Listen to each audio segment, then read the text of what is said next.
ESL Pro League is brought to you in part by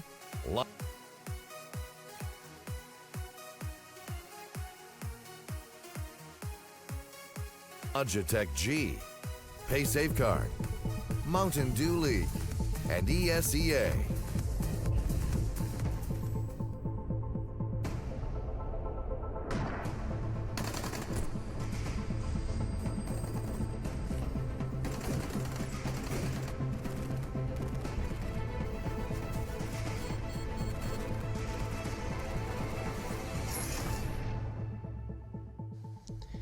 Welcome everybody to ESL Pro League. We're about halfway through the season. This week starts now. We've got FaZe taking on NaVi. We've got NiP taking on fnatic as teams try and climb the ranks as the season comes to a close. Joining me on the desk for this first game, it's going to be Sponge, and they call you Pansy. They do.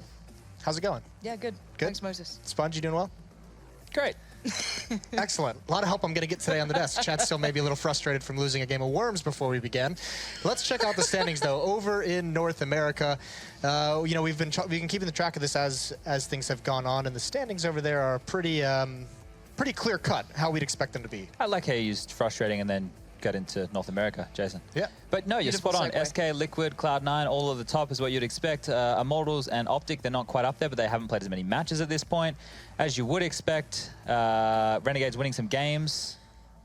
They turned it around a little bit. Would you expect it? No, they've won some They matches. did get completely dumpstered by CLG just last night, I believe it was. Yeah, Ricky carried. Yeah, it was good stuff. Yeah, well, let's take it over to the European League because in North America, there was some roster changes as well, and we're seeing teams kind of struggle with it. Here, there's some roster changes as well in some of these teams, but we're seeing it actually help a lot of the teams that it's come out in. So these standings are still just all over the place. You don't know where anyone's going to finish. Yeah, you can go from, what, 11th to top 5 with one clean match in one day. It's ridiculous at the moment. That mid-tier pack, obviously Mousesports are very far ahead at the moment. That could change, though, to a degree. North as well, looking pretty good just because they've only got 3 losses, but the middle pack is still very up in the air. You're looking at G2, NiP, and Hellraisers to really start to farm out some results because they're clearly struggling, and hopefully we get to see a bit of that today with NiP, but beyond that, they really need to tighten up. Yeah, we have some big games today. FaZe and NaVi both right there in the thick of things. I think they were 5th and 6th, I believe it was, or 4th and 5th, something around that. So we'll see how they jump. That's going to be the first game. We have NiP versus fnatic is going to be the second. And over on the other stream, we have Hellraisers taking on G2, who's having a really, really tough season, and then LDLC taking on FaZe. Now, we saw the standings. They've been shuffling a little bit, but one place where the standings didn't change much is our fantasy league. Actually, I believe the top 4 are still pretty much the same. Some gaps have been closed. Yep. You guys can join in on the action as well at fantasy.eslgaming.com. We've had a lot of fun with it, tinkering with these lineups. Everyone but Henry is really enjoying this. Henry's given up. Yeah, he's out. Henry's quit.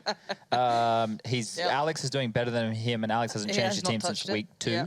Good stuff. But I am catching you, Lauren. You are, yeah. I believed in Mousesports, and I got policy let down, so it was my own fault. Whose lineup is this? This is Lauren. Yeah, the Triple X Female Gamer 69. That's the one. Yeah, that's a dead giveaway, isn't it? Yeah.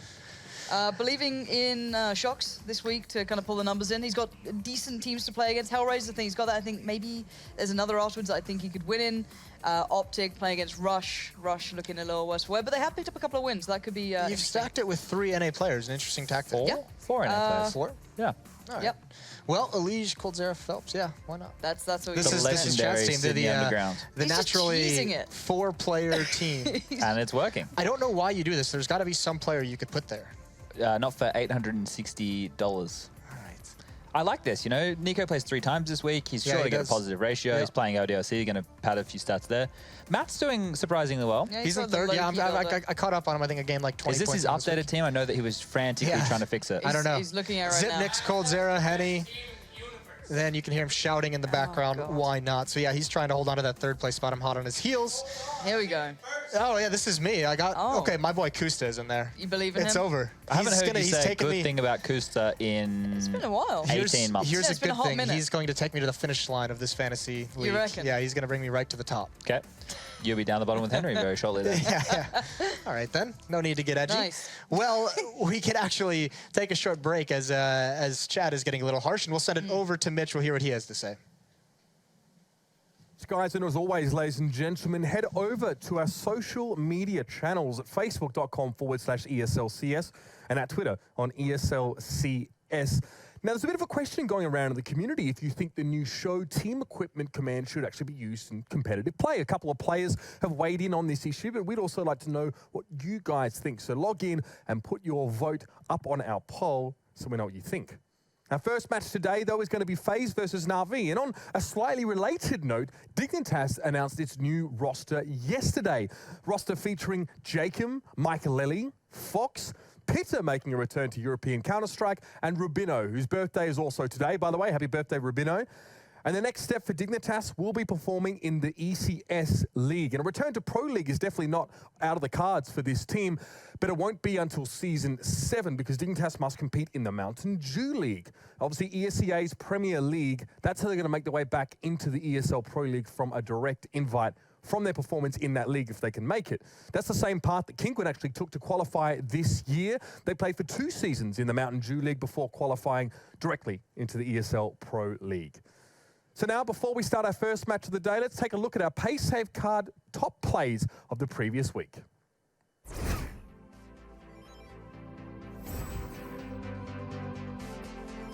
But that's a lot of the fnatic style as well, is that individual prowess. They always believe that they can come back from any scoreline. Oh! There it is. Flash not really affecting Flamey at this stage, but he's the last man on his team. Fnatic have wiped the floor in this one. But NaVi with 3 gets sprayed down for Flamey. It is going to burn automatic out, but nobody's watching it when he pushes back out. So he gets 1, he gets 2, he's got room to get more, and he's going to get 3 and 4. Automatic goes insane. He wants the intel about what's in A main and the possibility to multi-frag. Running up, gets the first and the second one, and now the rest are stuck back inside. One more kill for the CTs. Yell trying to battle close up onto the Sweetador. Doesn't work for now. Showtime has got the AK. Occasion be back on that AWP. He's actually gone all the way towards end of long, and there's a real nice flashbang. That's so nice from AZ, looking for the 4-man. Oh, he wow. gets it as well. Some sick plays from last week. We'll see if this week can top it off. Mitch asked you guys to chime in on a poll there about the new commands, but we have already had some pro players give their own opinions on Twitter. Kiyoshima was up there, Fallen was up there. We'll get those on the screen. Just talking about kind of some of the implications. See Kiyo here not liking it. Do not make the show equipment available to be used in leagues and tournaments, please. He can give many reasons why it shouldn't be available.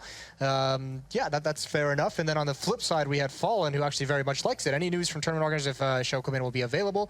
I like it a lot. It's very useful. Maybe it's OP, overpowered. That makes sense as well. Just to clear things up, it is not going to be allowed in ESL Pro League. Yeah, it's pretty powerful, to be fair, to be able to see the complete utility of whatever player has on your team through anything as well. As you can see, I was doing some delightful modeling earlier. This is me just chilling out, having a great time. Look, I agree with Fallen that it is very useful, right? And it's something which I think, you could include if you can't see it through the walls or through smokes, but that's going to be very difficult for them to make happen.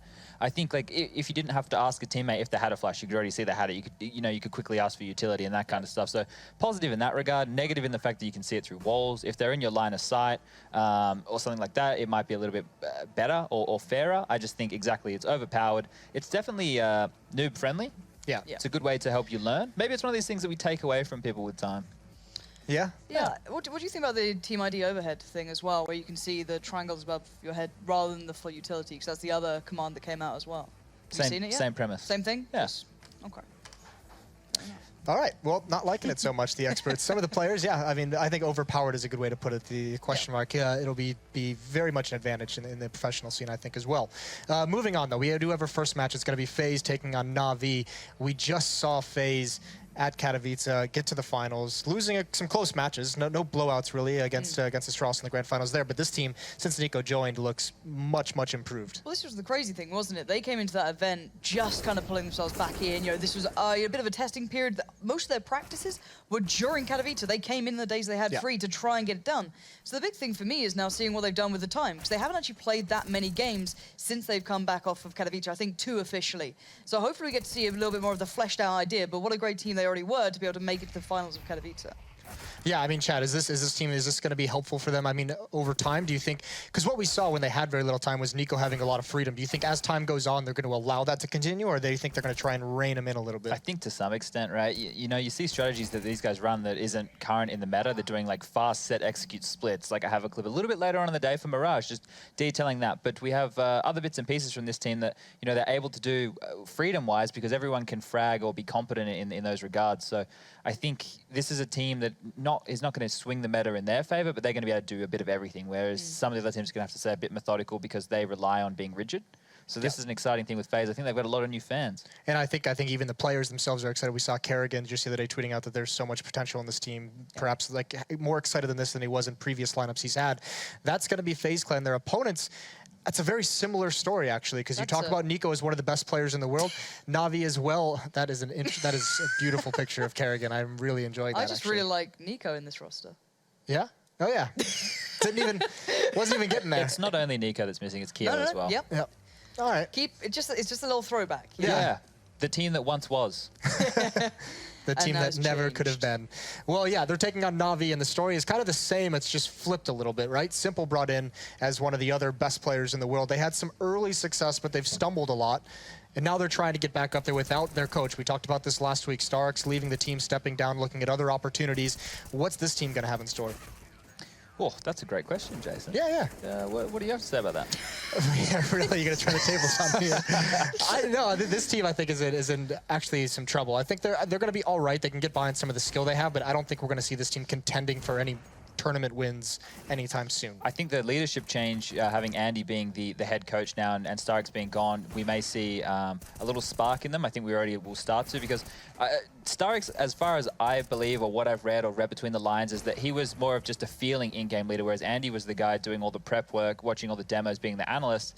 Maybe with his approach to the game now, they'll actually either start counter-stratting a little bit more, or their pacing to the game might be a little bit different. So in the beginning, it might be harder for the other team to know what's going on.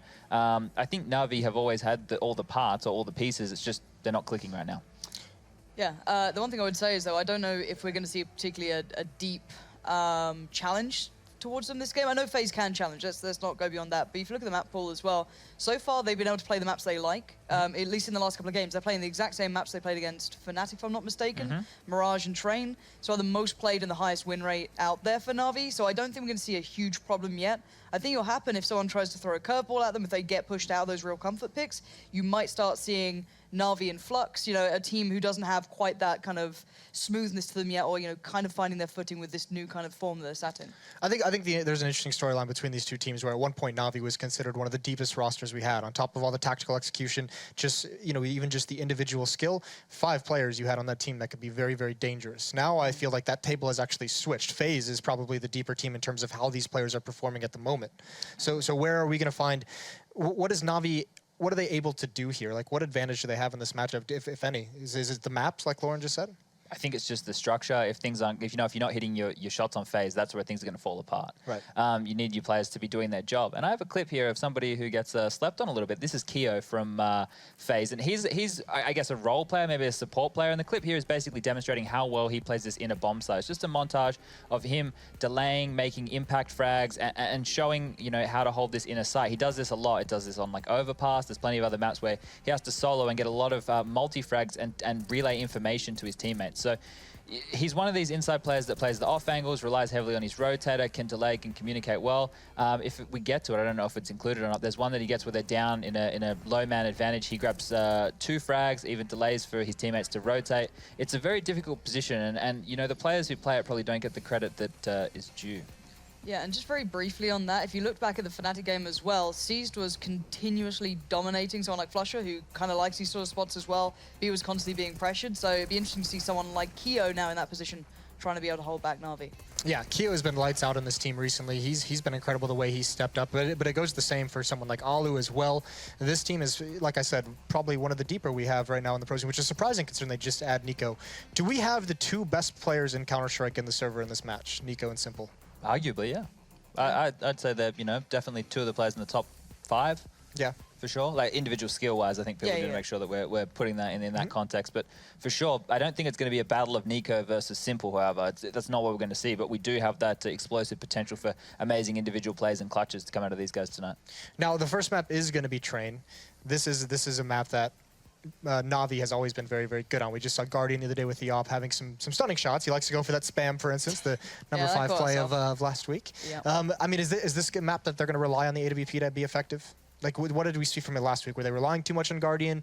Were they able to have the set tactics? Yeah, for NaVi, I think, you know, the AWP is obviously going to be very important, that duel against Alu. He's the inside rotator if they can find him. Also picking Karrigan towards Ivy. I think a key for FaZe going into this is sandwich. They really like to play that position. Rain likes to play it. Karrigan also likes to get up in that position. And when you're getting executed on late round, if you have a player in sandwiches to CTs, you can slow that execute down, allow your teammates to rotate, and basically shut down any late kind of splits. So I think that's a key position for NaVi to flush out FaZe while they're on their CT side. Is there space on this map for NiKo to make plays? What we've seen from him on Mirage, for instance, at Katowice was, you know, there were rounds where he just took the initiative, walked up a ramp, took some duels, more often than not won them. Can he do that on Train as well? Can he be that force that is going to attract so much attention? Mao's had him doing it. They were doing the outside execute, setting him up. Mao's had him doing a lot of things. Most of things, one could argue. I think, you know, if he has good spawns and he can get out to Olaf, or he can push up behind the smokes and then, you know, pop flash himself through or get a flash and then make some picks, he can. It's just a bit more difficult to have a heads-up duel, you know, just stepping out of Pop Dog or trying to take a duel on Ivy. It's heavily utility-based to make room for him. Once he has that room, he can definitely make those impact frags. Here's something we can talk about, because I just got word that we're missing a couple FaZe players, so we have some time while they're joining the server. Mouse Sports without NiKo seem to be, you know, we talked a lot at the beginning of the season when they were 4-1 that, you know, NiKo got them out to a good start. But now they still continue to do well, almost like they're flourishing. What is it about this team that can lose one of the best players in the world and almost look like they're better? Oscar. Oscar's just fallen into hard carry mode. If you look at him statistically, I think he's actually one of the better players out of the Pro League currently. Yeah. Individually, that is. He's made a huge impact to the team, and I think it's the mental impact of maybe not having necessarily NiKo there. Maybe everyone has to step up, quite simply. They've always had players, I guess, to a degree, who've kind of been put into that role and been able to take them further into games. You know, Chris J had it for a while, didn't necessarily flourish in it. Then he came back and looked decent. I think that they've just kind of realized, all right, I guess this is where we are now, and it's building blocks. So for me, I just feel as though they've actually had to start putting a lot more work. Dennis as well. I think he's been playing a lot better. Yes. The freedom that NiKo allows when being removed from the team, it's a lot of space for other players to potentially take some roles, take some positions on the map he might enjoy, make a few more frags. I think, though, just looking here at the run, they did lose a map to LDLC on Nuke. It doesn't really seem, Nuke doesn't seem like a Mouse map, to be fair. But it's going to get more difficult against them, for them, even though you have to play Virtus, Heroic, obviously they're looking good at the moment. G2 have been on the rise, FaZe, NaVi and fnatic, who obviously they're not world beaters right now, but they're still very tough opponents. So Mouse look like they have a difficult end to the season. So if they can keep it up, then sure, they're a top performer. Now, these two teams, the big thing with them going head-to-head is they're right in the middle of the pack. I mean, these are two teams that we expect to be in the playoffs, excuse me, in Dallas at the end of the season. Are we still seeing both of them make it? Are we still seeing both these teams kind of get there? Who are their next games coming up? Do we know? For FaZe? Yeah, let's just have a look start at FaZe. FaZe. So I'm kind of curious who they have to play. So NaVi's tonight. They have all 3 games this week is against NaVi, LDLC, and Astralis. So they have a busy week. They have a big week, essentially. Yeah. Because Astralis isn't top 6 at the moment, are they? They are. Did they get back into it last week? They're actually quite high. They rose up pretty far last week. They also have a quite difficult end to the season. fnatic, North, Virtus Pro, G2. Some big names. That's not bad at all. Big scalps. We say difficult, though, but it's like it literally can be 2 map wins gets you massive jumps in placement. Obviously, every other team can do the same thing. But the point being, if they've got Hellraisers left, they've got LDLC in there, they've got teams that they can get those quote-unquote comfortable wins, and they are a team that contend very comfortably against top tier. I think they're a team that's, I wouldn't say settled, right? They're not a surefire, but they should be there. It looks like a decent run for them now. Here's the thing. You look at the bottom of this with NiP and G2. Astonishing that together they only have 3 wins, but with how close it is, with the fact that 4th seed is only 5 wins, is there still a chance for these 2 teams to somehow get up there to make it? I don't think it's mathematically impossible. I think, you know, if they just start stringing wins together, they need to be getting 2-0s versus big dogs, right? You can't just be getting the 1-1s. It's too late for that right now. They've lost to teams they probably shouldn't have. And this is the chance for them to get back in it by getting some big scalps. The problem is, I think the way that the veto happens or the maps that they're going to end up on, it's always going to be comfortable maps for both teams. It's never going to be an extreme, like this team is a huge favorite. So for them to be able to win a veto or to pull a map that the other team definitely doesn't like or definitely isn't expecting, that's completely out of the realm of possibilities. So they have to make sure that they're super prepared on the maps that they do have, which are, I guess, middle ground maps. They might have to put in a little bit of work on things that they might neglect. Well, because here's why I asked, because I know you just mentioned G2 on the rise, and obviously that's taking into account different leagues, different qualifiers they're playing in, as well as Pro League. NiP as well, I remember after Katowice, you said they're looking much better than they have in the past. Yeah, we still see them in these. Yeah, at the time, I mean, we still see them struggling so much in these. I mean, what is it that makes you feel like these two teams are playing better? Well, so the NiP one was from the horse's mouth. That's what Freiburg said. He said they felt like they were playing better in Katowice, even though they didn't make it out of the group. He felt they were playing a better brand of Counter-Strike, but for them to still make that roster change, obviously they felt there's room for improvement. Now, we don't know how that roster change is going to pan out, right? Normally these guys make that change. They're stuck with the 4 members and that they have that 5th man who's on the outside of the circle. Whether or not that cycle is going to continue, we just have to wait and see. That's the thing with NiP right now. But G2, not in this league, but in other tournaments, are actually, they're on the rise. You know, they did beat Envy the other day quite convincingly. It was a 2-0 to make it to Star Ladder. They've been getting wins that they hadn't been getting before. It looks like things are clicking. There's a bit more cohesion in the way that they're approaching the game. So I think we're seeing positives out of them. They just had a boot camp. Yeah, and just a final note, just to remind people how ridiculous Pro League can be. Even in season, I think it was 3, the last team to be able to get into the, I think it was top 6 or whatever it was from EU that qualified to the finals that were in London was G2. They just scraped in. It was you know, the last hurrah they had, and they went on to finish 2nd to SK at the time. You know, it can seriously be anyone within that top 6. We saw it back then, and at that point, I don't think CSGO was as close with the same kind of top teams we're seeing right now. Right. Anyone can make it. So again, sure, I don't think G2 feasibly can do it, neither can NiP at this point. I think everyone else is just too competitive and they've got off to better starts, but other teams have done it and they've made it to the finals and then got 2nd place. So again, it's definitely possible. Yeah, okay, so what, Lauren, I know you kept your eye on, we talked about this a little bit last week. We'll touch on it again really quickly. I know you kept your eye on the NiP matches last week when Draken was playing his first games with them. Very vaguely. Very vaguely? I was going to say, were you impressed? I don't think he was the big factor in those games, if I'm honest. He didn't make a huge issue of himself. He wasn't a huge high flyer, though, from what I saw at least. But I think it's about the other players on NiP. I think it's a team feeling. And if they're feeling motivated, you might see a difference. Well, for now, we'll have to see who's going to win it up. 2 of the best players in the world competing tonight. It's FaZe versus NaVi, and your casters are going to be Henry G and Sayakist. If I'm honest, Moses, I forgot to go to the bathroom before the game, so it better be quick.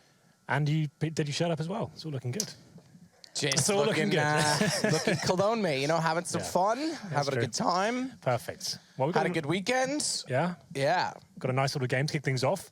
Bit of NaVi versus FaZe. We actually saw this recently as well. I think NaVi won 16-7. So you would expect them to be taking this one, but you have to say the firepower that FaZe beholds is something quite crazy. And obviously Nico stepping up. They actually did very well at the big tournament with just 3 days of practice ahead of it with Nico. Yeah, a lot of practice, though, to be fair. Everyone I talked to that was boot camping or that was practicing before the event said FaZe played the most amount of games. So they did put a lot of effort in a short period of time. They grounded it out. 7 maps with 3 days is still a tall order.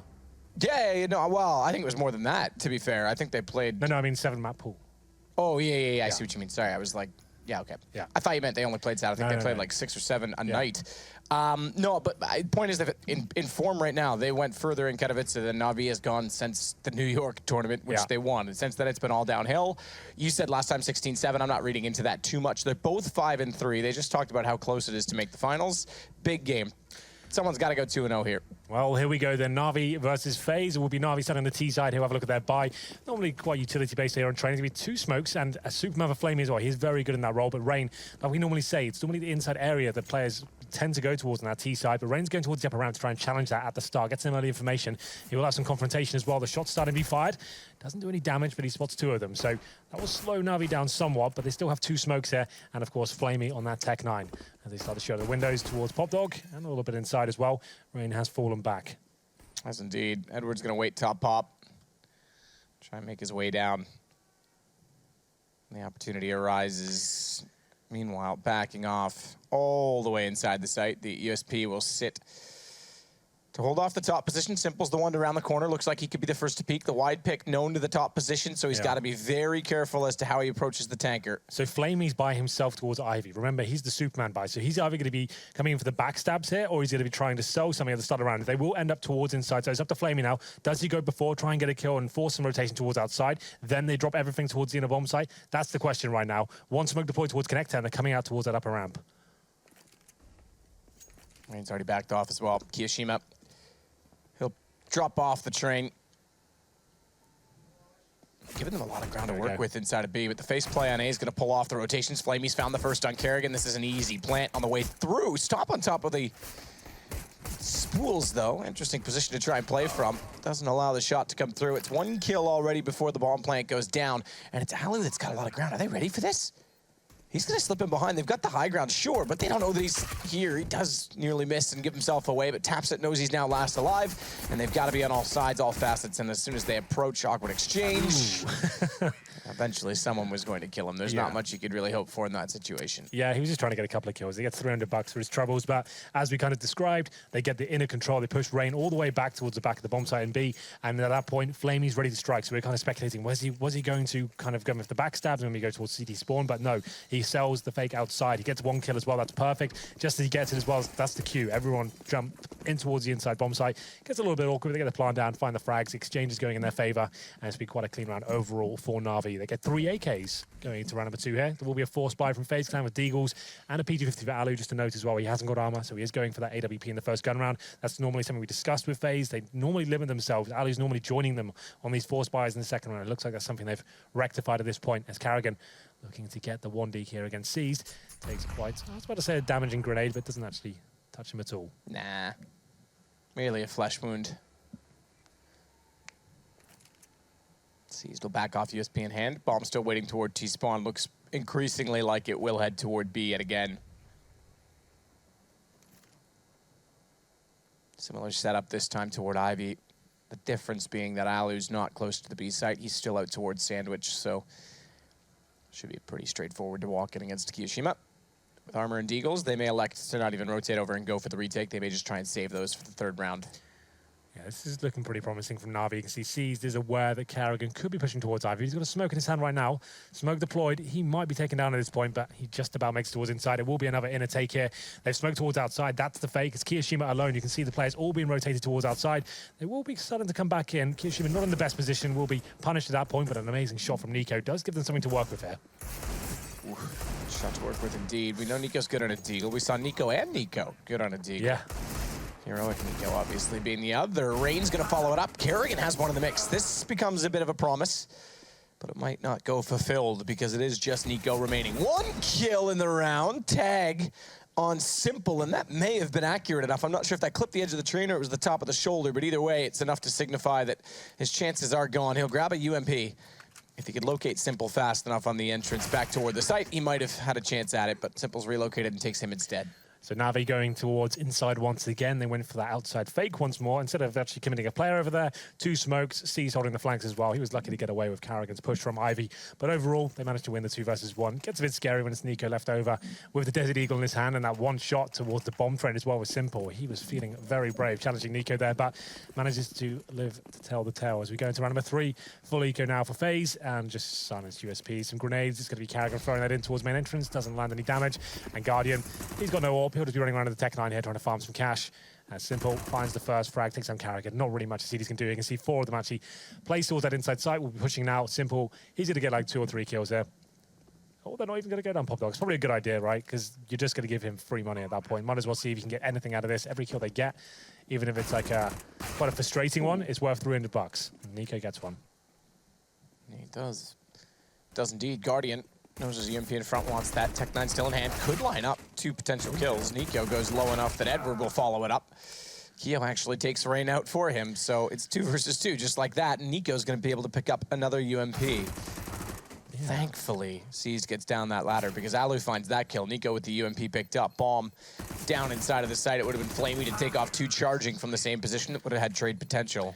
Pretty decent eco there from FaZe. They've kept Na'Vi reasonably modest at this point. You can see the reinvestments coming in. 8K still on Flamey, so they're not too damaged. Simple's almost got 8,000 as well, so they're fine. But Alu, he brings out the AWP. I'm assuming Guardian's going to do the same at the moment. He's still got a Glock in hand. Could be dropped that AWP. We'll see where it comes in. AWP goes down, of course. Guardian, this is one of his home maps. Very, very good, especially on this T side. Normally works towards main entrance, but this time he opts towards Ivy. It's 3 players going there. I suggest maybe a run boost comes in, try and allow a shot to be baited out. But Alu, he's actually be waiting his position as well, and his teammate, in the form of Karrigan, will be baiting him in, and there's a nice little leg shot to hit the rival AWP player. Guardian goes down to 15. Down from Ivy. He'll back off as well. Fraction of the damage. Flamey's going to back. Oh, look at Karrigan's position. Backs off with noise. I would have thought he could have struck upon that. Seized is waiting. UMP in hand, smoke down. So Alu would have known he got that leg shot at this point. So he's given his position away. Most AWPers at this point would rotate over, which he has done. He's gone towards connector. So that makes a lot of sense, right? He's trying to funnel them to different areas on the map. So this is actually very intelligent play from Alu. He's actually very good at this sort of style. And they go towards inside once again. Very simple the way he did in the pistol. So LB sees and coming out towards Ivy. Oh, he has to get that frag, and unfortunately he doesn't. They're going to know it's an inside play now. Alu's already waiting for them. And they're going towards upper ramp, which is the right move for now, but Kishima's watching it. Oh, lets one go by in the smoke. It could have been clever, but it's not at all. Flamey, a much, much more accurate shot. And it's 3-0 NaVi with Flames down on the connector. A good shot from Nico before perishing. But a bomb plant as well. They're fourth. Yeah. Simple will back off. Kerrigan getting ever closer from the CT spawn. And Simple's going to hold that exact angle. It's a tight one as well. Kerrigan's going to have trouble. Oh, looking and spotting it, but good shoulder peek. Figures it out exactly what Simple was trying to play. Low HP on Guardian becomes a factor, but Flamey pushed up. They're not going to anticipate it. Kerrigan jumps right into it and walks around the corner. I think he might have. That might be I hadn't caught it on the mini-map if he'd moved or not, if he was waiting for Kerrigan, but yeah, pause. Yeah, so he timed out. It wouldn't have made any sense for him. So it was a 2-on-2, right? But you can see Kerrigan, he was almost bailing out of that situation. I think he got a call from his teammate. Maybe he dropped out of TeamSpeak or something, but you don't just sit in connector with a flashbang in your hand. So this will be a technical pause. It's going to be 4-0 in favor of NaVi there. I'm not sure at what point Rain timed out. I didn't see when that actually happened, but it was actually Alu hitting the first shot. Takes Guardian down to 15 HP, as I said, very similar to what we saw on the T-side pistol here from NaVi.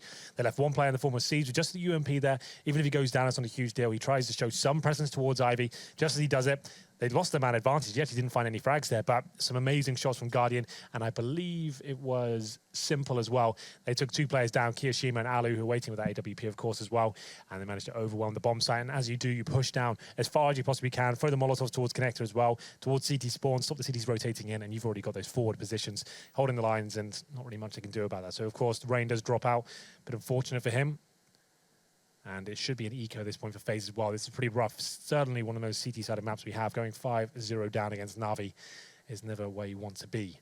So in terms of the buy, they can get into round number 5 here. Will be maybe 5-7s and some body armor. They get maximum loss winners in the next round. Ali's got 3k at the moment, so you can get the AWP into the next one. But NaVi, more the same from them this one. They know it's going to be an eco. Maybe some pistols, wait for the inside push, execute outside. All the smokes, Molotovs deployed. Go together, trade frags. Should be quite a relatively easy round for them. Could be a bit of time here before we see Rain back. Hopefully it's not. That looked like a proper timeout. So like, oh yeah, no, he was 100% not moving. He's just sitting there. That was like his ISP going, I would imagine. Well, it could have been. It could be his computer going. It could be anything going. It doesn't necessarily mean ISP. But yeah, he definitely was not moving.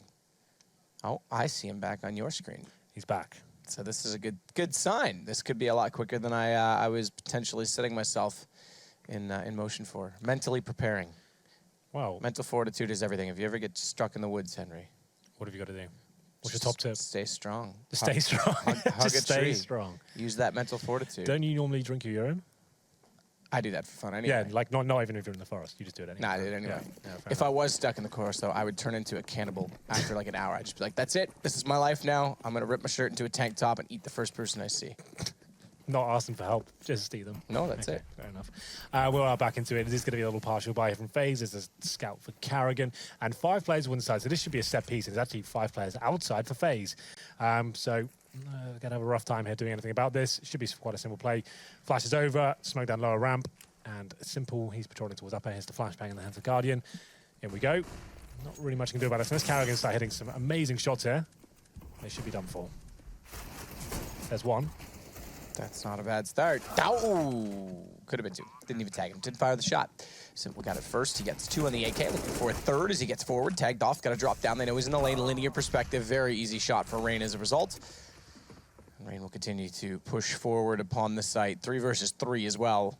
And the AK in the hands of Alu could start to be a threat to them. Is this the first round that they're going to get? Because Guardian looks the wrong way at the wrong time. Alu gets closer. It's Edward from above. Spotted out immediately and a fast push in from Alu. It's down to Flamey. 1 versus 2. Bomb still planted. It is planted for him, but they've gone hunting. They're going to try and wrap around. No, they're not. He thinks they are, but this pushes him out of the lane, and that's going to open him up to Nico. Okay. But no kit means no round. Yeah, they've had a lot of frustrating rounds like this, as getting to the final kill and then not being able to finish it off. But good news is, saving the AWP, certainly going to help out into round number 6 here. It will be NaVi picking up the 5-0 on the T side. That's a massive start for them. And we'll have a look at the buyers coming in, carrying it. And all this could be the double AWP setup, in fact. Okay, he throws it over. I thought that would be the go-to play, considering they saved an AWP. I think Alu could have afforded a second one, but not opting for it.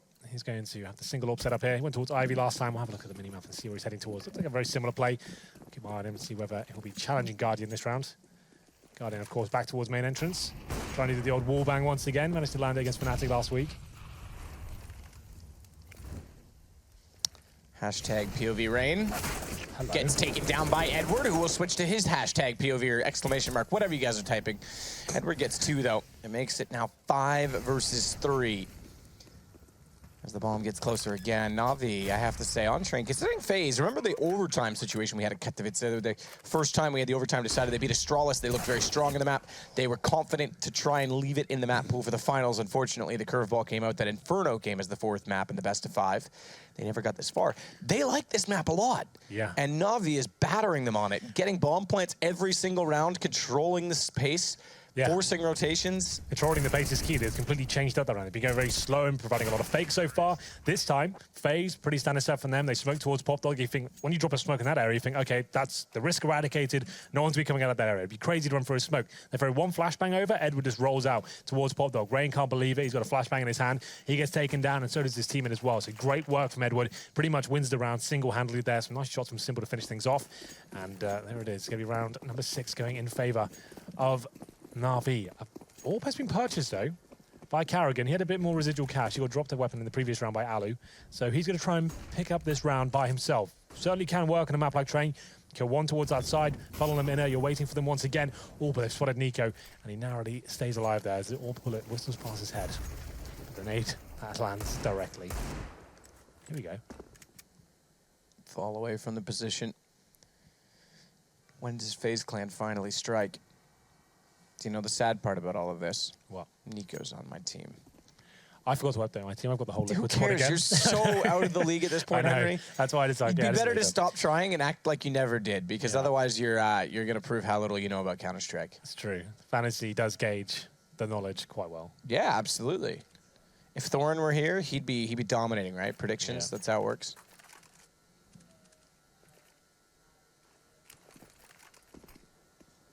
I'm in 3rd. I'm going to pass Sydney Underground this week, though. Sydney Underground going down. Under the ground. Okay. Without a sound. Alu onto the ladder. He's going to fall off this, though. He's at 75. And a no-scope from Guardian. Lands directly in front of him and nails it. You would have thought he got one, would have had one there. Excuse me, gotten one. And then been traded. Flash out. Karrigan blind. Tries to fire into it. A jumping bunny rabbit. Makes it to the E-box instead, though. And that was evasive of his bullet as Karrigan resets his aim. Resets. Ooh. The position. Misses and gives Guardian another kill in the round. It's on a Kiyoshima. This is the kind of game that FaZe is having, unfortunately. Yeah, they get themselves into winnable situations there. Then all of a sudden, some amazing shots hit by Guardian with 5 HP. Somehow he hits that little no-scope as he drops down towards. I actually watched that. I don't think it was a no-scope. I think he landed, and there were so many missed shots from the CT that he had a chance. Time. He did a quick scope. Because I assumed just because on ours it was so fast that it almost looked like he hadn't even hit the ground. It still should have been an impossible situation for him. But somehow he always wins them. I would have liked exclamation point POV Guardian in that one, Henry. I'm sure we can have another look. But Kiyoshima saving the AK-47, of course, still a maximum loss bonus. Karrigan, though, he fully invested that round. He leaves himself with $800. To be fair, he can still buy up around that. 3,400 on top of that, so he's absolutely fine. As we get into number 8, it's going to be 7-0 in favor of NaVi now. Another buy comes in. Could go with the double AWP setup if they wanted to, but Karrigan be limited. He's normally the secondary AWP. I doubt it's going to be happening this round. So Karrigan, he buys up with armor. He drops over a weapon. It's going to be the M4. AK saved by Kiyoshima. That suddenly actually helps him out, you know, because if he doesn't save that AK, Karrigan would have had a really rough buy. Let's get a nice 4-1. And Nico comes in with the secondary AWP. We have seen this before. It's normally Karrigan as a secondary AWP, but Nico, he's very, very good with the AWP itself. So an adjustment now. He likes to call when he wants to use it. Let's see whether he can step up here as he heads towards Ivy. Alu. Oh, gotta hit those. FaZe Karrigan last round as well. Gotta hit those. And Alu misses that one. It's Nico's turn. Double up setup. He's flashed off. I don't think he'll fancy his chances to go for the repeat. This will allow Flamey much further down the lane. Tag up on Nico. He's isolated. Thankfully, they've rotated, though, as Kerrigan has brought an M4 closer to the position. But as soon as they do, NaVi just wants them to move, get some information, and they'll look elsewhere. Finally, though, stabilizing to about a minute where FaZe still has 5 players alive. Oh, we've got Alu there on the lower ramp with the AWP. They will be heading toward his position. He's very good at this shot. See him focusing towards upper. This is always a bit of a challenge. He comes towards the lower position, then he's got to flick down, and he can't do it. Guardian, he gets baited in by his teammate as well. They can see the confusion coming in from Alu. NaVi expecting that all day long, and they're going to have 45 seconds remaining, the full inside execute, but Rain steps up. There's a reaction coming in. Seized, as he normally does, towards that dumpster position, trying to throw some smokes towards outside. They know it's going to be an inside play here, but Nico needs to step up. He needs to be hitting a couple of shots here, but smoked out. Smokes all over the place, in fact, and Kiyoshima can't find one. Edward does. He gets him instead. Nico, smoked off, looks for an answer. Knows the bomb is being planted. Denied. Finally, FaZe Clan a little bit to work with. Above, Nico nails that as well, and the no-scope onto Edward as he hits the ramp. Nico gonna finally bail them out of a round, and he hits the headshot, just in case to make it the 4th kill. Absolutely sick. What in God's name was that? Okay, Nico runs in, denies the plant, and then these amazing shots all over the place to find FaZe Clan their first round. It's just typical, isn't it? Nico saying, you know what, guys, let me up. I'll find this. I thought that was a round over, but unfortunately, they only keep 1 player alive there, so another rough reinvestment. They do manage to save the AWP. Goes in the hands of Alu this time. If they lose this round, that's a double eco for sure, so need to be picking up this one. This round's more important than the previous one, really. As Rain, he's towards Pop Dog right now. Flashbang comes in, and towards inner we go once again. There's only 1 player waiting there. That's surely going to be Kiyoshima. He's towards the spool. He's only got the smoke to work with here. And this is normally a 1 frag position. He gets it, but there it is, taken down. Still with the man advantage. Rain chimed in first towards Pop Dog. Nico, flash into the site. Reset in effect for FaZe. His game in the last. The reason they're even here to begin with, as he was given a bit to work with. Kerrigan has lagged out, it appears, because... No, one of the other players, NaVi. Sorry, other side. I read that wrong. I had it backwards according to the bottom left. Kerrigan was definitely still in it, but one of the NaVi players goes down. Yeah. That... They don't even know, look. No, they're not. They've just realized it now. In fact, smoked off. They've realized it late. That may have had an implication in the round, but 3 players still alive for FaZe on the retake.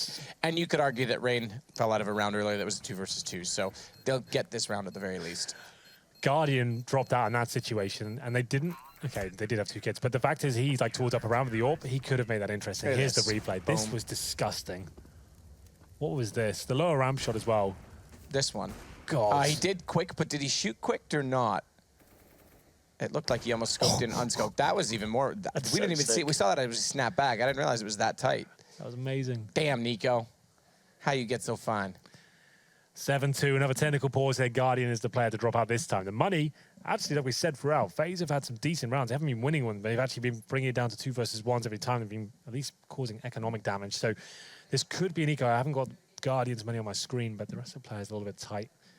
As we enter round number 10, FaZe, thanks to that amazing round from Nico, finally starting to post some rounds on the board here. 7-2. I'll have a look at the frag shots while we're here as well. Alu only 3 kills. He's having a pretty rough game. I haven't seen him really come to life as of yet. Nico, of course, he'll be leading the charge. He's got 9 kills, 6 deaths. And the other side, Flamey, 13 kills. He's been playing great so far in Pro League. Great form, generally, really. And Simple, one of the guys discussed on his desk, probably one of the top 5 most skilled players in the world right now. He's on 8 kills and 7 deaths. But a chance to calm down now, Matthew, as we had some high adrenaline moments just then. I like adrenaline. 50 cc's pumped straight into my left arm, please. Okay. Guardian's back, for anyone who's worried. He's got $5,000, so they still combine to this. It wouldn't be the best, but I think at this point, probably worth it. The unpause comes in. There it is. Okay, Guardian, he picks up the AWP. There's an AK for Edward. Sees down to a Galil. And we'll see whether they can actually win this round. As it still is quite tight for FaZe. You can see Alu, he's down to $50 after getting his grenades back in. Similar story for Rain as well. Definitely would still be an eco. So NaVi can definitely justify as we get to round number 10 this force fight. Flamey just down to a UMP. Kiyoshima this time towards the upper ramp. So will he be challenging an area that's been problematic for him so far? Alu getting there. Single op set up, but Guardian's glass cannon, and the M4 gets there first. Rain was tagged, but that'll do, Donkey. He's on the other side of the map as well, and that's actually spray through from the outside of the site, the wooden window. It does reasonable damage onto Flamey. It puts him on 66, and Edward's going to try and reverse it. That's not really the lineup that he's looking for, though. So Simple covers inside of the B through smoke at Brown Halls. He'll hold off to make sure no one's going to push up, allow his teammate to do the same with the bomb, and then head elsewhere. Elsewhere being the upper corner instead with his op to try and get inside of the B site. No one peeking. But Alu is, exactly where he looked. He had the lineup almost perfect, you know, considering how unlikely that angle is to walk into, but Alu was waiting for it. Nice work from Alu. 5 on 3 now. They have got a couple of smokes to work with here, but it's very unlikely NaVi can pick this round up, especially with the presence they've got right now. Kiyoshima watch towards upper round. Good utility usage as well. They're smoked out. Not really many options left for NaVi. Just have to rush through the smoke, I believe, but 30 seconds remaining. Needs to make their move now. Back towards outside of a very difficult decision for them. Yeah, round over. Kiyoshima, he knows it. Takes one down. There will be commitment from C's, but Alu's dealing with it. Just Flamey left, and he's got a couple of kills and maybe a plant. That could be something, but Alu finishes it off. We said he's been pretty quiet so far, but that's a round with 3 kills with him. So 6 and 8. Doubles his frag total in 1 round, so that's not bad. Yeah, not bad. And they've actually broken the money down of NaVi as well. So this was a really rough game for FaZe. We're 7-0 down, remember, as well. They've had 3 in a row, and it's going to be an eco from NaVi at this point. So nothing purchased really whatsoever. Some P250s coming in the last minute. A couple of flashbangs as well. You just maybe want to flash towards inside, try and overwhelm Kiyoshima. If you get a plant down, that's something to work with. So you flash for those skylights. Here's one flash for lower ramp. And Kiyoshima, he'll find that first frag on his fullback at this point. Doesn't even overcommit. That's probably a good decision. He's worked out as an eco, done some damage, fallen back. Don't give them a weapon to work with. Get some backup from your teammates. Kyo flash. Calls for Alu. Alu there. He's going to make the first kill quite easily. Has to be said. This is where things get interesting as Kyo has to swap over to the pistol after getting 2 down with the M4, and Alu gets in position. Now FaZe starting to roll. You have to say as well, considering it was an incredible round from Nico, heroics just to get them rolling. They've done well to recover. Yeah, they can still win the half. So, well, yes, they could, but it's more than, avoid the reset. Usually when someone does something that individual, obviously it pump them up, because normally you just fall flat again after it's one person. Yeah. But it's never too late. 7-0. It's got to keep grinding it out. Like I said, there's 1 round to just pump them up, and here we are, 4 rounds in a row. It's going to be another full buy for NaVi. This is the kind of round I'd say, your FaZe, you're bringing something aggressive to the table. You're maybe pushing towards Ivy with the AWP, going for that first pick and just trying to throw a spanner in the works to show you're actually not rocked at all. But it's going to be a faster round here from NaVi. One player jumps out towards Olaf, but Rain spotted him as he gets in towards Pop Dog here. And there is some aggressive play towards Ivy. That's what we wanted to see. It's Carrigan who's challenging towards C's as well, and it's going to be Ali to open things up. And Carrigan will be falling back at this point. They've got that man advantage. That's a good call to make. Did a little bit of damage towards C's, but it's equal in return. Smoke down again from Carrigan as Rain gets Flamey. You can see his dead body sitting on the floor, withering away lifelessly.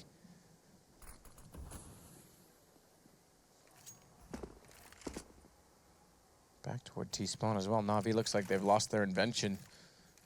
Their inventiveness to some extent, as it will be simple getting the op instead. 20 HP. Are they going to save this early? Well, they get maximum. By that. Yeah, they get maximum loss winners next round. So if they save these 3 guns, they can still have a full buy. This is very unlikely they can do anything with this. They've got 1 smoke, simple low HP as well.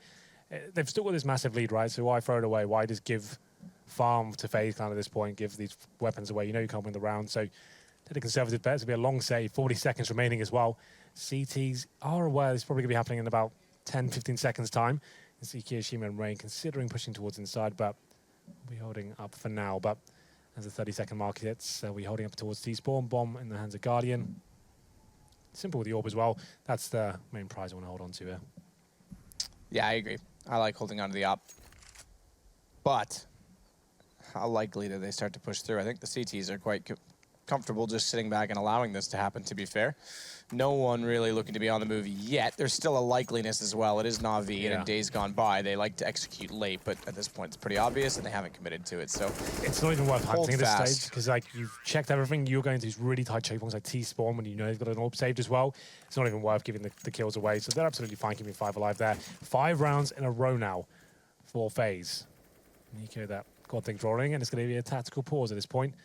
just to allow Na'Vi to work out where they're going with this one. So those 3 players save the weapons. They don't get any money on top of that, but it means they can help out their teammates. So Edward and Flamey, they get $3,400. So Flamey's got 4,750, so he can get a nice full buy with the AK.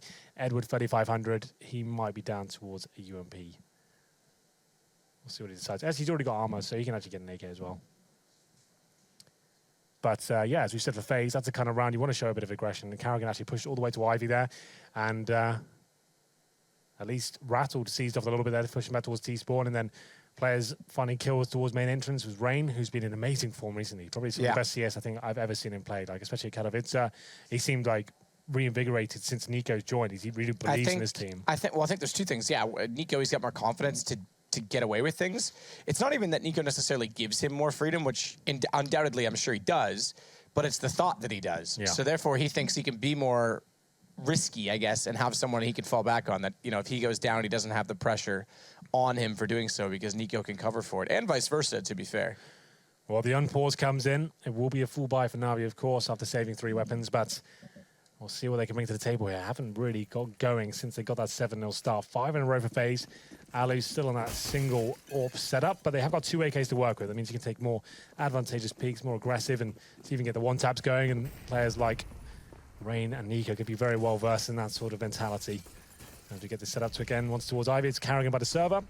Rain looking to challenge. Pop Dog as well, does a bit of damage to Edward. Only down to 73 though. And this looks like maybe outside execution. You can see on the minimap, so many players towards Pop Dog. They will be trying to get help control of the Whitehorse here, but Guardian towards lower ramp, doesn't spot anything just yet. And Right guess. I can quite nip it. I think he just got the edge of the train instead. Well then. Haven't seen him try the wall bang to A main yet. He did it once. He did it and hit Olaf. I remember. He did it once this game. Did it once this game. Didn't hit anyone, see it. I apologize. I forgot. I have short-term memory loss. 50 First Dates. That's the name of the movie, Henry. What, the one we referenced last week? Yeah, exactly. See, I forgot we did that because I have short-term memory loss. Alu holds. This gives the room for Keo to push. He'll find Simple waiting on the other side. Bomb down and thrown slightly forward to the corner. Smartly, he won't stay there to watch it, but they now know exactly what the plan was. What is it, though? That's the better question, because Karrigan has discovered that plans change. They'll go back toward the A site instead. Nico rotating over, though, finds Edward. Can't find the one-tap toward Guardian. AWP is posted and ready. And as such, they start to work deeper through the site. Sandwich, namely. Karrigan might be slightly hungry for a bite of that sandwich, and it's a double-decker. Double Big Mac as he gets 2 patties sitting on top of the lovely bomb site. It's Guardian to walk up, gets taken down by Alu. Bomb was planted, but they will at least get the defuse. A double-decker for Karrigan. Not bad at all. Lines them up. Can't deny the plan coming in, so that does help Na'Vi get some cash going forward, at least on top of their $3,400. Something to work with for 6 rounds in a row. And it will be FaZe with a nice play for Kiyoshima. That was just perfect timing. You can see he's being backed up by Alu, who's watching that angle as he sneaked up the ladder there. He finds Simple with nade in his hand. The bomb's dropped. They don't overcommit, though. They realize the bomb still can go back towards outside. Nico's aware of that. He's got that AK-47, as we mentioned before, as well. Nails the first shot, slows him down long enough for Karrigan to come in and find the double kill to secure the round. 7-6 now. Like I said, FaZe can still win this half, even after going 7-0 down. You wouldn't have thought it'd be possible, but they're certainly making a case to make it happen. The double orb setup comes in now. Karrigan dodges the flash, and that's an easy shot. That's why the run boost is more preferred. The flashbang's not really enough, especially on that side, and Nico finds a second frag as well. 5-on-3 as quickly as that. Na'Vi looking a little bit lost after their initial lead. Season Edward drop first, and Molotov out of position as Guardian with no orb this time. Have to go towards inner. They're segregated as well. You can see one player rotating in from Ivy. That's going to be Flamey. Bomb storms lower ramp, but what's the player? Just walk in, contact play, got no nades left, man. You just have to go for it. Oof. Go for it. It's going to be tough as well. Guardian on 23. Alu smokes himself off because he doesn't want to contest. What he doesn't know is that there's no AWP, but either way, he's holding them stationed for Rain to sneak in behind. He's found a kill already. Flamey does walk in. You said walk in was the play. Catches off Nico. That'll sound the alarms toward the A site, however. The bomb's still down. Alu's very simple to take him out with the CZ. Yes, just Guardian remaining. 7-7. You said they could win the half. I did. And all it took was a godlike round from Nico to get them on the board. If you're so good at predictions, though, why are you in dead last in the fantasy league? I don't know. I took some big plays, didn't pay off. Last week was probably my last chance. I went all in on Liquid and they got banged out by Renegade. The last team I'd go all in on, I'm sorry. Yeah, I don't know what I was thinking. I think I was fresh off the boat from Katowice and I thought, okay, chance to get water, back. Liquid, get exactly. it. Yeah. And here we go. Round number 15 double up setup. Ropey by for NaVi. They do find the first frag. Edward once again aggressive towards that popped up position. They will be Molotov'd out, but he's going to push through to his detriment, I would say. It's Nico looking for the multiple kills, and he gets 2, 3 on 3 now. No nades remaining in Alu. He finds another AWP kill. Carrigan chimes in as well. Just Guardian now up against 2 FaZe players. And an AK-47 in his hand. Can't find the spray, but he does significant damage towards Carrigan. Does indeed, and Guardian nearly caught Carrigan. Low HP, wrapping back toward Old Bomb. He's now between 2 players, but good read. Finds Kiyoshima, bomb to be planted as well. 16 HP for Kiyo. This surely is Guardian's round, but Kiyo's got an EWP, and he's not willing to give up the long position easily. He's waiting as well to see if Guardian has stayed on top of the bomb. He's now at least had enough confirmation that he isn't, although doesn't confirm it.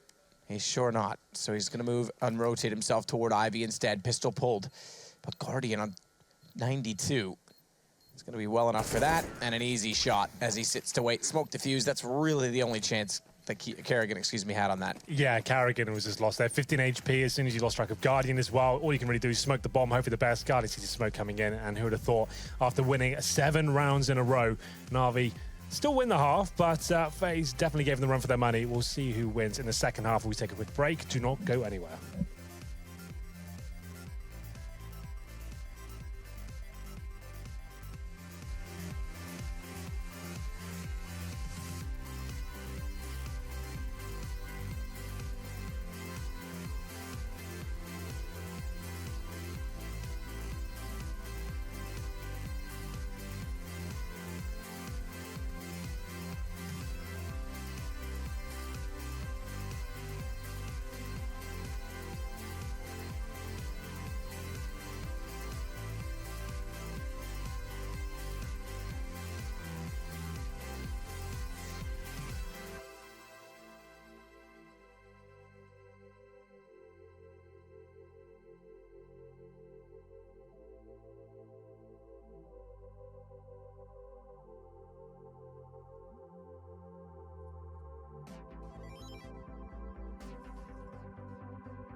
Happy March 21st, the first day of spring, and this little bunny rabbit came out from hibernation about midway through the half, to be fair. This round was sick from Nico. What a round it was. His last shot as well, like, oh, we can see that one. Oh, there it is. Yeah, beautiful stuff from him. They were 7-0 down, and then they get 7 rounds in a row after picking that one up. Pretty nuts stuff. Here's some highlights here of mainly FaZe towards the end of the half, it looks like. Guardian did a good job in the last round, to be fair. He found them the half victory, at least, and it's still a very good half for NaVi. Don't get me wrong, they're amazing on the CT half. If they were told going into this one they can win 8-7 on that one, I'm sure they'd take that all day long. As we enter the second half here, we'll have a look at the pistol buys coming in. Not quite ready just yet, but NaVi, quite a substantial lead, I would say, overall. Match is about to begin, Matthew, but we'll have a look at the buy for FaZe Clan, see if it's going to be as technical as NaVi. They brought a little outside fake there with 1 player towards Ivy. 3 sets of armor for now. Carrigan, normally the utility player, picks up the smoke and 2 flashbangs. Rain yet to buy. Oh, there it is, a Deagle on the T side of Train. We've seen it a lot recently, not so much on Train. I'll be interested to see where he decides to go with that one. Maybe towards main entrance or pick towards Ivy. We'll see where he decides to go. Main entrance will be, and we'll keep our eyes on him for sure. Let's see whether he can open things up.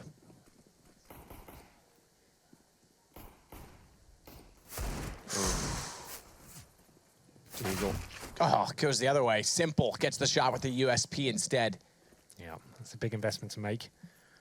Obviously, the USP with 1 bullet potential as well. Just trying to challenge that, and he does land the first shot towards Seas, but only takes him to 67.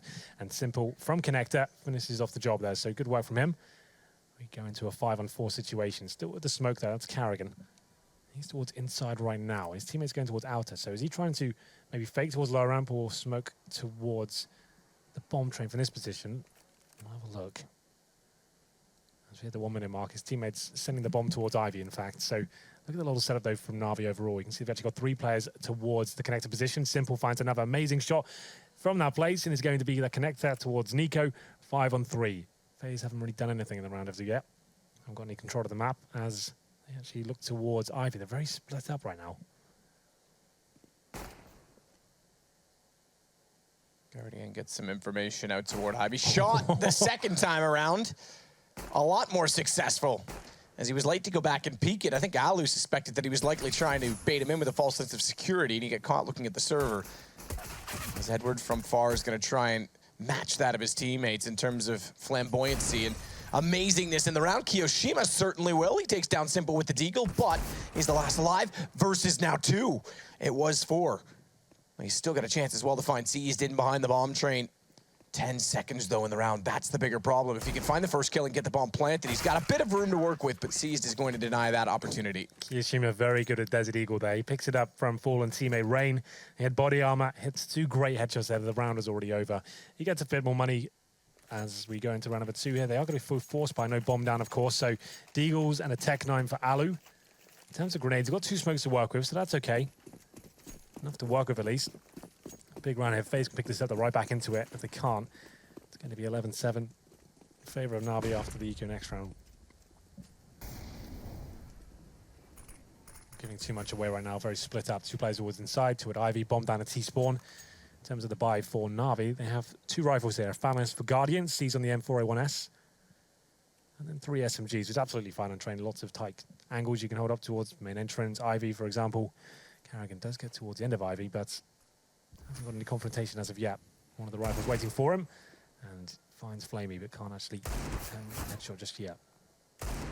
Kerrigan does try and go back for an additional shot toward Flamey, who has been tagged considerably. A deagle would be sufficient.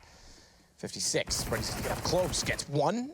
Decides to stick around with 9 HP for whatever reason with the MP9, although he does have a teammate there to protect the weapon.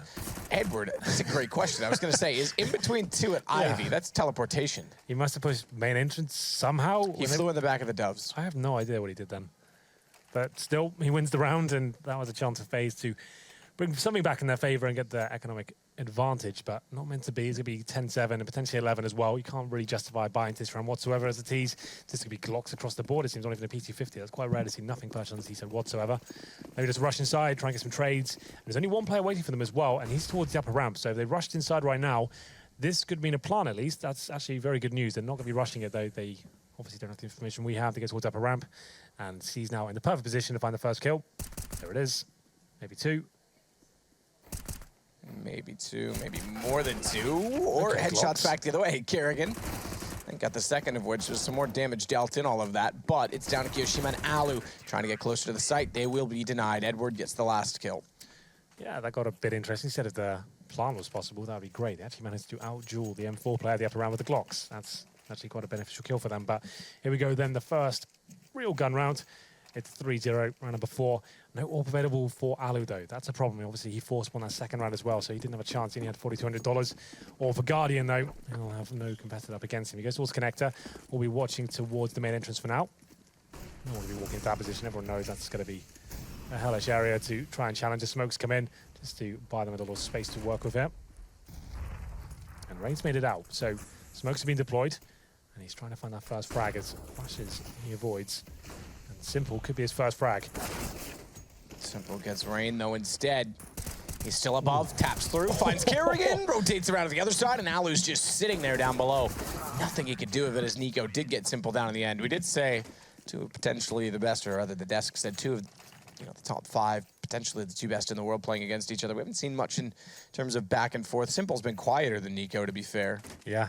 Well, that's a big round from him. First gun round, he completely wipes the floor with them with the M4A1S. Quite a simple round from FaZe overall. They don't even do a default at the start. They're going for that kind of set-piece mentality. Just smokes across the outside area to eradicate risk and just cut off some choke points there. Allow Rain to get our main entrance, but he gets caught out by Simple at that point. He pushes through the smoke with perfect timing as well and ends up with 3 kills. As we go into round number 5, another eco here for FaZe. They do get a partial buy. Deagles and body armor, though. Carrigan with a smoke and a flashbang. Not really much he can do here. The bomb goes towards inside once again.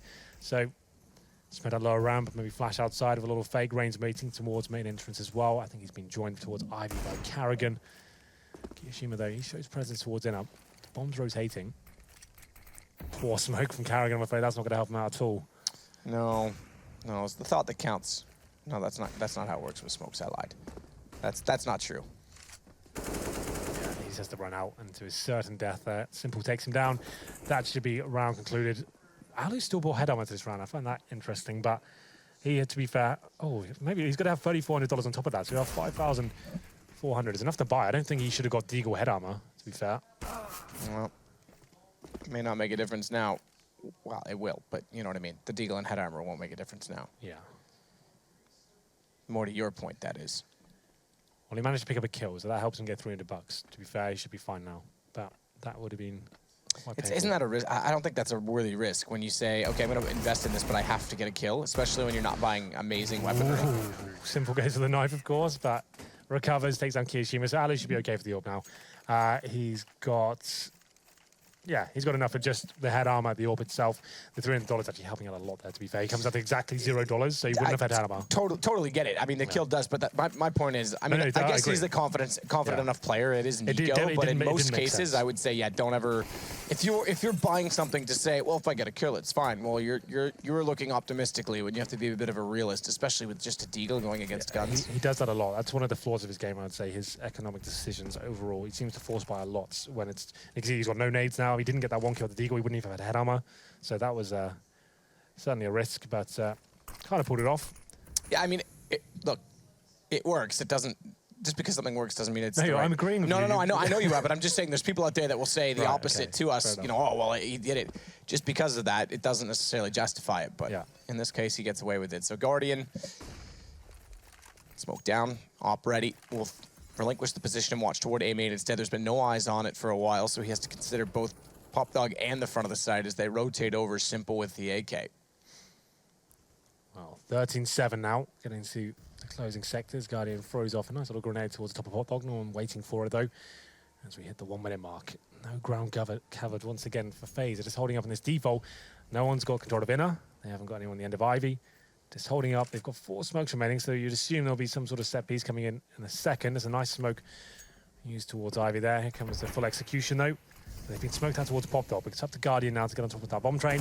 Simple spots one, but we're falling back. Smoke outside of the Pop Dog means Guardian has to hold the wider angle as C's will set for cross and cover off A main. No damage done despite the spraying into the smoke and how close they were to it. As an op shot rattles in from Nico, or rather, excuse me, toward Nico. Alu will sneak up behind him, having secured Sandwich. Nico now goes inside of the site, spotted out immediately though from the control room. It's 1 down and Simple chiming in as well. It's going to make this very, very favorable. And it's in fact going to be 14-7 as quick as that from NaVi. So despite dropping that early round in this half, and looking like they were going to drop down on the pistol, they pull the pistol back, and now they're just going on a tear. This is, okay, so 6 rounds in a row this time. Yeah, FaZe look quite flat at the moment. Like I said, nothing really achieved throughout that round. They just do a set piece towards outside, but NaVi waiting for it.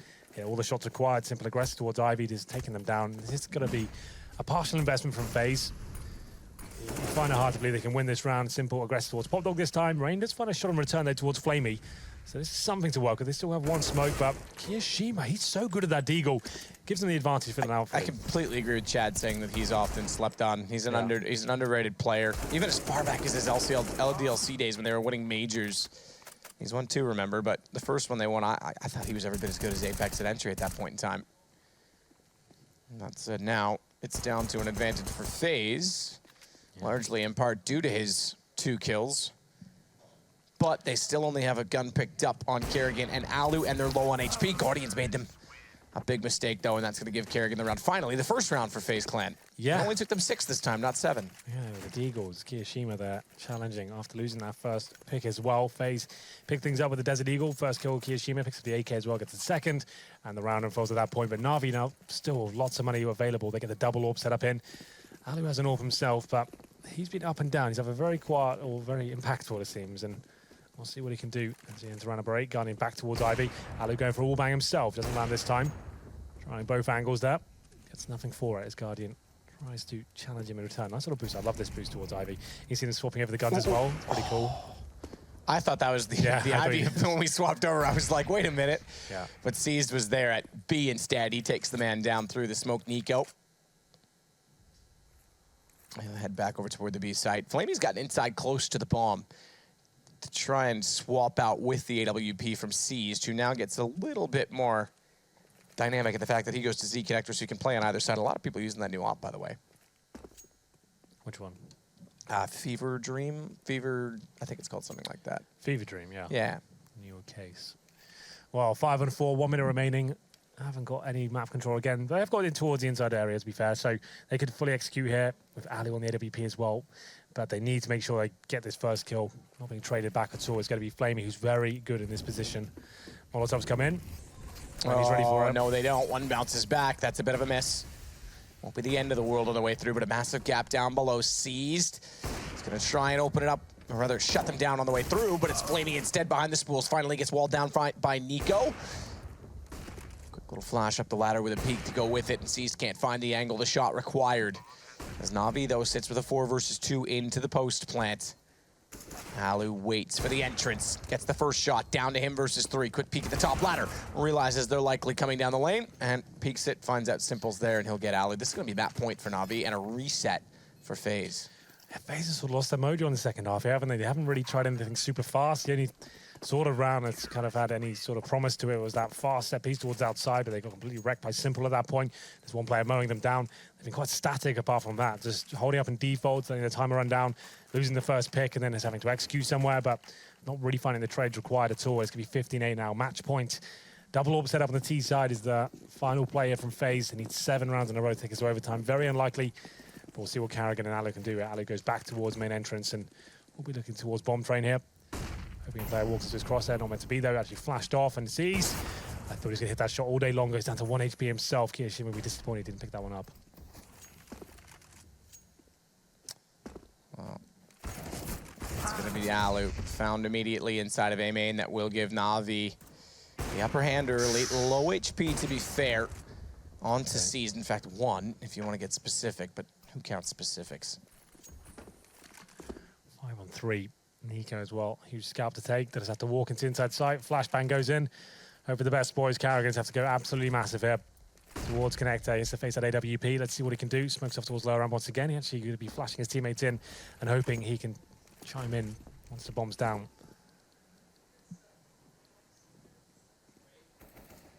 He's just waiting for his chance. That 1 HP. Hoping he can still take advantage of the situation. Bomb planted, though, and that's going to spell disaster for Na'Vi if they wanted to close this here and now, because they're down a man 2 on the retake. Guardian starts to work his way inside of the site. Shot will rain down through, but it's Edward that's trying to find the opening toward the bottom of the ramp. Kerrigan comes back in. Good start. And it's going to be FaZe picking up yet another to make it 15-9. Yeah, we're not done quite yet. After losing the first pick as well, FaZe towards the inside site. It's Kerrigan that saves him. Finds a pick towards Connector, then watching the flanks as well. They're managing to at least keep their head above water for now. 15-9. Can't let a single round slip away. Na'Vi still have money, though. This is a full investment for them. If FaZe can win this round, it does take them down to no money whatsoever. So double orb set up once more. Guardian and Simple this time was seized before. And towards Ivy. Looks a little bit faster, a little bit more assertive as they send 3 players in this area. Oh, God. Be careful. Oof. And Simple, it's very aggressive. I'll give it to him. No one would really expect that, but it does put him down to 36. A man down early. FaZe isn't done with this game. This round has a lot of weight on it in terms of what's possible for them and their chances economically more so. quite obvious. It goes without saying they lose it, it's done. But if they can win it, they can break the economy down and really mount the comeback toward overtime. Seized his weight below the ladder, but likely not to be faced just yet. B looking more likely.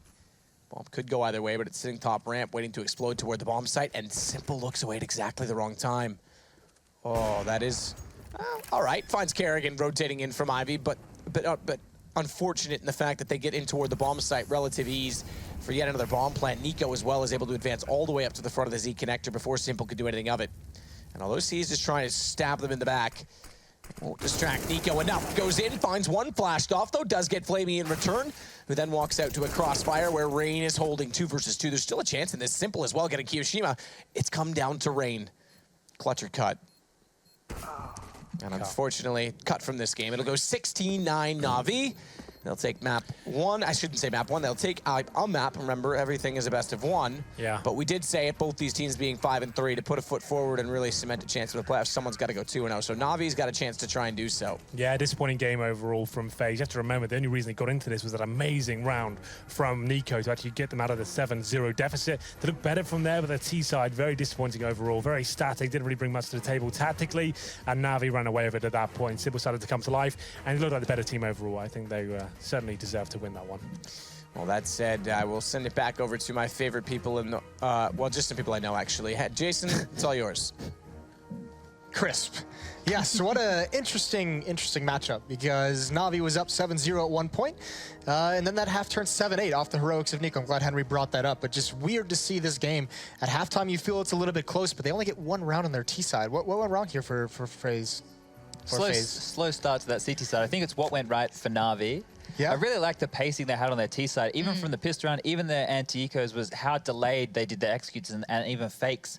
And that kind of like adds a bit of doubt in your mind when you're on the CT side. You never know if they're going to come. And at that pistol round where they sent Flamey so late Ivy, and then the rest of the players kind of busted out into that inner site, it was so late that you kind of have to commit to it because you think, well, they can't possibly be taking that risk. They did it on the anti-ecos. And then I think by the time we got to the fourth round, the fifth round, then they changed the pace and they were all on top of it. I thought they were going to run away with that half and absolutely whitewash FaZe, but that brilliance by Nico was the turning factor, I thought, to give them at least a semblance of a chance. Yeah, it really was like the small spark that seemed to set off the rest of it. But then you flip the switch towards the second half, and where did FaZe go on that T side? It felt so flat. It was strange. Yeah. It felt like the competitive game once kind of Nico kicked everyone off, and then there was nothing. There was that one quick, I guess, hit towards outer, and then Simple got that 3K, and it was just instantly shut down, back to that very timid, passive play that I don't think really fits with FaZe. It's kind of weird. They felt very muted in comparison to what we saw towards the end of the first half. Yeah, and some success as well with the AWPs from the Navi side of things. We even saw C's picking up, which is interesting considering they have Guardian and Simple. You'd think that's going to be the double op setup. C's, we saw a couple rounds, didn't have too much success with it, but I mean, overall, those ops seem to do the damage necessary to at least keep FaZe in check. Yeah, there were certain times as well where FaZe would do executes and they'd get all this ground and then they'd be like, well, we didn't find a kill because Navi are playing so reserved on their CT side. What now? There was like 16 seconds left. I'm pretty sure it was like a 4v5 or even a 5v5 situation, and they didn't know what to do at that point because they hadn't found any frags, and they couldn't really pick and trade each other because they're all stuck at odd angles. And those things, you know, are going to take time. You don't really expect that. You don't expect to find yourself all the way in that cutout and haven't found a CT yet. So those little issues for them. I think they probably, you know, obviously starting 7-0 down is a bad way to do it. Yeah. I guess they would want to have had a better CT side. I think the way that they were playing, they probably should have had more if they started a bit stronger. But yeah, Navi looking really good, especially with their CT aggression as well. Yeah, I've got to say, Navi again look like they're on form on train. They've always been a team to innovate on it. They took it into their map pool quite quickly as well, and they looked fantastic. They had so many innovative ideas on it, alongside FaZe Pro at the very start when this came back into the map pool. But yeah, this is the one map where you kind of see the strength of Navi very clearly on it. I feel in comparison to the other maps where it's sometimes there, it's occasionally there. You'll see that kind of beautiful Navi play that can be occasionally world dominant. But I think Mirage, as it's coming up next, is going to be a little bit of a different picture. I hope it is, at least for FaZe. Yeah, one of FaZe's best maps, right? Exactly. Well, you also mentioned it's a map that Navi likes as well, so it will be interesting seeing them go head-to-head on it. But the first map was Train. It was a win for Navi, 16-9. We will see if FaZe can come back and win Mirage when we return from the break. Stay tuned. That's about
Start your esports career now at play.eslgaming.com.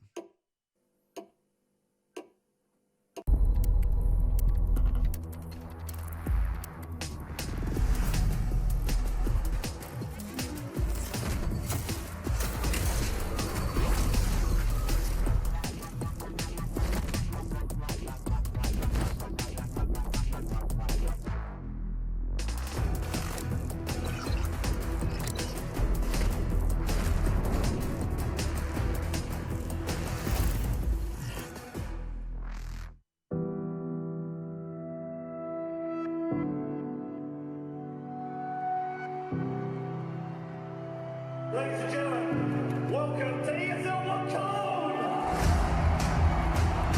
Two headshots in a row. fnatic's about to bring it back now. All on Nico. Trying to see if they can get the defuse and Nico. Oh no, fnatic! Has to keep Virtus Pro alive. Taco once closer. AW. He's looking further. He's gonna get a hit by headshot again. Oh my god.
Get your team apparel now at shop.eslgaming.com.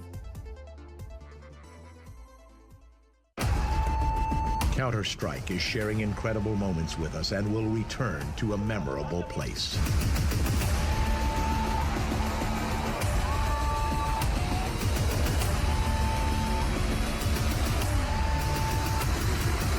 Get your tickets now at proleague.com/Dallas.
ESL Pro League is brought to you in part by Logitech G, Pay Safeguard, Mountain Dew League, and ESEA.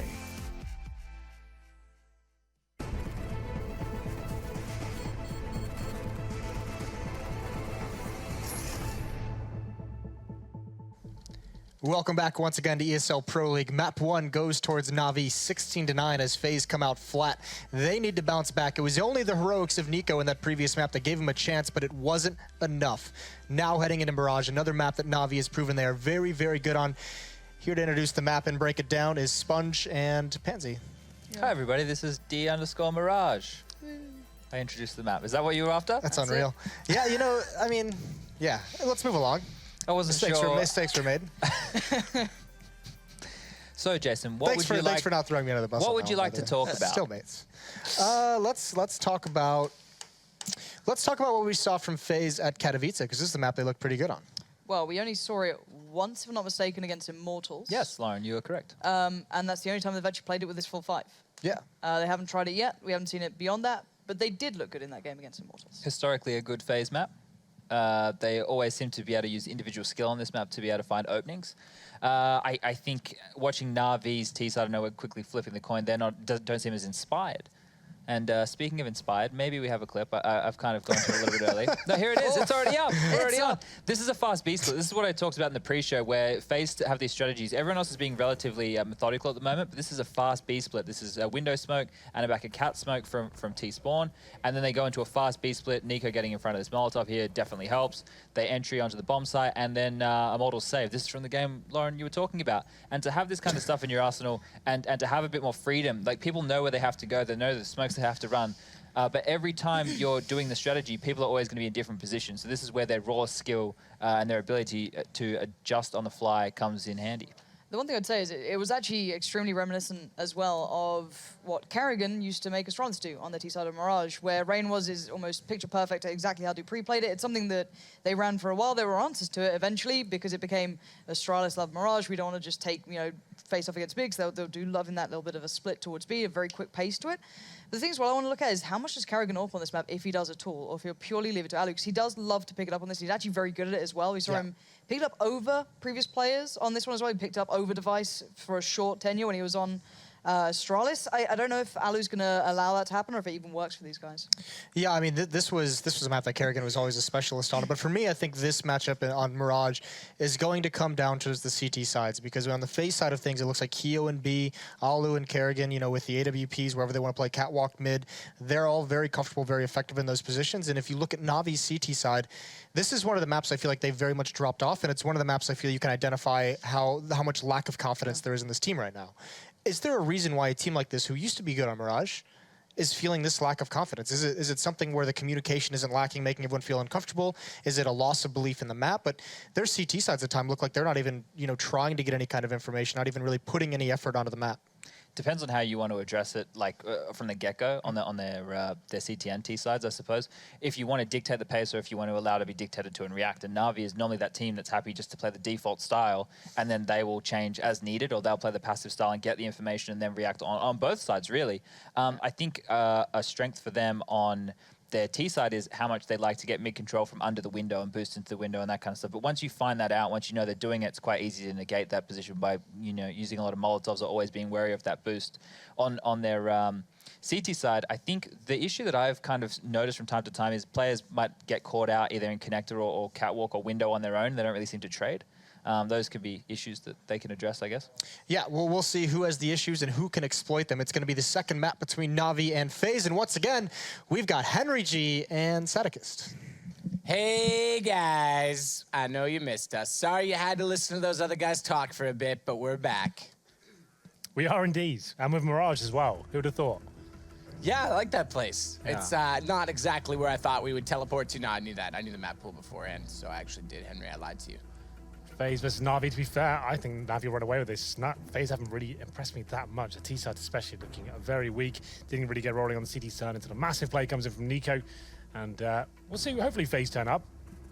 Like, it was always going to be a rough ride against NaVi on Train, one of their better maps. And FaZe apparently yet to play that in Pro League. So We'll have a look as they develop here as a team.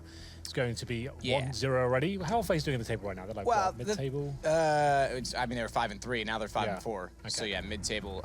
Yeah, I mean, historically this is a decent map for FaZe, but Nico, it's an incredible map for Nico. So both teams are reasonably good on it. To be fair, it's a good blind veto, I guess, choice, or the way that this leveled out for them. So I'm excited for this game. I think more so than I was on Train. I think Train for me, it can always be an epic game, but overall the way it plays isn't as exciting for me to watch personally. I like Mirage.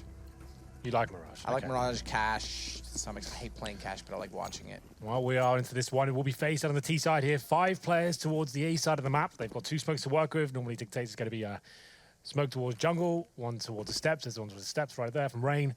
And they actually like to push through towards the CT side. Most teams will go towards CT spawn. They actually like to go towards the steps and push through the smoke. We'll see what they do at this time. 3 players out towards Palace. Up to Simple first, who's going to be looking for the couple of one bullets here. Tried desperately to do so, but Kiyoshima will take down Simple. As Guardian finds Kerrigan, it doesn't matter because Alu's got 2 bombs down in the site though. That gives Edward a chance back at it. It's still visible inside of the smoke, but Seized has to utilize that to his best advantage because he's got 3 to find. And he's not going to find any of those 3. Yeah, pretty standard pistol there from FaZe. Didn't push through the smokes as I speculated, actually finding a lot of frags. Didn't really have to. Get down Simple first, who was alone towards CT spawn, and Edward trying to bring in that heroic play, pushing for the smoke, getting towards Sandwich, but did not work out for him, and it's going to be 1-0 for FaZe here. The T-side was poor on Train. This is looking more promising, though. It's going to be a force buy, of course, from Na'Vi. Even Guardian's chiming in. He's got a UMP in body armor, so this is all kind of damage they can inflict in round number 2 here. And Desert Eagle some CZs, and on the T-side, they've got 2 AKs and 3 UMPs. Going for that mid control. Bombs down towards top of mid, of course. A little boost there for Edward. He'll try and be baited in by his teammates there. Flaming and Guardian try and show as much presence as they can. Actually got 4 players towards B. So not good news for Simple. He's alone on the A side with just a Deagle and CT spawn. No real map control gathered as of yet for FaZe. They have 1 player towards Palace. That's Nico. And they can just move on at the same here. They've still got 1 smoke remaining. Still a contact play towards A. Walk up that A ramp and try and challenge Simple. That could be idyllic for him, all things considered. Look at that angle he's got. They could just straight up walk into his crosshair. I think that might happen. I'd say he probably gets 1 kill away as they walk in. Simple's going to try and spot them coming out from Palace. Alu, quick check toward A main to make sure that's clean first. And now the walk. Not before Flames to clear Shadow. Take no chances on the way through. Looks out all right because that's cleared off, that's covered, but now they've got to find their way to the site instead. That'll help by pushing Simple all the way back towards CT. But Simple does manage a kill, get back in position. Bomb planted, covered off default, behind triple. Nade's not going to quite do anything because it's misthrown from Simple, but he's still in it with a shout. Now trying to flank. Bit of off camera, or off, I guess, camber action, you could say. It's almost out of position, but Simple, he's made this work. UMP picked up. He just stays alive in that position, stays efficient. Now Nico's locked out. He was the one doing battle back towards spawn. It's going to haunt them in the end as Edward will take him down, and Na'Vi is going to steal back around. So FaZe there, with the advantage, obviously had 2 rifles and 3 UMPs, and it was a B stack as well from Na'Vi. They will just about beat that defuse in. You'd think, all things considered, contact play towards the A side, 1 player there, they should be winning that hands down. But the problem is they didn't have any grenades to work with then. At that point, they'd used everything at the start of the round. They walk into the A side. We said Simple, he's probably going to get 1 here and buy his team some time. Actually, Alu pushed towards CT spawn. He gets taken down, gives Simple a weapon. And at that point, like we said, buying time, allow teammates to rotate in. They're hitting all the Deagle shots. Simple finds 2 in total. Just like that, Na'Vi steal it away. It's going to be round number 3, not a force buy from FaZe here. They've got the bomb down, so they can buy into the next round. So just Glocks, PT-50s here. Deagle for Nico. Normally going to be taking that towards mid, which he is doing. And gives his position away. So Guardian now, just readjust slightly. That's not really much this T's can do, I'm afraid. Only 1 flashbang. You need a couple of smokes at least to get to the site. That 1 flash, maybe get towards B, just flash over the roof and hope for the best, but maybe a couple of kills. That'd be something to work with here. They will be buying in the next round. Flash down to try and cover connector as well from Guardian. Rain. Oh, I was going to say it was going to wait. It's a tough angle, but it works. Finds Guardian's head. That means Edward boosted, thankfully, at Cat will have a bit more vision down toward the depths of middle because they've lost a lot of ground, having just Guardian go down that early. Seized goes past the L, checks the under. But it's over toward B with no one directly inside of the site. Edward's going to watch this from afar, jump across the first spots, the second spots, the third, nearly takes the third as he starts to unleash. It'll be a fast flank site, giving up bomb plant down inside of B. And immediately sees does get one when he arrives inside of the apartments. Ever closer as well. Molotov should do it. Alu's so low. The flash will go in. Oh, Alu just gets away, but he's caught on the exit. Sees now with 2. Still doing a 3 versus 3. Looks for a hat trick. Does find it as well. And Simple will go down to the hands of Rain, but flamie knows where he is. They'll converge on his position. And it Seized with 4 now on the UMP. Keo shows himself. Can't find the kill. Seized wraps around. Gets the ace. Got a bit scary there for NaVi overall. It was an ace indeed. That's actually quite cool for Seized. He came flanking in from the B apartments, gets 5 in total, his actual entries to the game as well. And they managed with just Glocks and P250s to completely get the bomb down and overwhelm that B site. It was a bit of a gamble for that from NaVi. Look at his money as well. $7,000, not bad. Yeah, that's sick on a UMP. Yeah. Lots of money farmed up. But we did say this would be a buy for FaZe. The bomb plant certainly helps that as well. It's a nice full buy. So 5 AKs, smokes, Molotovs to work with, no AWP, but Rain's got a decent spawn. Looking to challenge towards connectors. Throws a Molotov in at the start. Smoke to cover his position slightly as well. Guardian throws the Incendiary in return, but some fast mid control towards short coming in. It looks like Edward could be aware of this, but I say Rain gets this kill. If he overcommits slightly, that could be a problem for Edward, but just holding the angle for now as Rain sneaks in towards the ladder room. Rain's going to wait as well to see if Edward will push past Cinders. Seized, better shot to Kerrigan, but Seized is going to wait as well to see if they get closer to the bench. Alu finds the kill instead, but Guardian gets in position. Across the window, down they go. No one makes it into the bench for the post plant. They have that part covered off, at least to his knowledge. But smokes will change that. They have to consider all options now on the way back through, including the fact that Rain is waiting. Flash in, still spotted the shadow beforehand, and therefore could hold down the trigger and find the headshot, leaving them with a man advantage as well. Guardian's already gone. The flashbang was perfect as well, but Rain, just pulling the trigger, like you said, sees the shadows, he sneaks out the window there, falls, fires everything as he gets blinded as well. Perfect headshot comes in, and that's going to be the round secured. That was the turning point for sure. Guardian now trying to save the AWP. Has got one player towards connector, spots his head as well. That's Rain. Can he find the kill here? Certainly can. Takes him down. Will be staying alive for now. It seems it's going to be FaZe pulling one back, but 2 weapons saved for NaVi. We did say Seized had a lot of cash, so he'll be able to buy up into the next round, presumably. Well, actually, he must have dropped a weapon in the previous round. He's got 3K, so Guardian can drop 1. flamie not so much, so they are going to be buying up to this one. He does drop an M4, and it's going to be a rough buy overall. FaZe do not manage to obtain an AWP themselves. They still have the 5 AKs for sure. It's 2-2. Again, into this one, the final buy comes in for NaVi. They have 1 UMP for Seized. Edward's down to a Deagle, so it's on the Guardian really to try and step up here. Back towards middle he goes, seeing if there's a gap in that smoke available. Doesn't spot anything just yet, but just uses that angle to see any terrorists pushing through. Fires off a shot, gives away his position at least. As he rotates back towards A. So you can see right now, the terrorists setting something up, maybe an A split. You can see 2 players towards top middle, that's NiKo and Kiyoshima, and 3 players outside of A towards that A-round position. So they could go in for execution here. Kerrigan throws in the first smoke. Flash as well. Looks like they will be committing with this one. Certainly will. flamie waits underneath the shadow.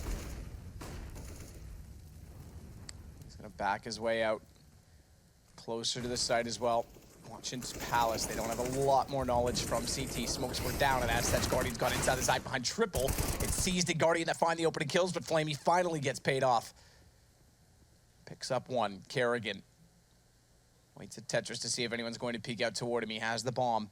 The longer he waits, the more it gives NiKo a chance to get in position. He does that, but flamie's got to get the bomb down, and that could be the end of the round. It's NiKo versus 2, though, and low HP on flamie. He's naturally going to go for this. As we know, NiKo will do ticket booth position. What? Sprays through, reads flamie like a book, but it was the ticket booth from Guardian. He kind of felt it there. He probably got intel of his teammate. One of them's low. He's on the bomb site somewhere. Kerrigan just died to him, and he takes the spray and makes it interesting. But a good decision there from the AWP and towards CT Spawn. As soon as he's done that, FaZe at the very same time. Don't give him a chance to think about where you could be. You know, the bomb down towards A ramps, very good chances towards CT Spawn. Take that shot, nail it, and it's going to be an EK here for FaZe. NaVi pull it back. 3-2 in their favor. Nothing really purchased here for FaZe. Some Deagles, P250s, no nades. And towards the B apartments to go. 3 players in that area. The bomb's towards middle, though, with Kerrigan and NiKo. flamie pushes off towards short. This should be a guaranteed round for NaVi. I think another plan here, FaZe. That'll be very good stead going forward, but loss bonus only at 1 for now. It'll be Rain. He's down to $1,500, and he's looking to get that P250 kill once again. Not this time, my friend. Simple waiting for him and takes him down with the M4A4. Sees to spot a player towards the apartments as well. Knows he's there, knows he's low. Just trying to finish it off now with the USP. And the round's over just like that. So NaVi now with a firm lead, 4-2. And a buy comes in. It's the first time we've seen the ult for Alu here. It's not a glass cannon. He doesn't have the head armor, which is a bit of a problem. Means his M4s can just kill him in one bullet. They do connect with the head. He's got a decent spawn towards middle. Guardian known to play that window position as well. I think he'll be challenging him. We'll see whether he decides to go for it or not. Maybe Rain can jump across for him and then see if we can get that first pick. Oh, he wants the shot before any utility gets deployed toward connector. Smoke included in the window. And a drop down found. Rain gets around the corner fast enough to spot Guardian trying to get to the underpass. So he's out of the round early. 1:34 still to play with. So a quick check for information as a result of that. NaVi plays aggressive in A. Aggressive in mid caught them, but they can rest assured fall back in A. 4 to 5 elsewhere, including on Catwalk, is inside of the smoke seized. He let them get by, but couldn't find more than one. It had the potential, you have to say. Edward in the sight with just the UMP, and that should be the round, all things considered. Yeah. Especially with Nico getting simple in the off wing. So yeah, Guardian makes an interesting decision there. Jumping out of the window when you know you haven't got anyone connected. That's been Molotoved off. You've been smoked out the window yourself, and you have no idea what's on the other side there. He jumps out and gets taken down by the UMP. That was a strange one for me, I have to say. For FaZe, they'll take that all day long. And manage to pull around back. It's 4-3 in their favor. And in terms of the buy, not really available with a NaVi. Simple, okay, they're going for it. They get an AWP out. Glass cannon for Guardian. Simple drops a FAMAS as well. So they're kind of trying to clutch their straws. They work out what's available to them. It's a FAMAS, UMP, the AWP for Guardian, glass cannon of that. We'll see whether he can get anything going here. Simple towards middle this time. Guardian actually plays towards CT spawn, watching the A ramp. They're trying to charge. The smoke was poor, but it doesn't matter. The shot's even better. And he manages to take that first kill and give him an advantage once again. Rain. Another poor smoke. Smoke. 2 in a row. And let's see. Oh, hold. Hey, gets the Molotov in. Finally get it. Oh, well, waited out. Flamey crossfire set. But a back-off play from Seized. He wants to look elsewhere, including that of connectors. He wants a better angle inside of middle with more information. Just to point out as well, the reason Simple faces that is he sees the smoke fail, so he wants it to have the surprise factor on them there, but Alu, he got the drop first. I really like the pun in Seized's gun name. Okay. He's using Poseidon, and it's called See You Later. It's the ocean, the sea. See? There you go. And he'll see Kiyoshima later. Good find in the underpass, back through the smoke. Waits toward the stairwell, knows that they're likely deep inside of the site, so rather than go for the peak, he wants them to wrap around. He wants them to overcommit as Kerrigan will plant the bomb safely, but Guardian finds him immediately. It leaves us to just 3 players remaining for FaZe. Smokes will go down late as well. Sees tries to utilize them to his advantage, gets in position to throw a double flash as Guardian gets Alu. And as soon as the second flash is thrown, they'll jump over top of Sandwich, but Nico's found that kill immediately, reads it well. Nico looking for another as well, inside of his own flash, gets the shot. It's now just he remaining against Guardian, a 1 versus 1. Baits out the first shot. What? Looks set, but Guardian bests him. 4 kills with Guardian. What was that last one as well? My God, I thought Nico had that round tied up completely. But Guardian shuts him down. Close range encounters at AWP are always going to be a rough affair against Guardian. And there it is. They do manage to pick up the round. I'm not sure if did Kiyoshima dropped out there. Did he drop out as the round was he alive at that point? I'm not 100% sure. I think I counted 5 kills go down, so Okay. I don't think so, but I didn't catch that, to be honest. I was watching our hero, our knight in shining armor Guardian. Yeah, what a sick shot that was from him. 4 kills in total. So the unpause comes in. There was a slight technical pause while Kiyoshima was sorting his PC out. But it was still a rough round for NaVi. It comes down to a 1v1. He has to keep the AWP, but the reinvestment comes in. FaZe are actually in good stead overall. They've got 3 AKs, an AWP. Kerrigan's down to a Tech 9, but that's fine. And in terms of NaVi, they're down to 2 UMPs himself. Guardian, of course, still has his AWP. And this definitely justifies FaZe clans a force buy into this round as Guardian back towards middle. Smoke comes in once again. One in the window actually hits this time as well. He's just trying to keep his cross in the same position and to shoot towards that corner to see whether he can find that first frag. It takes a little bit of damage for that. And now fast control coming in from Rain here. Decent smoke towards connector to allow him to have full control of this area. And just seeing if he can find a little cure towards the steps area. Not going to be found though. Guardian actually rotates over towards CT spawn, is watching that angle. Pick up Edward. Oh, very fast play to get out in the face of 2. FaZe trying to make up for lost ground in the last round against that exact man, Guardian, He plays a very different angle inside of Egg based on the coverage of his teammates back towards CT, that of Flamey. He's able to find Connector. Wide of the smoke, Kerrigan. Rather Kiyoshima, that's getting me tonight a little bit. Kiyoshima, meanwhile, goes back out toward the underpass as Nico fortifies the top of middle. He should be able to get toward Connector at the very least. But Edward's watching that quite closely. Well, Edward with 2 lovely frags towards short, picks up the AWP now. So a double orb setup going forward for Navi. Says Nico Kiyoshima now probably can't win the round with 35 seconds remaining and only 2 players standing. That's a missed shot from Guardian, a rare miss considering what he's been doing tonight. But he does spot one.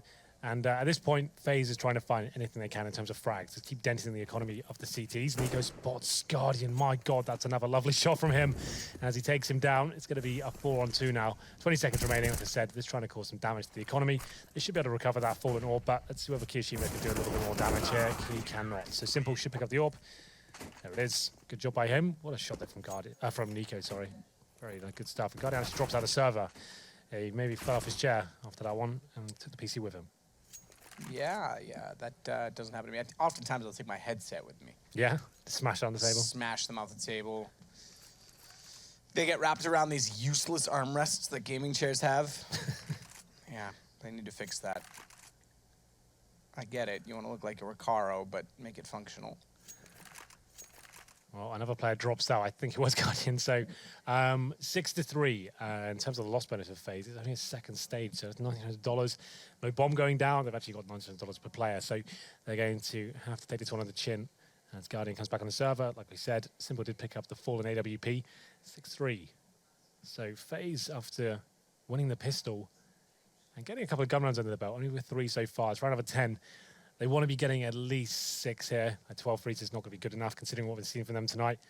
And we'll have a look at the scoreboards as well. Kerrigan 3 kills. Alu, same story. Alu's been hit and miss tonight. He's had some really massive rounds and then he's been quiet for entire halves as well. So yeah, I haven't seen much from him to really make me say it's been a great night for him. Yeah, I would say that's probably fair.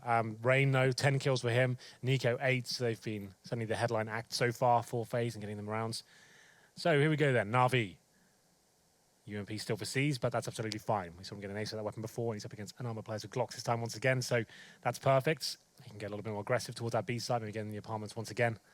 Double orb setup though. So Guardian normally playing towards middle. Simple will be the secondary orb on the A side. And we are getting back into it momentarily. Deagle's purchased. Nico, he picks one up. He had a bit more cash than his teammates. So he gets the Deagle, no nades. Anyone else could be joining him? Doesn't look like him. You've got all the info. You're like a wizard. Yeah. You're a wizard, Henry. Maybe a witch. Who knows? Yeah. I was thinking you were more just a bitch. I set him up, you knock him out of the park. Aim for the fences. Yeah. That's what I always say. Well, round number 10. FaZe now with the full eco. It's getting pretty bleak. This will be 7-3, but they did have a bigger come. Remember, they were 7-0 down on train and brought it back to do 8-7. It was against them, but still a pretty reasonable comeback. They fell flat on the T side, but with a chance for them to get into the game at least. It was pretty disappointing overall, I would say, considering what we've seen from them recently, especially Kanavica getting to the grand final. I don't think anyone could have really called that. Yes, Nico is an amazing pickup, but the amount of time they had to work with and considering what we've seen from FaZe in previous tournaments, they're always the master of the group stages, then they always drop out as soon as they get to a playoff, right? As soon as they get to quarterfinals, that's normally it for them. So I saw some clips on Reddit today. Okay. From Not2 and YNK. Yes. I'm just really curious as to how you, Moses, and Chad didn't get a clip. Is that I've been in London for a week, but I don't know. I don't know their excuses. That's your excuse? Yeah, that was my first game. You seemed to say, you came in and said, guys, I haven't counted a few days, but I'm feeling it today. I'm feeling it. I felt like some time away from it, like kind of reset my brain. I was a bit frustrated with the game before. No, that's fair. But yeah, there was some good clips today. It was good fun. We actually had a 5-man stack. I do that. I have a good game about every 6 months because I go, yeah, you know what? I'm ready to play again. And I play for an hour and I go, all right, see you Sometimes you need like some time away from it to actually kind of fall back in love with the game. You're playing it all the time and like you get like a massive loss streak. It's good to have some time off. It's a nice little tip there for any young players out there. Reset yourself. This pause is taking quite a while. I think a FaZe player's dropped down now. We were waiting for Guardian before. Now a FaZe player's gone. Okay, well, Guardian's back in. He gets thrown over his AWP. And who are we missing from FaZe? It's not Nico, Kerrigan, Ali, Rain. Okay. Kiyoshima. Kiyoshima. You forgot about him. But he'll be back, Henry. He always comes back. He's had some issues tonight. He's timed out a few rounds. Maybe Yeah, I think there's a few people that have in different scenarios. But Rain's gone once, Guardian's gone once, Kio's gone twice. The wonders of online CS. Yeah. It's a cruel mistress sometimes, but getting through it. It's going to be 2K per player. Deagle's out. This is like one of those rounds. Doesn't really mean much. It's just if they can get a bomb plant down here, that'd be good. Second stage loss bonus. Kiyoshima's back. And Guardian's timed out. Good lord. It keeps it's the game that keeps on giving. I know all about that game. But it is, yeah, I mean, that's unfortunate. I'm blaming eBot. He's just saying, nope, I only want to play with 9 people tonight. I'm too tired for 10. So if you want to join, I'll kick someone else. He's a fickle being. We don't really use eBot here. But No, that's don't okay. We might. I don't know. I can't remember. Well, going forward, in terms of what we've seen from Na'Vi so far, they haven't had to adjust their gameplay too much. There's been some rough rounds for them economically in terms of close ones, like losing frags and they shouldn't have done. Rounds have secured. But that massive round from Guardian, the clutch against Nico as well, that was turning things around slightly. That was actually the start of this lead for Na'Vi, considering they've got this 6-3 lead right now. It's another eco coming in. Next round will be $2,400 of what they have right now. So they have a buy, but no all for Alu. Here's the stats for you. We'll have a look up. The kills, Guardian 10, Seized is on exactly the same as well. Same amount of deaths there. Edward, he was great on train. He's only on 3 for 8, but it's all fine. In terms of FaZe, we said they're quiet as well. Alu, just the 3 kills. Karrigan and Kiyoshima on the same sort of level. It's just Nico and Rain. And we did say before, like Rain's been in some really good form at the moment. And Nico joining in. I'm sure we'll still got some amazing rounds to come. These sort of names on the server. Nico, Rain, Guardian, Flamey. Simple. There's always going to be some crazy clutches coming in and rounds you don't expect. So everyone's back on the server, Matt. That's a good news. It is good news. I do like when we have 10 players on a server. It makes Counter-Strike much more enjoyable. Yeah, that's true. Well, That's usually why I don't play, because I'm not a full player. Well, 10 players on a server doesn't necessarily mean that we're going to play, Henry. No? No, sometimes what it means is that Buddha must have his moment of prayer. Good lord. I can see where you're going with this. We have to bring in our shiny, rubbable head and his 2 friends who are actually puppets controlled by Gaben from under the desk. Well, we've known it was coming for a long time, but Matt's completely lost his mind. He's off his rocker entirely, and So, God bless. There's not really enough of the game right now to analyze what's been happening. But in the lead up to IEM Sydney, Jason, I thought we'd do a little fun segment called... Oh, is this... Yes, yeah. What's it called again? We can announce this. Something about fair dinkum. Yeah, that must be an Australian. That is This could be the Australian first episode as you explained that. Yeah, I won't explain that, but I'll give one to you. This is Emily and I were out for dinner last night, and the waitress came up and she said, have you finished with everything? And the response was, nah, yeah. That be a not yet? I'm really stuck still on the whole Emily and I went out to dinner. Is this your fake girlfriend you're talking about? No, my real one. Anyway, so the nah, yeah is that's saying yes, we have finished. But why do you start it with a no, yes? Well, I don't know. It's just a weird thing. You got the yeah, nah, and the nah, yeah, yeah, nah, yeah, nah. We've got another Australian Speechless. confirming for that. Like, We do have another one. Yeah, that's We're right. surrounded by them, really. Fair dinkum, I'd have to look up the definition. It's just like a fair go. We're going to have a fair shake of the sauce bottle. Okay, can you tell us, like, can you tell the audience what features we're thinking? We're starting tomorrow with, what's it called, Vegemite? Yes, tomorrow we'll do some Vegemite. I'll just do it on a piece of white I was bread. told not to do it on a spoon. I wanted to just have him have a spoonful of it. I want you to enjoy it. I don't want you to dislike the Vegemite. Okay. So what we're going to do, we'll do it properly. Nice bit of bread, bit of butter, and then I'll spread the Vegemite because it's very particular. After that, there's what? There's Tim Tams? We'll get to Tim Tams. I have to go to the Australian shop to go see what they've got, but they should have Tim Tams. Cool. They're a delicacy. You'll love them. Okay. Then we're going to bring in some creatures. I'll do my best Steve Irwin impression. We'll bring in some different animals. Depends on what you're interested in. I'm singing some snakes, maybe some spiders. Don't do that. Definitely. See what we've we'll got. get Henry on the desk for that segment. He does. Sure. He does love both of those creatures. Yeah, Maybe we should talk about Counter-Strike because it looks like they're not even on the server. they all did leave, but maybe we should talk about what we've seen happening so far. What have we seen happening so far, Chad? Well, the pistol round did go in the favor of FaZe, and then there was a bit of a blunder. I don't know if it was a blunder. It could have been more just Simple being amazing. So Simple was able to make an initial deagle frag. Someone pushed him at City Spawn. I think it was Rain. Then he stayed alive, called the rotation. His teammates came, they found another frag, and then I think he got like the last 2 or 3 kills. But it was really good play by him individually. nice deagle shots. That's the skill that you were talking about in the pregame of what Simple can bring, and we saw it straight away. I made a great point in the pregame, didn't I? Yeah, Well you done. did. Thanks. Do you want to elaborate on that anymore? Not really. We could talk about Nico's skill. Some of the skill he has just shines on this map. I really like the way he plays a ramp solo for his team because he mixes it up a lot. We saw Katowice against Immortals, that one match that we've seen him on this map, where he kind of just took the entire round by in his control and just went up A and got 2 or 3 kills for his team, opened up the bomb site. Here we saw him doing a little bit of letting his team do the work on the other side of the map, and he was just kind of lurking, gets that 1 kill, really seals the round. So he's got a lot of variety in the way he plays that. And it's such a fine balance, isn't it, between being incredibly relevant to how a round pans out and being completely useless. You've seen it before with active and inactive lurking, I guess, but I don't think that always applies to Nico. He brings more to it than just that lurking role. He brings so much more firepower to that position, and if this is how he's going to be put in towards this FaZe roster now for a bit of longevity to it, I can't wait to see how far he can take that, because he is such an immense power, and it can only be developed beyond what he's doing now, because their mid takes already look good. We've already seen that they've been running it a couple of times, what we talked about before. Rain's having a great game already. He's the one who just barrels it up short, has a good time of it all. A couple of issues, they did miss a couple of the mid-window smokes. I think Carrigan normally does the jump throw from T-spawn into window for the smoke.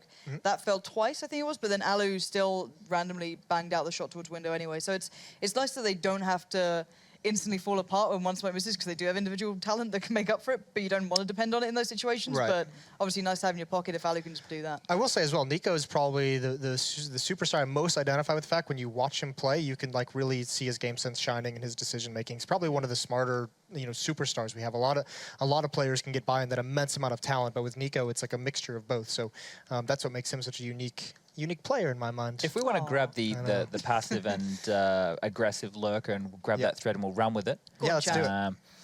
Something that I think people need to look at here is, there's a lurker in a team, or this guy's job is to be a lurker. You can't really be a lurker from a default strategy, right? Because what happens is, whatever happens mid-round is where you make your decision on, as an in-game leader, of where things are going to pan out. So if you play the extremities of the map, like if you're playing, we use this one as an example, if you're playing the apartments or the A ramp, like you were talking about, or you're playing B halls, depending on what decision is made, depends on who can possibly be the lurker or if it's even necessary in that round. So I think people need to, those playing at home, playing ESEA, try and be an all-round player. Be a support player, be a lurker, be an entry fragger. You need to do everything. You need to be a jack of all trades. Don't let the name of the role confine you in that role's specificity. We can't all be AWPers though, can we, Jason? We can't all be AWPers. I will say. Is this an undertone to something here? I'm feeling? Frequently when we're playing in our ESEA pugs before the things go live, I decide to pick up an AWP, and every time I pick up an AWP, I'm just like, this is going to be it. I'm about to do something amazing. This is going to be all me. It rarely ever happens. I do get like 1 round a month, and then I know never pick it up again. That being said, my AWPing skills aside, we are going to send it to a quick break as we figure out what's going on inside the server, so stay tuned, and we'll be back with an update. No need for an update, Jason. I will update for you. I am God. You might just be Buddha, but I have the all-seeing information, and we are into the server. Yep. And as God, I'm also the one that decides when we do and do not reschedule. We are not rescheduling, Henry. We are getting into it. I'm glad, because that would have been a travesty. It's going to be 6-3. We've changed server, so hopefully the technical issues have been sorted at this point. It's 6-3, of course, in favor of NaVi, but it looks like the players are on the server. We have 10 there. Making 9. Andy is there for NaVi as well. That's obviously the new coach now for Now That's Been Served. Anyone's not aware. Starix has left, and it's Andy, who was involved before as more of an analyst role, but now he's stepped into the full-time coaching position. So it'll be interesting to see how he gets on going forward at the big events, especially. It's been a rough ride for NaVi ever since winning ESL New York. They haven't really looked god-awful, hasn't it? Well, I wouldn't say awful. Like for an average team, you'd think it's been all right. They're making playoffs, doing okay, but yeah, it's in been terms underwhelming. Of yeah, exactly. For the dizzy heights they've come to expect now, for NaVi, it's certainly been underwhelming. And we are getting back into, I can see restarts happening. That's always a good sign. And the money's okay as well. There it is. It's looking all right. You can see everyone drop dead on your screen.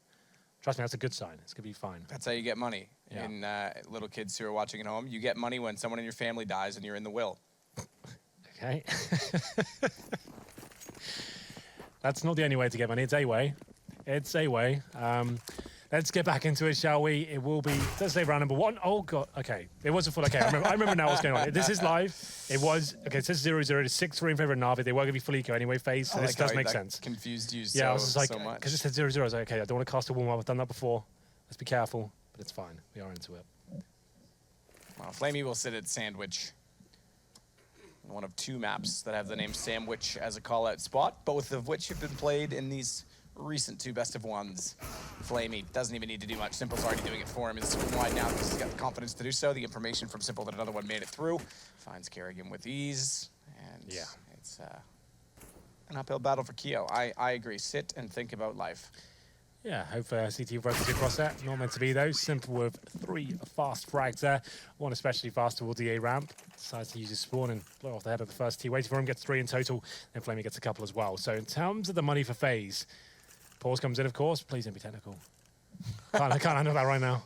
It's going to be tactical. Tactical, it's fine. So they're trying to work out their play right now. I think they're like 2nd or 3rd save loss bonus, right? So they've got $3,300 like per player. So I would say the buy is already worth it. Maybe take a partial here with Tech 9s, body armor, use $2,200 into the next round. But it's 7-3 for now, as you can see. It is technical. Okay, that's changed.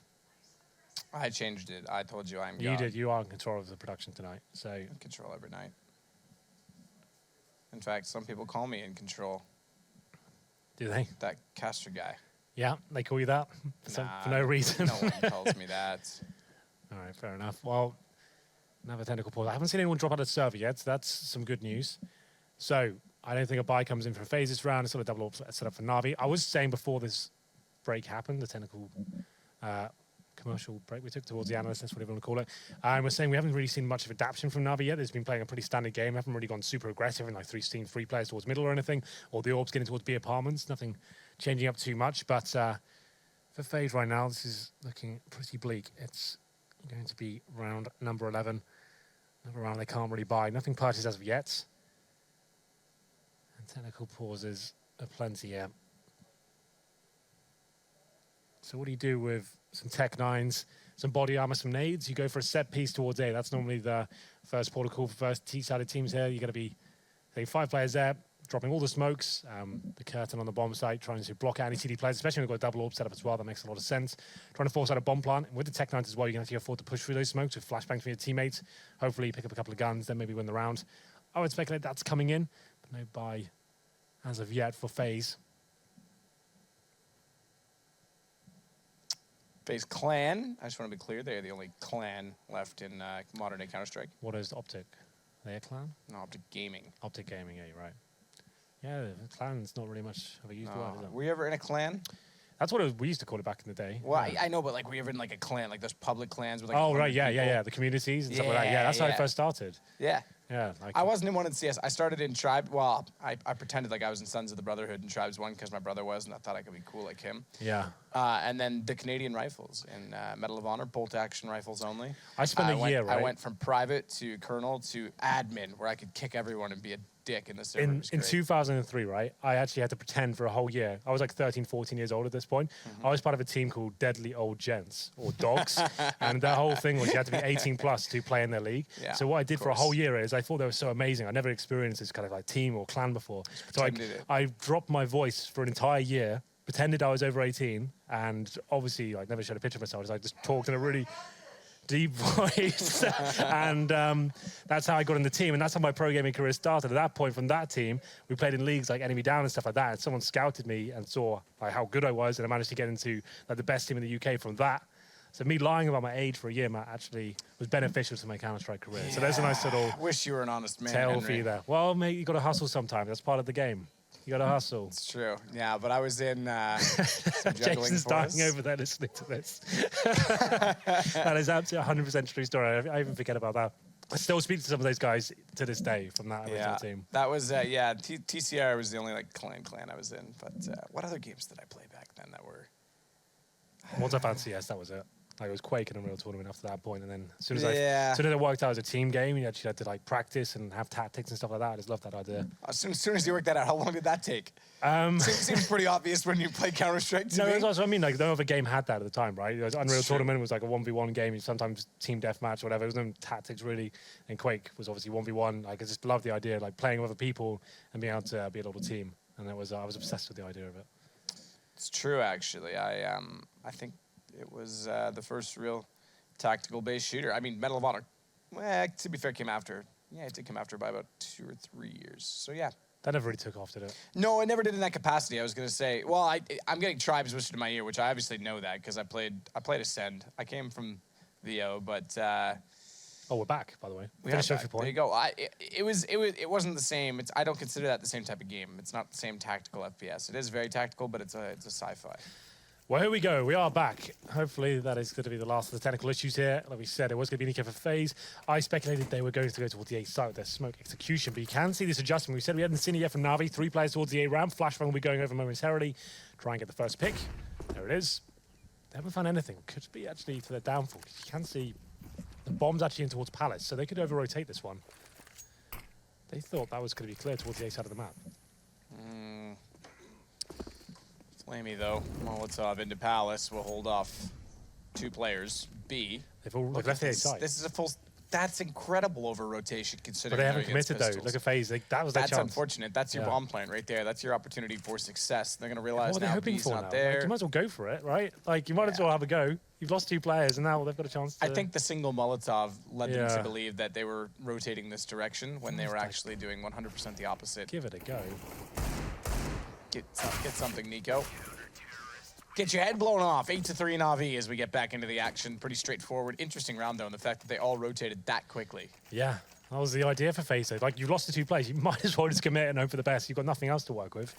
They waited for so long, started to go back towards T1 and realized, okay, this doesn't really make sense, and then didn't really get much for it at all. But there it is, 8-3.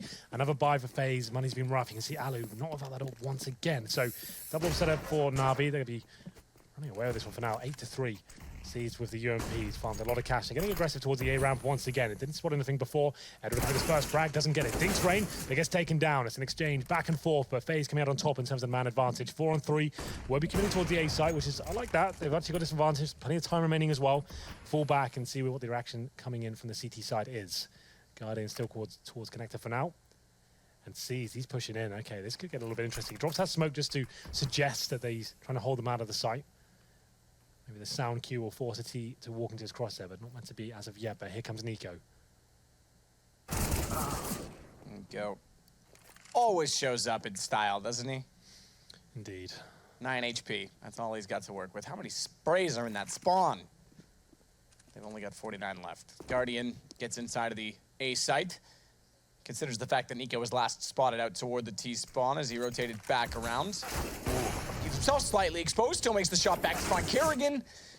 Oversteps the mark twice, though, and that's enough for him to finally go down. That's a lot of Keller, I have to say. It's like giving a bunch of kids sidewalk chalk, as Alu will add red to the wall behind Simple.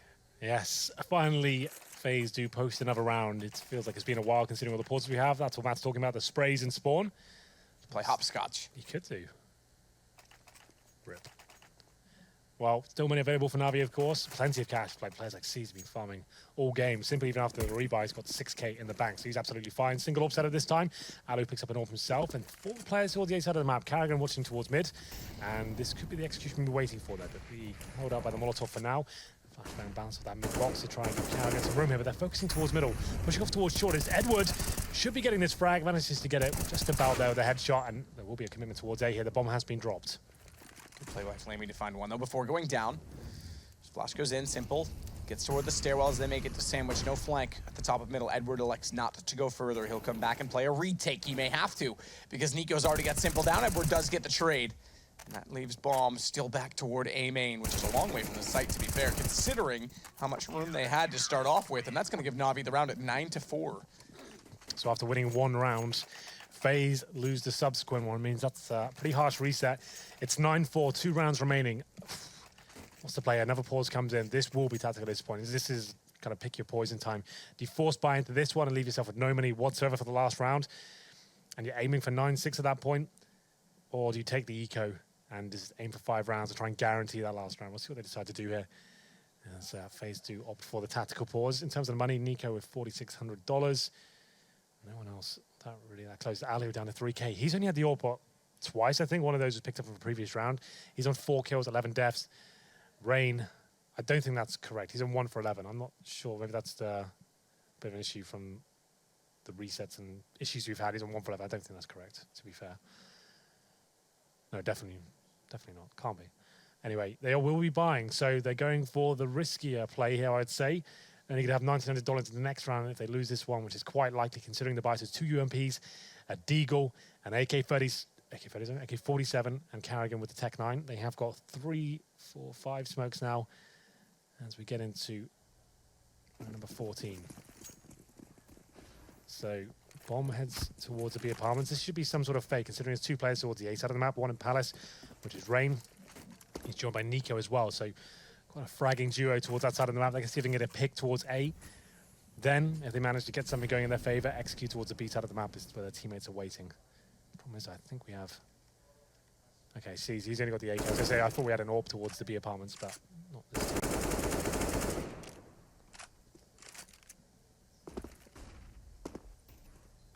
Carrigan, quick check down toward the underpass position. Bomb sits back inside of the entrance to the B tunnels with the TV that you love, Henry. Everyone loves the TV. I had a house party and they blew it up on me. And then for the rest of the time, it gets blown up over and over again every minute and 55 seconds. More than that if you include every server in the world. Probably every second. Inside there, it's a Matthew's brain. An interesting place. It's a very interesting place. If I could make a movie from my own brain, it would have no starter end or plot, but it would be damn entertaining. Oh, here comes a little fake towards the B side of the map. It's actually changed up from what I suggested before, almost the exact opposite, but you can see Carrigan trying to make something happen. He's normally the player faking towards the other side of the map, setting something up for his teammates. He's very good at it. But Guardian's even better with that AWP. He finds the first kill, simple for Deagle of all things. Takes down Rain as well. Guardian gets elevated. Oh, that's quite nice. Nico sidesteps to find the headshot on the AK, and Kiyoshima kills his teammate. Okay. With the Deagle, that wasn't even lined up. He must have just panicked. And that doesn't help anything at all. But Nico gets bomb plant down low HP on simple. First peek. Ooh, nails it. I thought the AK was primed and ready. Ooh, yeah. Ooh. I know they get the bomb plant, Matt, so that's something. So it was going to be almost no money into the next round. Now it's just over nothing. They've got about $3,000 per player. It should be 11-4, but no, it should be 11-4, but it could be 10-5. It's been a long week. Rough time in London for me. It's going to be the final round. Yeah, that city's a terrible place. I wouldn't go there if I were you. Just avoid it. I agree. Avoid it. It's best for your health. Yep, especially for me. 2 AKs, Tech 9s and Deagles. It's going to be smokes and Molotovs to work with here. Rain and Nico makes a lot of sense. The best fraggers on the team. Let's see what they can do with these weapons. Molotov towards top middle and connector as well. They'll be pushing through to smoke by the looks of things. Allo dancing with death here, but it's down first. But there Jumping it is. Tech 9 nearly got Edward on its own, by the way. But Rain gets a kill. Whatever his accurate kill total is, it's got +1. Flamey will slide into a position at the catwalk where he gets spotted inside of the smoke, inside a connector, finds Rain, finds another. Nico goes down immediately after. It's Kerrigan and Keo. But does Keo have the key to Kerrigan's heart? Does he have the Keo? I'm sorry. Kerrigan 1 versus 5 or whatever it is, and Simple's going to grab him. So 11-4 is your score. That I can count because it's right in front of me, Henry. That's true. Well, another rough half of FaZe, and we said maybe they could step things up on Mirage. Apparently not so much, but still not done quite yet. We'll be for the second half after this break. Do not go anywhere.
Yeah.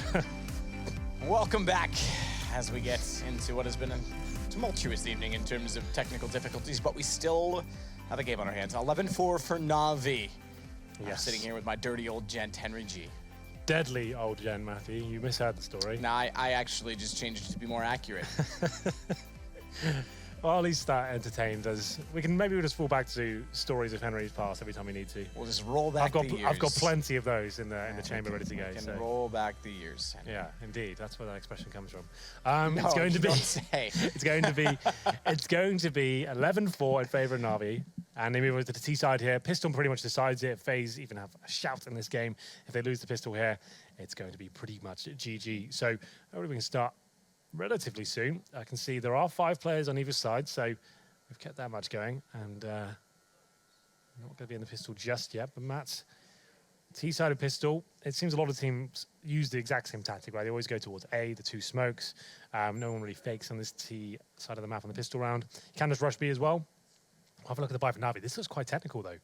2 players with 2 smoke, well, a smoke each and a Molotov each. So more of the same, I would say, but we'll see. C's maybe looking to get a smoke towards the window here as well. This is actually looking kind of interesting. So here it comes. Cat, bounce. I don't think that went far enough. That does nothing other than the boost. You can bounce one off the sign. That doesn't make sense, does it? Yeah, you can bounce one off the sign there that lands just in front of doesn't really Tio, block up but anything. you've got to throw that way further. That smoke does nothing. Because you could still see from window, and you can push off short, so it doesn't really. It must have been misthrown. I guess it was supposed to land to cover off the whole of short and window ladder room. Yeah, you can. There's 2 ways you can throw it for short there. One goes to the right and lands still out wide, but it covers off the entire mouth. Or the other one is you bounce it off the little metal slat below the B sign, and it'll go a little bit deeper down the lane. But that one I think you have to throw from a whole different spot. So. Well, regardless, it's going to be FaZe picking up that first kill. It's Nico, of course. They've got a couple of dinks in here, NaVi, but not really much to work with as of yet. The bombs towards the B apartments, and Alu was behind him. I thought that was a teammate I was talking about that. It's actually Alu who does find the bomb as well. Okay, 3-on-3. That's for Spanish works. He was looking so calm behind him. I thought that was just a teammate, I assumed. But Guardian finding a frag. This is a very confusing round overall, but it's a 3-on-2 for now. Let's calm down. Karrigan and Alu with the bomb in their control. Karrigan has to nail this first kill. He does not do it. As he spots 2 players there, boosting up to the B apartments. Karrigan backs off. Alu did a great job to start this. He still has a Molotov in hand, but they've got 3 players to find still, and only 1 left to do it. The Molotov's well placed, but peaks early, and Simple's had enough. Yep. He'll simply put him down to 12-4 the score. Just runs through the flames there. Didn't have to, had plenty of time to wait for it, but decides he's going to finish off the job right then and there. He gets 4 kills in total, and we did say if NaVi pick up this pistol, it's going to be a real nightmare for FaZe going forward. So they do a full force buy here. FaZe need to win this round. Even Alu chimes in with the armor as well. CZ's couple of flashbangs to work with. Very unlikely he can do anything with this. Just have to take some stellar deagle work from the likes of Nico's on the screen right now. Some shots. Don't get anything for it. Readjust back towards the A site. In terms of the play right now, default round for NaVi. Don't need to overcommit. See if we can get that first pick. Allow the CDs to use any aggression or nades they may have, and his Rain pushing towards the A ramp. Doesn't commit to it though, as Alu looks towards Palace as well. And he gets taken down. Does indeed. Taken down and out. Simple. Fades off the situation with the backflash, sorry. Or oot, as you would say? I don't think I would say that, No, actually. you don't actually do that. I'm going to be, I've never heard a Canadian do that in my life. That's the one stereotype. Where does it come from then? I have no idea. In fact, I'd say upstate New York says it more like that than we do. They drag their vowels in a similar fashion to how I do it. But A, that's fine. You know, that stuff like that, you know, that we like polar bears and we ride on moose downtown to get our beer. Those are true. The oot and a boot, I'm not sure what that is. Oh. Rain's gonna grab Simple. This Karrigan will be found on the corner of Catwalk by Guardian. It leaves Rain versus 4 and Rain no more. He couldn't do anything in that situation. Yeah, that was the real last chance ever FaZe. They force spawn into that round and they have to take a full eco here. It's going to be 14-4 after this one, and they're going to be limited in terms of the AWP in that first gun round as well. This is getting very grim. They've looked poor tonight across the board. No one's really stepped up. Nico's had some impressive rounds, sure, but that was the only round that really got them into the game, right? They would have potentially got battered like after 9-0. He was in an impossible situation, managed to win a huge round for them.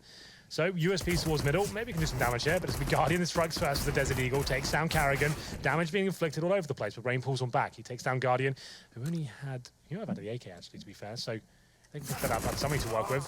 Actually getting more kills with this. This is actually getting a bit problematic here, but C's in a decent position as he flanks towards middle. Maybe there towards window, takes down Kirishima, and this should be recovered at this point, but Rain's still doing some damage. 2 versus 1. So, interesting situation. Quickly brought to a hold there as Flamey and Simple finish things off. 14-4, like we said, all probably not going to be possible here. So 5 M4s, no kits as of yet. Alu could afford one, but he has no nades right now, so that's a problem. So Carrigan picks up a kit. Okay, so they're okay in that department. I would say that he might want to go aggressive this round, try and find the first pick. Certainly going to be struggling overall, but we'll see what they decide to do. All for Guardian, of course. Things in through the wall. Tried to. Ooh, that nade was nice. Gets to the van. Kerrigan can't come back to it. Has to switch. Does so in time to get Flamey, but not so to get Edward. That's done by Kirishima, who looks to Simple next, but was taken down as Alu gets back at the site. He has beaten them in rotation because they still look to the door. Yeah, and he's already made his way in, but that Molotov's very nifty and clever. Wow, that's actually such good awareness. I thought he completely slipped in there undetected, but apparently Simple and co, they're aware. Perfect Molotov to bring him out into the open. They take him down. Now they're being methodical about it, not giving anything away. Range shouldn't be able to find anything from it, especially that smoke going down as well. So 3 versus 2, no kits available. They have got flashbangs, and it's going to have to be a little split here from short and the kitchen. But Guardian, he strikes first. Simple. Nico. Yeah, Simple's looking very good at Mirage at the moment. Yeah, he is. He is. How's Nico doing? Well, to be fair, we've lost the score. Ah, that's true. How's my fantasy doing? Not great considering these 2 games. I don't know who else you got. The one in my head is doing okay, but my fantasy draft is, it's struggling. Out of his mind, of course, it's Sedicist, and it's going to be 15-4. Round number 5 comes in, a P90 for Flamey, and in terms of the FaZe clan, like we said, they were going to be in a real rough place overall if they did not win the pistol here. They did not. Went down 3-0, lost the first gun round as well. It's match point for the second time now for Navi, as we have a scout, 2 UMPs, a couple of deagles here, and a couple of kits as well. They have to go aggressive. This game is pretty much over. Just playing it out now, FaZe, trying to make the squad a little bit more presentable. As Carrigan pushes through. He already dropped a smoke at the end of the apartments at that point, giving him some map control to work with. Doesn't really have the weaponry to do anything about it. Nico, very good at the deagle. There's a chance as he has to fall back now. Fall back indeed as Kerrigan makes his way into the kitchen. Good shot, Keo. Commended. Right click, commend. It's a good one on the Guardian. I don't know if he was aiming for him or the one in front, but as they push through and challenge Kerrigan, perhaps not in their best interest.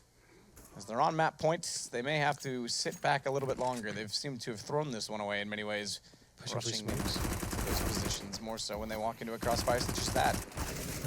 Well, Nico finishes things off. We're not done quite yet, it seems. So Navi will have a ton of cash to buy into this next round. Oh, Chad's getting excited. And he can feel the comeback coming in, I think. He's actually believing at this point. 10 rounds in a row. Chad is always the optimist. Certainly. I'd agree with that. Well, here we go then. Round number 6 of this half. It's going to be 15-5. FaZe need every single remaining round here. Can't make a single mistake. It's very unlikely, but stranger things have happened. We've seen bigger comebacks than this before as we enter the situation. Nothing aggressive from the CDs. They don't really have that bed to work with now. They can't really justify going aggressive at the start of rounds. They can't take that risk. They have to play default rounds and allow players like Alu to try and maybe get the AWP in the next round going forward, but Guardian is the only player with that weapon for now.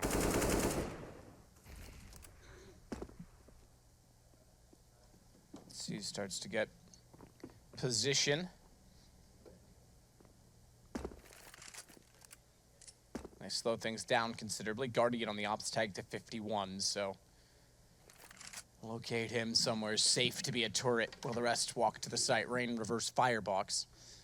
Is confident alone inside of the A side. They've got some pressure on middle, but no information over toward B.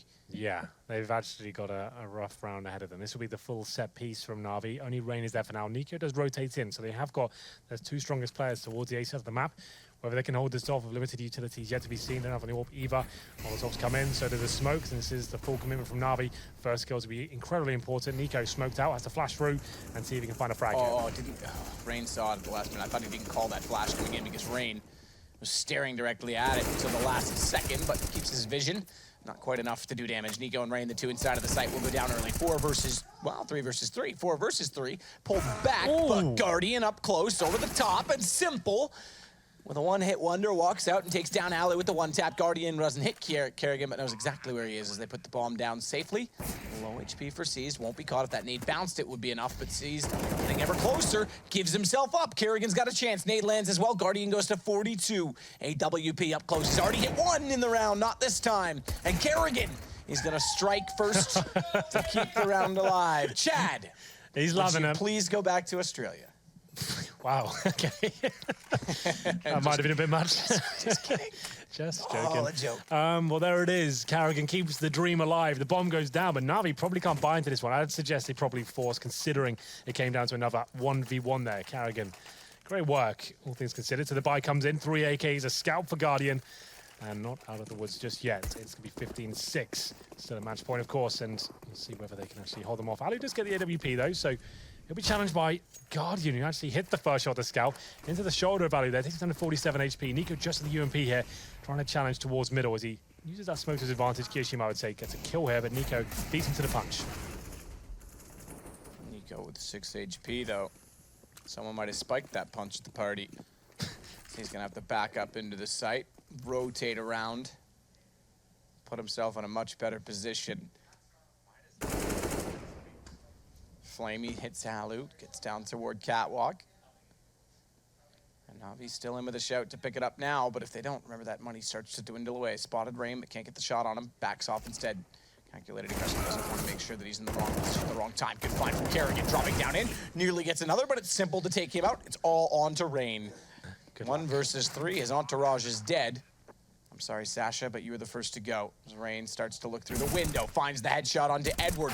Looks and spots Simple, but that's game done. 16-5 or 6 was it in the end? Either way, it doesn't matter. Navi win 2. I think it was 7 overall. Whatever. With that Ralph family. Yeah, like it was just, it didn't really matter at that point. So yeah, another flat game from FaZe overall. No one really arriving too much for them. And Navi looked solid throughout both maps there, especially Simple on Mirage. He suddenly went into 5th gear there. So very impressive stuff from him overall. We apologize for the technical issues there, but still an interesting game in terms of like some of the big rounds we saw there. Some big clutches. Guardian one come to mind as well with the AWP in the Palace. That was quite exciting. Would you agree, Matthew? I think it was reasonably exciting. Reasonably exciting, not too much. The only thing more exciting than that is having an Australian sit on a desk beside an American for the sake of cultural education. Wow, leaving Lauren out of it, Matt. She's British for those playing at home. Yeah, just in case anyone didn't know. Either way, 16-6, that is both maps that FaZe came out very, very flat in. So yeah, a little bit disappointing after that grand final in Katowice.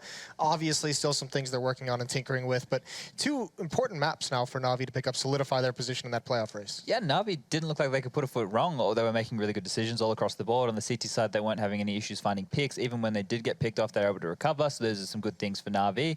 Flat, I think you've said it, Henry said it, the best word to describe the way FaZe were looking there. I think, you know, we talk about how individually skilled they are and how that can be something they rely on, or it's important for them from time to time. If somebody's having an off game, that is hard to replicate, right? That's why teams like SK or Astralis with a lot of structure, even if people aren't hitting the shots, you can always fall back to strategies because you don't have to be hitting, you know, those pixel perfect headshots. You can rely on executes. Yeah, and here's the standings up here. We see just with those 2 wins, Navi jumps from what, 5th to 2nd now. Lovely. So that's not bad. So that's just how closely contested it is. Although to be fair, they've now put themselves 2 wins above number 5 Virtus Pro. Not a bad place to be in, and FaZe unfortunately falls 2 because of that. So they're down in 8th place, but still plenty of time to recover. But I mean, this is going to be such a close race coming down the stretch. Yeah, it will be. There's nothing like my headset picks up Mitch at all times right now. Oh yeah, it's good fun. Yeah, I had that the other week. Right now. What's he saying? Sometimes he just mutters to himself. just He talks about the good old days when the dingo got his baby. You know what else is unexpected? G2 lost to Horrors on the first map, and they're currently getting bent over on the second. Stop it. It's like 50 Shades Dark. Stop talking about Matt's fantasies. We heard enough about that already. Yeah, we did. We really did. Henry catfishing might have been the most exciting part of that match. In Counter-Strike, mind you. Yeah, right. Why not? It's been a mess here.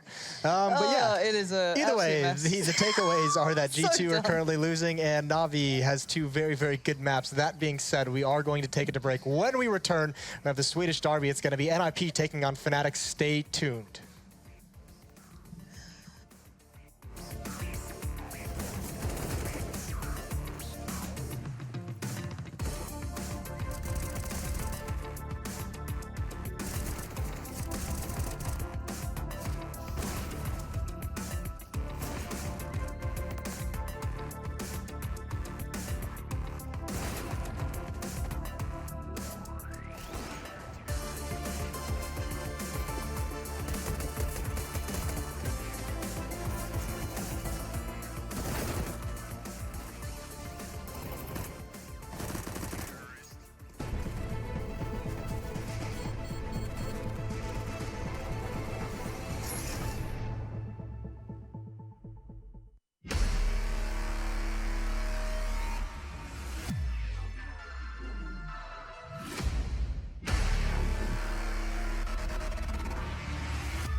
chance to actually make it into the Pro League, be a professional Counter-Strike player. That's the thing that Mountain Dew League provides. Penguin, you know what? If anybody has a shot at 2-0, it's Penguin. Beautiful Counter-Strike. You usually only see that into the professional level of things. We are one of the youngest team in top 20. Many teams can underestimate us, and we can surprise them with our tactics, show our Polish power.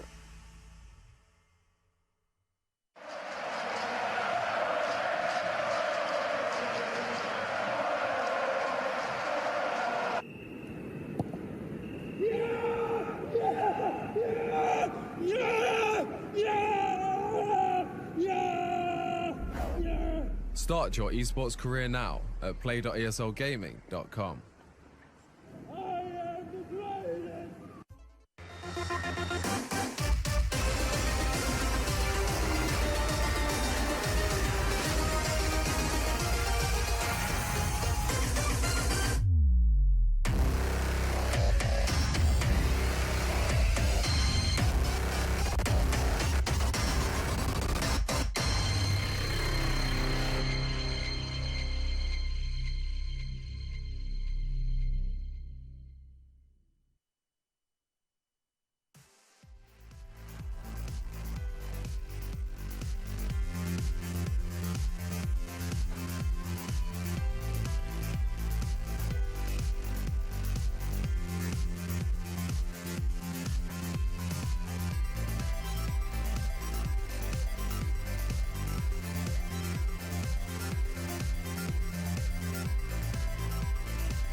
ESL Pro League is brought to you in part by Logitech G, Pay Safeguard, Mountain Dew League, and ESEA.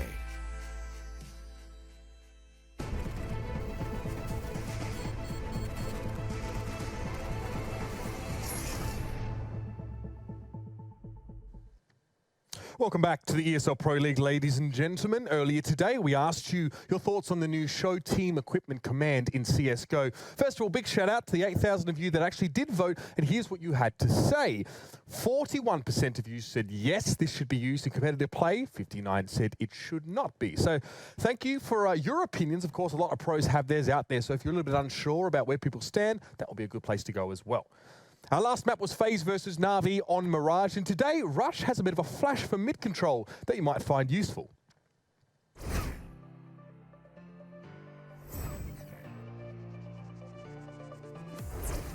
Hey Future Pros, we are back on Mirage, but this time with a fantastic flash. This is for the CT side to use for mid window and useful for retaking mid control. To perform it, line yourself up at this point on the ground. Aim to the right side of this vent along the flaked off paint. Toss the flash and this should hopefully catch an unsuspecting T off guard. Easy kills for you, good luck.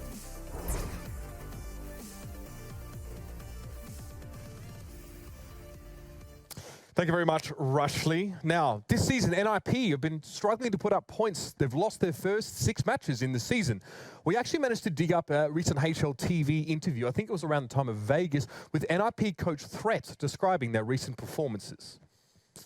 If you watched our games, the ESL Pro League games and the one versus Vega Squadron and some other of the games there in major qualifier, we didn't play like we used to. I mean, it's probably the worst we've ever played, I think. So right now, I mean, we're playing better. I don't think we're there yet, but we're playing better now at least. Brett, I think that speaks for itself. But now with Draken on the roster, however, NiP have won their last 2 maps. Will this trend continue, not online, but also at their upcoming LAN events as well? Well, for all that and more, we're going to pass it over the desk for a proper discussion on the issue. Yes, well, playing better needs to start translating into wins in the ESL Pro League because NiP is currently at the bottom of those standings. They do not have a lot of time to recover. In just 2 weeks' time, they will be playing in their first LAN with Draken in the lineup. That's going to be Star Ladder at the beginning of April, a LAN which fnatic just qualified for yesterday. Now, important to note as well, ESL Pro League will be taking a break that week during Star Ladder to allow all the teams to be playing the group stages of that whole week. So we won't be here. We'll be elsewhere. I'll be here. Chad will, that's sad. Well, so now let's just get right into it then. I mean, NiP, they need to be playing better. What is the next step for these guys? I think G2 are helping them stay off the bottom at the moment by losing 2 games to Hellraisers. But I don't know where they can go. I don't like the fact that they've gone with the 4 players and then just 1 addition. And it's just, I think it's just going to be the same old. Unless they put, I said this last week, unless they put Draken in the star role and they build around him, they change for him, and they try and look at him as the future of this team. If they treat it the same old way they've done with Alu, they've done with Makalele, they've done with Pitt, they're going to have a rough time. I don't think, this can, the mental edge or the mental, I guess, refresh that they get from this can only last so long. I'm just here so I won't get fired. No, I really want to do the Marshall. I really want to do that whole segment, but I won't. Thank you for contributing. Play-by-play casters on the analyst desk. No, listen, I kind of agree with you. I don't know that Draken has exactly the same amount of star potential that Makalele or Alu had, for that matter.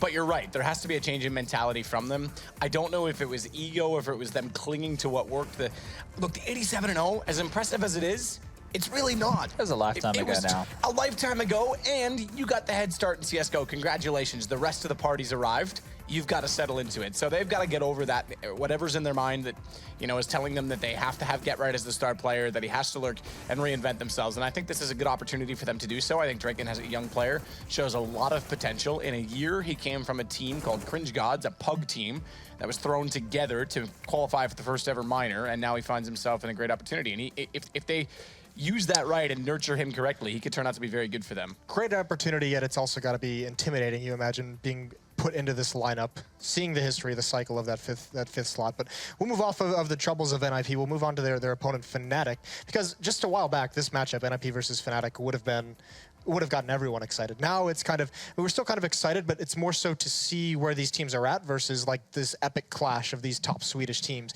fnatic as well has not gotten back to that kind of status, not even really like a top 4, top 5 team at the moment. I think it's unusual to not see a Swedish team in the top 5 in the world. That's that is more nuts, right? Yeah, I mean, a year ago, not even, maybe even 6 months ago, we were saying Sweden's still the best Counter-Strike team country in the world. They've got 3 teams. All 3 of them are struggling right now, big time. Denmark's taken over #1, I think, undoubtedly. I think Brazil's in with a shout, you could even say. The thing is with fnatic is it's the same problem I think they stemmed from at the end. They still haven't settled into a tactical style of game that's working for them. And I think that they're having a lot of issues trying to figure out and identify who's going to be stepping up individually, because that's what they used to rely on, but no one's in the form they used to be in. They have to find a way to leverage one or two players in the team, whether it's to get Olaf, create space for him, or let JW try and get back to form, but not all of them can continue to try and just be loosey-goosey. I mean, I look to Crims, to be fair, to be the first team player on that. Well, and he had a stellar major, didn't he, Chad? That was kind of a bounce back tournament for him, I guess, in a way. And a good thing with Fnatic that I've noticed recently is they're moving players around, they're getting them out of their comfort zones, they're making them try different positions so they're no longer predictable. You can't just go, oh, we know this is how Crims is going to react at the B-bomb site on Cache, well, this is how we're going to counter him. Now he's playing the A side as the A anchor, which I think it's really good, you know, that they're able to move them around and be that dynamic. That's something that is such a huge positive for this squad. I don't think, you know, you're ever going to have one star in this team. You're always going to have a different player showing up. I know we had that very dominant Olaf period, but I think now it's at a point where you're going to have everybody showing up when they need to, or showing up, you know, maybe when they don't need to. Yeah, that period might be the longest that we've ever had one player be dominant. I think for a good year and a half, he was solidified as the best player in the world, which is crazy to think about because they've even had guys like JW. And for me, that's the player I look to that needs to step up. Someone with that kind of a play style needs to be having more of an impact, because that's, even if it's only just one kill per round, the havoc that he wreaks, the information he gathers with some of that aggression, that's crucial to this team. I mean, I agree. One of the things they used to do is rely on aggression early in rounds and then try and either build off the advantage or fall back accordingly with early rotations. And again, I still don't think that they can get away with that play style. I think a lot of teams are predicting it. I like what you say about changing up the positions, but the overall style is still not there. He's been doing a lot more rifle work. It doesn't seem like they have a Daddy AWP anymore. They float that AWP around between Olaf, Dennis, and JW, kind of whenever they're feeling it. And him on the rifle actually looks better. Yeah, well, we're gonna have to see how that goes, because like we said, this is a matchup between Swedish Titans, two of the best teams historically in CSGO. Fnatic still playing for a spot in the top 6. NiP just playing to not get relegated essentially at this point. And to take us through this match, we've switched things up. It's gonna be Pansy and Uber. Puba. Had to be that one, didn't it? I guess there's no other really good way to combine those two. Pansy, good to be back with you. Another week of the Pro League. And feels good. I mean, yeah, a matchup that otherwise would be generally very much anticipated between these two. It was a close match last time in Katowice. It was actually the first match of the group stage that was played. It was 16-14 on this very map of Cache, and it was Fnatic coming out on top. So what do you think about NiP actually at Katowice in general? We didn't get to see much of them out of the groups. That's the thing, we didn't see much. And that's what feels like we're consistently saying for NiP. It's small glimmers here and there of, oh, maybe this was the event. Oh, maybe this is their time. Oh, they got that one good game going. Right. There has to be so much more for these guys. They have a very prestigious lineup. They're very talented players, but it feels like something's worn off, right? There's something gone now with them. They try to revitalize themselves, bring someone new into it. We've seen how that's gone before. Maybe some short success, but it's about longevity for these guys and being a contender again. And definitely didn't see it at Katowice. No. Building blocks, I think, is the only thing we can discuss now with them. Yeah, I mean, to be fair, they actually... I think 3 out of 4 of their losses at Katowice were within 2 rounds. So it was like 16-14 Fnatic. It was a tiebreaker that went to like 54 rounds against Astralis, and then FaZe, then Immortals was very close, 16-14 as well. Yes. So, you know, Threat was saying back in Vegas they weren't feeling great. Well, there were improvements. Let's see how they've sort of started to materialize further online with Draken. Yeah, he's the huge difference maker here for me. We didn't see him play phenomenally in the first game we got to witness of them. It was off streamers on the B stream, if not mistaken. So, again, you didn't see much of it, but again, we'll find out. I think Freiburg, is he going to do the highway smoke? Oh, he's seen his knees. He just had no idea where he's peeking out of the top. And Dennis gets a lot of free damage early here as NiP push into mid. That's really nice, though. They already set up a really deep highway smoke. That was from Freiburg. It allows you to isolate players towards connector, which is exactly what's happened. Get Right finds Flusher, and now they've got mid control, but it's like, okay, where do we take ourselves? It's not too surprising to see a CT play side playing 2-1-2 at this point, just 2 players on either sides now. You've got 2-0 by A, 2-0 B, and all I've seen on the back of checkers, if they don't check this, there is going to be trouble afoot. Now he does swing out, he does take one fight, and now it plays in the crossfire from Crims. Yeah, Crims on the bomb site there helping him with that crossfire. He still eventually does go down. Crims is on his own for the next couple of seconds. JW is going to head up towards Heaven here and try and support from the bomb site, but NiP have to be quick, and they are. It's going to be the trade. Get Right gets around Crims, but it's JW from Heaven. Finally lays down the shots with the USP, but he's on his own now. 1v2, and this bomb should be planted in a few moments, but JW wants to preempt this. He wants to pressure forward. He finds the head of Exist now. The 1v1. It's time for Forest to get NiP out of the doo-doo. Yeah, but look at Forest's position. This is really smart. He just started the rotate really early around towards that angle.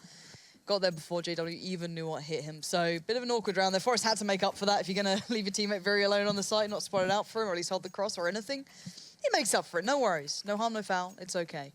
But yeah, good start for NiP. I actually really like the theory behind that piece. Again, I'm hoping Threat's now kicked into gear as well. He came up with some really nice tactical ideas before, put them into implementation. Yeah, he wasn't present at Katowice, was he? I don't think he even came with the team. I'm not 100% sure. I don't think he was there, though. Okay. I'm not completely certain. But no, this is what I want to see from NiP. They became quite structured in these beautiful hits towards A before with these mollies.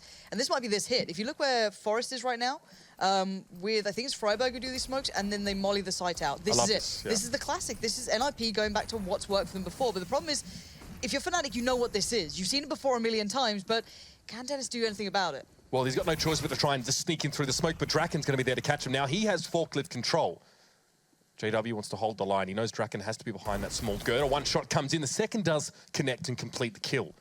However, it's full retake here for Fnatic, as they probably expected into this round, given NiP's elaborate executes. There was no Redcon molly, though. I did notice that was a bit different. But there's the headshot from NiP. It's Get Right, of course, over the top on the quad. Yeah, this is almost impossible on Get Right. Just having a great time. Just look at that. All right, this is cute. Gazelle-like movement. No, it was pretty much locked out. Fnatic didn't have anyone from any other position than truck pretty much at that point. I think there was one at highway, or connector almost. There we go, hello. And this is what I want to see, is NiP with fire to their play, because that's what feels flat to me about when I watch them sometimes. Is where's that NiP that can bring some real heat to matches? And this is very early days, you know, let's not read anything to it just yet, but I just want that little bit of a spark to them again. Get right, T side, you know, slow working B. He's god tier at doing that on his own on the buy rounds. Love watching that. Beautiful executes towards A, nice mid takes. And then Fnatic, you can pick what you want from Fnatic team. Do you want to see JW on the AWP? Sure, why not? Do you want to see Olaf kicking off to Old From? There's so much to be seen in this matchup. It feels like we're all waiting on it. And it's not just NiP's A take as well, the B take's super elaborate. And while you're talking about heat and fire, I mean, there's a lot of Molotovs used to deny space on that site as well. Draken, though, this is a big extension for him in towards mid. Look how many players are in highway from Fnatic. This is a really weird stack, but I guess if you're going to just try and catch him off in mid, that's really weird. I wonder if they're going to just face two players like over aggressively and try and bait them in maybe, but now the last two are there. They do have the upgraded pistols with the armor from last round, but not really much gained yet. No real kills coming in either. And they are low, sure, but Crims can do nothing about that. I find that really interesting, given that Cache is a map that you can really make use of a lot of the corridors and tight angles to play with pistols, and then Fnatic decide to face NiP in one of arguably the most open ranges on the map. They don't get anything for it, kill-wise, and they're going to be quite light on money even this round. So utility's going to be somewhat limited, because obviously they brought up 5-7s and Deagles and didn't actually get any kills at all. So smokes and grenades are going to be present. Dennis has the only flash on Fnatic. Might make it a little bit hard to stall and cover the map for as long as they'd like. Yeah, and this is what I want to look at now with NiP. Look at what they've stayed on, 4 UMPs. They've gone for that little cheeky additional round. Get Right's upgraded. He's just playing over by B. Bit of a trade to begin with. Dennis going to make the most of that one flash he had. Going to get in towards main. Kind of just be a nuisance more than anything. He can't really back out from this. They have no control towards door, but he's still fighting the good fight. But Fnatic is now 2 fallen, making it 3, leaving just last 2 alive being existing. Get Right known to be over at B for the vast majority of the round. Slowly works his way over, but Exist took so much damage early on. What's he meant to do now? Dennis is also very low, well, 1 HP. Yep, that lands, Exist goes down. He tried to pick up the bomb and make something happen with it, but he's unfortunately forced to put it back down. It'll be it. Get Right now. And the 1v4. First spray down on flush is pretty good. Dennis is going to have to shift. He has already moved back, given that he has quite low HP, and Get Right knows he'll be a player by truck right now. The alarm has long since been raised. He doesn't know quite where that came from. He suspects Crims, he suspects truck. Spray down's there, but the grenade follows up. 2 grenade kills in that round for Fnatic, and they hold tight over on the A site. Considering they had such little utility, it's kind of impressive they got 2 kills with grenades in that round. They just picked up all NiP's grenades up and killed them. So we've got Draken on the AWP. So good luck, have fun. He's got a decent spawn for mid. Maybe he's going to take a quick fight on it. I'm wondering if he's feeling that brave. He's probably not, so he's going to back off from that. But now Fnatic have a little bit more cash to play with as well, so they've got a little bit more in the form of utility. And Draken, go get mid, buddy. And Flusher is not afraid of you at all. Look at that, just a little peek. Gets an idea, just a little shoulder peek. He backs away, but Get Right, this is the Get Right we've been looking for. finds a little bit of play on B. Now going to pressure the issue further. Molly's out. Crims is burning alive. Has to hop up on the box, and Get Right is there and waiting. He's almost killed 3 players on his own back here. And he's flashing himself through smokes to get these kills as well. It's almost unparalleled aggression we're seeing from NiP. And fnatic had a little bit of cash to play with in this round, but NiP have the whole cash right now, and they have a lot of control. Haven't quite pressured this B site fully yet, so JW won't see anything in the positioning. Is Forest going to wrap around here? And so much fnatic are caught back here. They're waiting on Forest to get to these spots, get the information, try and find an additional, and then they'll feel, okay, maybe we can just hit B now. They're playing quite safe, NiP. Even though they were in a 5v2, they were playing it smart, and to be fair, we've seen NiP lose those more often than not. But I've got to highlight how well Get Right's playing so far. We'll kind of reiterate it at the end of this round, because at the moment, Dennis is trying to keep hold of an M4, do some sort of damage on the way out, but he's not going to manage it. Forest is there. And let's just hit a little bit of a cheeky tab here at the start of the round, boys and girls. Hello, Get Right. Welcome back to the game. That's a bit of a start. And this is what it looked. He looked like he was mechanically warmed up at the start. You know what I mean? When he's hitting those shots, he's looking confident. He's looking like he's feeling the game. This is great stuff for NiP. If he's starting to put those hours in again, feel warmed up into the matchup, this could be a big performance from him. But it's early doors. We know fnatic can be very deadly in these rounds, especially with those CZs, known for what they can do with it. Hello. Smokes in mid, but Draken Flusher goes down through the wall. Somehow managed to predict that one. There was smoke in the mid, but Draken still completes the shot. He's probably wondering what happened himself there. Although I dare say so is Flusher. One of the beautiful parts about last round is that NiP didn't have to use a lot of utility to really push into that side. Get Right is in that kind of mode, and that's just frightening. fnatic have been the other end of that one many times, I've no doubt. So far, NiP probably want to set up here maybe something with the flavour of an execute. It's probably the A hit again. If it's Forest and Freiburg round the back, and then 2 in main, yeah, it is. So it's going to be the Molly A hit. Those 2 normally set up the smokes for them. And then Get Right will swing across from mid after he's kind of held at B for a little while, making sure no one pushes it back. About this time, here we go. Now, fnatic aren't backing out of the site this time. They're going to stick around here. Let's see if those mollies get it a little bit toasty, but those CZs are very, very dangerous, especially in this man's hands. As long as Olaf is with him as well, there's still a threat on this site. Yeah, Olaf Meister, there was a player up on top of the container. fnatic couldn't really see the wood for the trees with the amount of smoke on the site, and Dennis can only look on in dismay as the rest of his team is decimated now. It'll be a couple pot shots with the Desert Eagle in. But fnatic have struggled to establish themselves in these rounds. It's the threat era bomb site executes from NiP combined with the explosiveness of players like Get Right. Not a bad deagle shot there from Dennis. Always at least 1 per round from him, but it won't be enough here.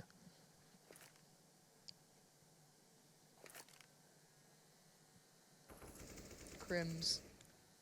2 players walking towards him. Freiburg just being a little further ahead, but Get Right's watching as well. Good flash comes out. Doesn't get the shot off, gonna back away. He's got armor and an upgraded pistol, so might want to keep his hands on that for now. Nothing to be done in this round, of course, but NiP so far going through the motions of what we know can work for them. And then just to flip the coin as well, fnatic, something we've seen as a very common trend for them now is going to that double AWP as soon as it's available. It's something that I'll be looking at as soon as they can afford it. That might be something they're going to have to go to. If they're at this sort of scoreline, that could be their answer. It puts you in a very dangerous spot, though, doesn't it? Because your money, though, gets so kind of swept into that. It's a big investment, but it might be the thing to bail them out of this, because so far they're struggling to deal with it. When did you last see Olaf without a kill? I mean, a little while, to be fair. 005 for him. I mean, you're talking about this double AWP play that they might be brewing on, but it makes more than an extra K. It's a very large amount of money to expend, especially when you're not getting kills to actually fuel that economy in extra amounts on top of what you get for either winning or losing a round. It actually makes a big difference in the long run when you can't compete in these gunfights. Flusher, again, an unfortunate happenstance in the earlier round where he just got straight wallbang through smoke. It happens in this game. This time, though, not willing to dice with death to such a great degree. And patience is certainly a virtue, and Forest gets a bit of a glimpse of JW, and he's not having that. He's off. He's had enough of a look there. Doesn't need any more of that. But it's leaving NiP down to a little less time. I'm wondering if NiP are going to switch it up here. They've been doing that A hit whenever they've been against a team with limited amounts, whether it be on pistols or not, or just the clean eco we're seeing here. This could be a switch up. This looks like a little bit of a difference piece. 3 towards B at the moment, 2 probably playing through mid. Wonder if there's maybe a double smoke. Oh, hello, that window's just been shot out, Lauren. They're going to get an idea of this. There's 3 players from fnatic here. They only have USPSs, and they do have the Deagle on Crims. He's the only player who can make any sort of real odds here, or at least in theory. And here we go. There's the hit coming in. Let's see how this one pans out for them. So far, Get Right leading the fray and does it very well. Cleans things up. And fnatic left a shambles. Down to just JW, and that was a very nice hit from NiP. I love it. That was quite tasty, the way they set up for that execute. You probably don't really get to see it as much from the Fnatic player's perspective on the site, but if you watch enough NiP, you know it's always going to be preceded by that window being knocked out and the molly being just locked in. Can't get any spot. A generator and Exist is going to generate some more money for himself. It's the kill on JW. 6-1 for NiP. And there was, you know, whispers, there were murmurs that teams had gotten kind of used to the way that NiP had played their executes, especially on this map, you know, after Thread had sort of come in and revolutionized things a bit. But Fnatic don't seem to know really what to do about it. I mean, yeah, they have pistols, but even still, this is pretty gnarly from Get Right. Yeah, just getting the farm up, why not? 12-2. And you want him to be feeling confident. Draken, though, still pretty quiet. Not had much of an opportunity to get off to a big start yet, still early in the round. There we go, nice connection towards Flusher. That's all you got to ask from him, doing what he can. And Fnatic adjusting things on B here. 2 players towards Checkers. Get Right, I don't think you're going to expect this, no. He's still got Crims, though, somehow. That's the more impressive part, but Olofmeister finally gets his first strike now. He's in trouble. He's down to 9 HP. There's 4 players on the cusp of that smoke. When they hit, he better be ready. Olaf is so low after that first damage as well. How can he hold up to this? He can't. That's the answer. Freiburg will give him that spray down. Exist still did fall. So for Olaf, still getting a trade in both of those situations is pretty darn good. The 2v1 and then the 1v4 as it may have been. Unfortunately, the rest of Fnatic aren't able to really exceed that or step up. They do have rifles. Cute damage there in towards the side room. Draken feeling it. Yeah, and the initial flash to go into the site was so off. It didn't even arc in far enough. I think it was a little too shallow. That's why Olofmeister was even able to find one there. But yeah, Fnatic being locked down in this situation. Look at these mollies being utilized, just buying time after time. No kits left on the other 2 players as well. And Fnatic, knowing this, having to hear that bomb tick second by second. Forrest trying to get away from the site now, and there we go. Time to back away for these boys. Dennis tries to sit close. He loses out, and that's problematic now. They are not going to have that many dollars sitting in their pockets at this point. And what? JW is going to make it at least costly. See what he can get out of this. Anything to pick up beyond that? No. No orc being found because Draken was still alive. And there you go. They could have done with maybe a couple of those weapons staying up. Maybe Dennis having his, they could have dropped something out. But Fnatic are being absolutely money rinsed, let's call it. Money rinsed. Yeah. I'll give you that. Yeah. Yeah.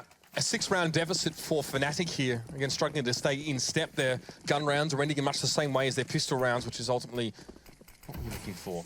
Bomb just being dropped in mid, flash into mid as well. JW wants to try and counter some of this presence from Draken in towards the middle of the map here. He's actually very low. 42% of his health after that little exchange. And this will allow Fnatic just to take up a little bit of space in mid. Maybe take up Residence, a counter boost could be possible, or set up just where JW is now in case NiP want to explode forth. But Fnatic can't commit all of their resources to this part of the map for the whole round. It just doesn't work that way. So JW will need to be left there while Crims and Flusher decide how to arrange themselves from highway and towards those 2 sites.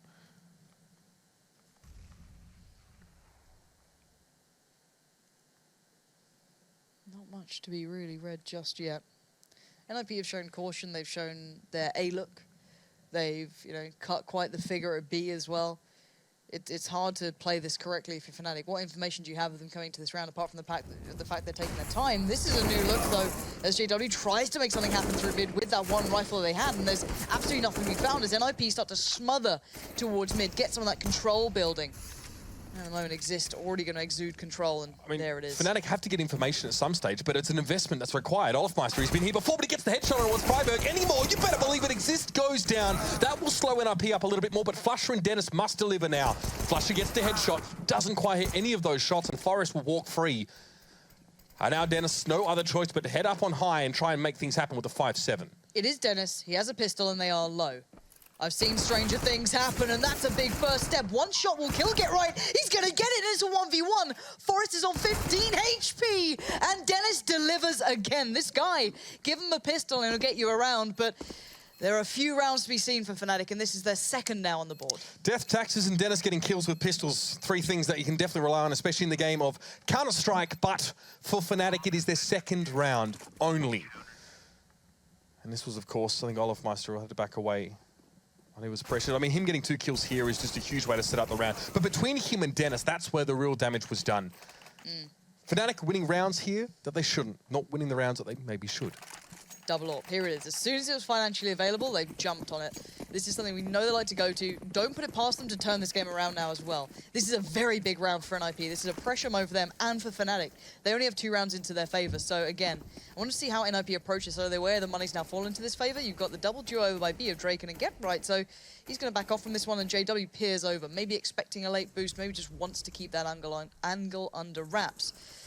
And look where these 2 AWPs are. JW's on the boost bit, you know, up in mid. And then look at Olofmeister. Both AWPs facing in mid. So an interesting way of playing this out. Olofmeister will back away there. He's probably pretty content that JW can watch most of the angles. He's in a little bit of a vulnerable spot from main there, so you can see he needs to re-smoke that. NiP at this stage not looking for a late boost. It looks like Draken even he's backing away here, almost expecting or anticipate some aggression through mid, which we've seen earlier. Oh, that's it. Olofmeister finds Get Right. Doesn't even really need to hit a vital organ there. Got enough damage. And NiP have slowed right the heck up. They're slowly starting to group towards mid, but slowly is the operative word here. They're maybe trying to feel out where these AWPs are. They certainly felt the brunt of one over by B, of course. And now they know where JW is, or at least they've got a good idea where he was as he's back to way. Going to give up mid now. So Fnatic need to be aware the connector could be pressured highway as well. JW is going to go to quad, so he can still watch this anyway, but gets spotted out by Exist. Good information found, and now you can see the instant worry of his connector covered. But Freiberg's there, and there's a smoke covering it. So NiP need to gear up and get ready for this hit that's coming in. 20 seconds left. Yeah, I mean, Forrest had to act at some point. He had the information. All he had to do was pull the trigger, figuratively speaking. Molly in towards quad here. This is going to force JW out of position. Draken finds him on his way through. Now Dennis definitely feeling a little bit cornered, but he has a crossfire with his teammate, and Exist wasn't ready. 7 seconds left. NiP have to act now, but Draken has no chance, no step to the site. And Olofmeister will catch him as he tries to run away with his tail between his legs. Fnatic with 3 on the board. And double AWP definitely paying off for them in the long run here. You see that investment again? Yep. Yep, we do. You'll see this until the cows come home, Mitch. This is not going away until it's forced out of their hands. But I'm wondering if NiP now just try and hit a big site together. You know what I mean? Best way to get around double AWP, do just a big site hit. You kind of negate the presence it can bring elsewhere. Maybe NiP's going to do this quickly. I'm not too sure, though. Get Right still needs to be the one kind of displaying. There's maybe only one player here at the moment because they've already drawn over Crims and Flusher at this point. Neither of the AWPs present, though. They're both by mid, and Crims might take matters into his own hands. Would he dare? Absolutely not anymore. Get Right takes his head off, and now B is looking vulnerable, but spotting the molly means they know there's one on site. Yep, Fnatic had to be pretty mobile to respond to this one, but Flusher never really had a chance. Too many NiP players descending upon him at a rate of knots. Now, Olofmeister can only really hold the angle right now, but that's a well-placed Molotov towards the back of the site. That catches Freiberg. Remind yourself as well, double AWPs on a retake is not what you're wanting to be using. It's tough to make it happen, especially on B as well. Very hard to get playback in with these. Now let's look at the afterplant positions for NiP as well. Where are they set up? 2 on the site, 2 kind of holding down towards checkers as well. Drake and aware of the back there being a bit vulnerable, but mostly they are focused towards this. Olofmeister staying close, but this is a good idea from NiP. This nice quick B hit, just switching up the pace as well. Going to keep Fnatic on their toes, but I can imagine Fnatic know they do not want to be losing these AWPs here. It might be time to just shift away from this.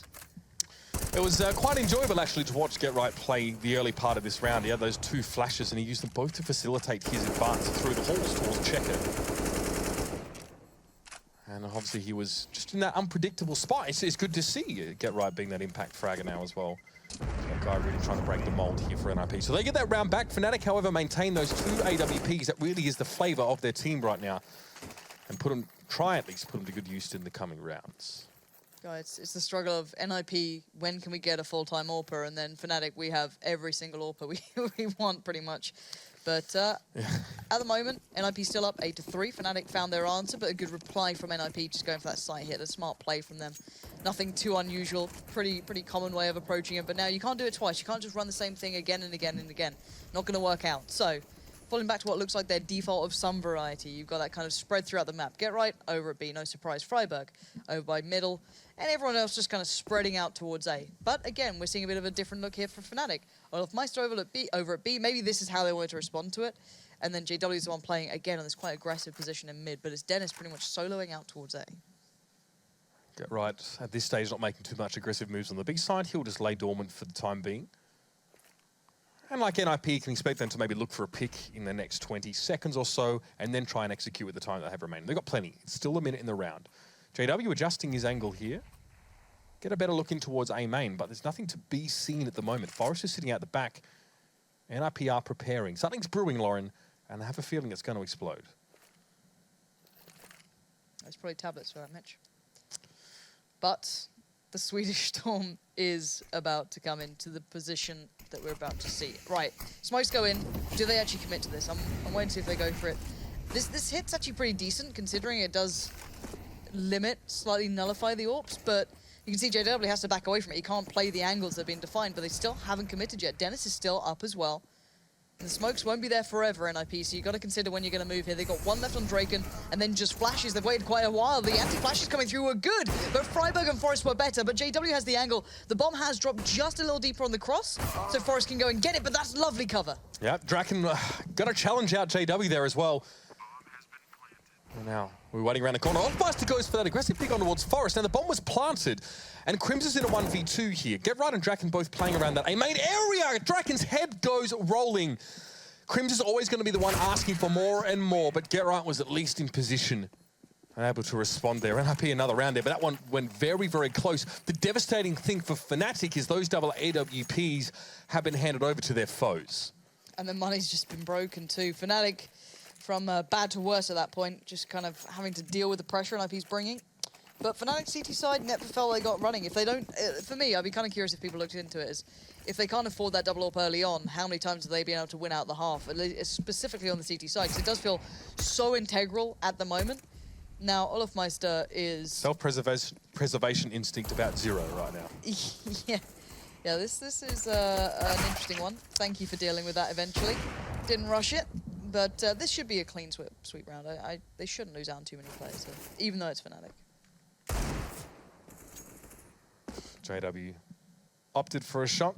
Didn't quite have the same reckless abandon as Olofmeister did, and is going to be able to survive a little bit longer, but Get Right plays it surgically. The scalpel comes in, and Flusher is down now. Molotov and smoke on towards the side, so Get Right, got to limit the angles. He needs to cover or just shoot through the smoke. That's always an option. JW now with a heck of a lot on his plate.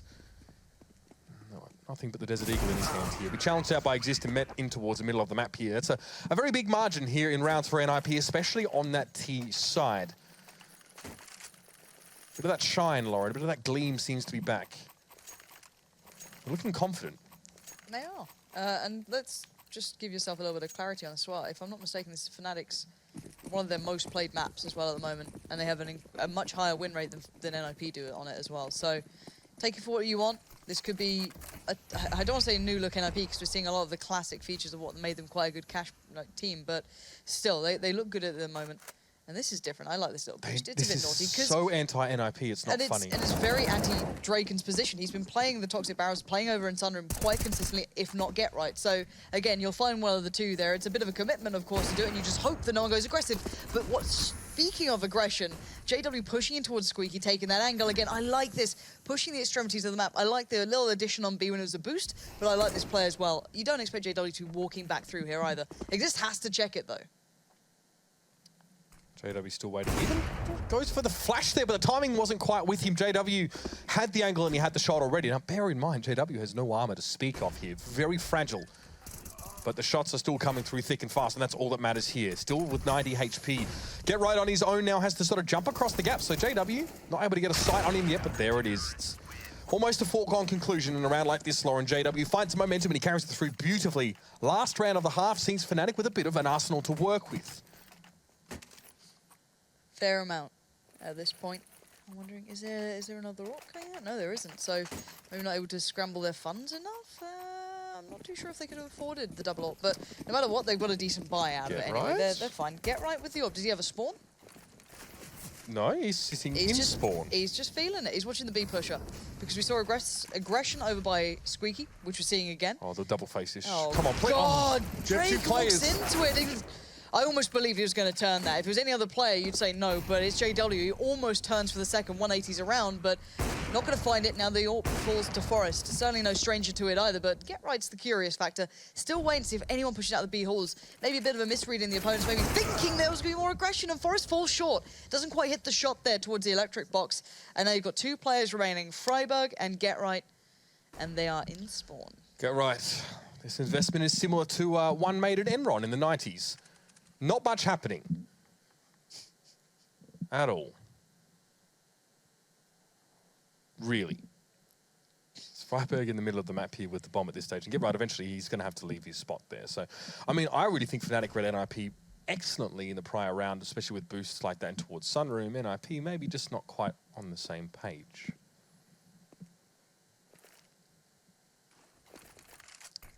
But they have chosen the right site. Now, Olaf can go quickly on the rotate, so can Flusher.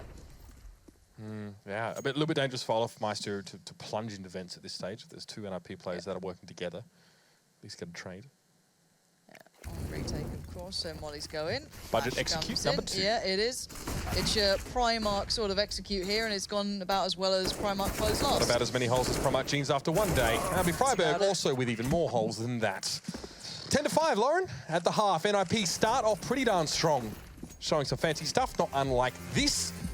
But with 2 players, it's not quite enough to really make it happen. After the half, after the break, we'll be back to see what they can do on the CT side. It's Fnatic the chance to bare their teeth and claws. We'll see you soon.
Well, ladies and gentlemen, whether you're a fan of Primark clothes or not, this particular match has something for all tastes. It's NiP with flashes of their old form, very well tailored executes towards these sides, but Fnatic bring the double AWP in, Lauren, and they're looking pretty scary too when they get that round going. Yeah, they certainly do, but it's all about that switch to the side. We always knew that NiP had in the deeper pool of things to bring out that nice little T-side approach. They've had it before. CT side, that might change. It could be completely different look for both these teams depending on how this starts. We know that, one, Fnatic can be deadly when they get that money building, when they get a double AWP. Surely not to be seen on the T side, but once they get that in their pockets, they can bring out a competitive matchup. Before that marker, we'll have to wait and see. Again, a lot to be seen between these two teams, a lot of history between them, and both in very unique positions to each other. Fnatic, of course, coming back together not too long ago to the original roster that, you know, brought pretty much the CSGO scene to its knees, and NiP trying to find a way back into form with their new player, their 5th coming in here to take up that AWPing position. So it felt they were looking for a player for quite some time, and whether Draken was the first choice or not, he's sat in the lineup now and he's got his chance to prove himself. And we've seen what happens before to the 5ths that join this team. Yeah, it's become a bit of a meme at this point as well. It's not easy to stand amongst players like the rest of NiP. However, someone must do it, and it takes a certain kind of person to do it. Let's see if Draken is the right candidate for this team. So far, not too bad in this particular match. We get to see a bit of aggression, though, from the newcomer. Not going to work out. No, that's a rough start. That's a reminder. A little bit of a get back in line. Double Deagle as well. Double D on the T side, Mitch. Don't know anyone who wouldn't watch for that, Lauren. Bomb being held back with Crims and Olafeist here, so they're actually playing as a pair. Forest playing front to close to A main. I think he's just going to drift over and check towards mid right now. So Fnatic generally undecided. Notice that Crims has 2 flashes and that smoke to work with here. So generally where he goes, the execute goes too. He's doing the Henry G tactic. I've seen this before. Is this the explode out of Squeaky? It is. It's the Henry G. Some say it's the shocks. Incorrect. It's the Henry G, and it's gone about as well as it normally does. However, someone stood up there. It was JW. We don't normally get that sort of firepower when I watch them playing the games. Yeah, no, their ESL matches are sometimes, it's a little bit of a weird mood about them, you know? I sort of always know whether they're winning or losing. You walk in the room to death stares. No, you know about it. You. Sponge is saying stuff like, I'm never playing with you guys again. I throw in a few Australian words and you know where I'm going with that. Flash comes in though. Freiburg not really too bothered by it here, but Get Right knows he needs to go. A little bit of aggression now pushing towards his A site. There's no kit available for NiP, so they need to be rather expedient about this process. And they've been slowed up by Crims at Red Container. Get Right though will drop down and realise that it is all but over. Now to back away. Maybe an exit for him. Oh, JW just goes by the wayside there. Can he make it 2? Yes, Dennis falls. Get Right with 4 for the round, padding out that KD, but not getting the win of the round for NiP. Keeps money, I guess, at bay to a small degree, of course. You saw how long it took fnatic to get even utility when they were on the CT side, when they lost all the rounds and barely got kills. So just keep an eye. Look at Get Right's money now, of course. Like, he's not going to go for a big investment or any investment. Oh my god, hello. All right, he's going to go for the scout this time. All right, Sponge, fair enough. Hello? He's a scout god. It's fine. He's going to go for it. He's going in. Why not? This is vintage Chad, by the way. Yeah? Fox M will lose the first round. He buys a scout and tries to go nuts. It's the dream. It's a big dream. Got to dream big, Mitch. Oh, I'm okay with that. Freiburg had just the timing on that. Finds Flash a little bit. It goes Went about really the same well. way as it does for Sponge Well, as well. no, So. he got a tag with it. That he did. JW is looking a little bit worse for wear. Flusher also being tagged up by Freiburg earlier on there. Now a minute 20 left in the round. Fnatic obviously already having opened things up a little bit more now, so applying, you know, a concerted amount of pressure to one site will probably yield results. Especially with Draken, that one player at A who's actually even kind of drifting back over towards highway almost. Exist the next to step up and pick up the scout. Dennis tagged out with that one as well. I feel like they're trying to hold the breach at this stage against an opponent that far outnumbers them. Yeah, it's like putting a plaster on a dam or something. It's not going to go particularly well, is it? But we'll see. They've got 2 players over by 8 for NiP, and Fnatic just clearing corners with mollies.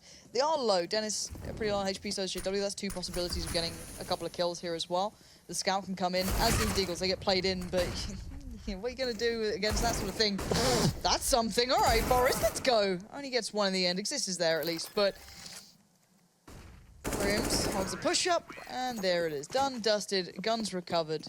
Not too many threats on the board. We talked about last round, you know, NiP would like to keep a cap on Fnatic's money situation, but I mean, long-time viewers will know that it's very, very hard to, you know, keep a T-side economy under wraps when they're winning rounds like that. You get the extra money from the bomb, and all sorts of niceties can occur, and especially when they go for a buy that involves something like Flusher has as well with the UMPs. Just going to make that cash money at this stage. 3 rounds are in it, so Fnatic off the back of a pistol round that didn't look like they won, but they did. Now they're actually got a springboard into evening this game up. He's having a sick time. Look at him. He's just off with the Glock. Where's the Foon music, I feel? Oh, hello. Wait, Forrest just going, why is he in connector? Why is he here? What is he doing? JW, you can't just go walkabouts. What are you up to? I'm not really He's sure. He's given them just a pistol. He's given them the Glock. That's what he's given them.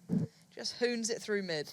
Give him the Glock. To be fair, I'm pretty sure he's just looking for the stack maybe, and then just trying to shepherd Fnatic elsewhere, basically, to the safer site, but a curious way of doing it.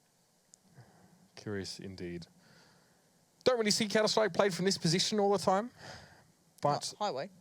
No, I mean, like, the way the round started.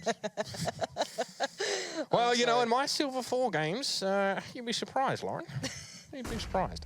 Either way, Forrest is going to have to receive here. That's the headshot. We need to start things off. Make it 2. He's going to burn to the ground. You want Freiburgs with that, but still, it's a 4v2 situation. There's going to be a couple pistols in the mix for Fnatic. No Deagles, but still. A long walk back to this site, but I tell you what, as a solo player on A to get those 2 kills, not bad. And now if anyone else can step up, that would be insane. And there it is. Freiburg's going to find the fallen Deagle. Now it's just Flusher in the 1v3, but this man knows how this works. He's clutched before, and he will clutch again, but he has no bullets in this. And there you go. Gets overwhelmed. And it all started with Forrest being insane at this game sometimes. Yeah, not only to get that first kill, but also being able to challenge down 2 players and actually land that second shot. You don't have many opportunities as a Deagle player, you know, put in those positions against rifles, and he did an admirable job. 11-7 now for NiP. They're able to buy back in a little bit more, even an AWP for Draken. Dennis, though, will have to deal with the Deagle. Dennis is fine.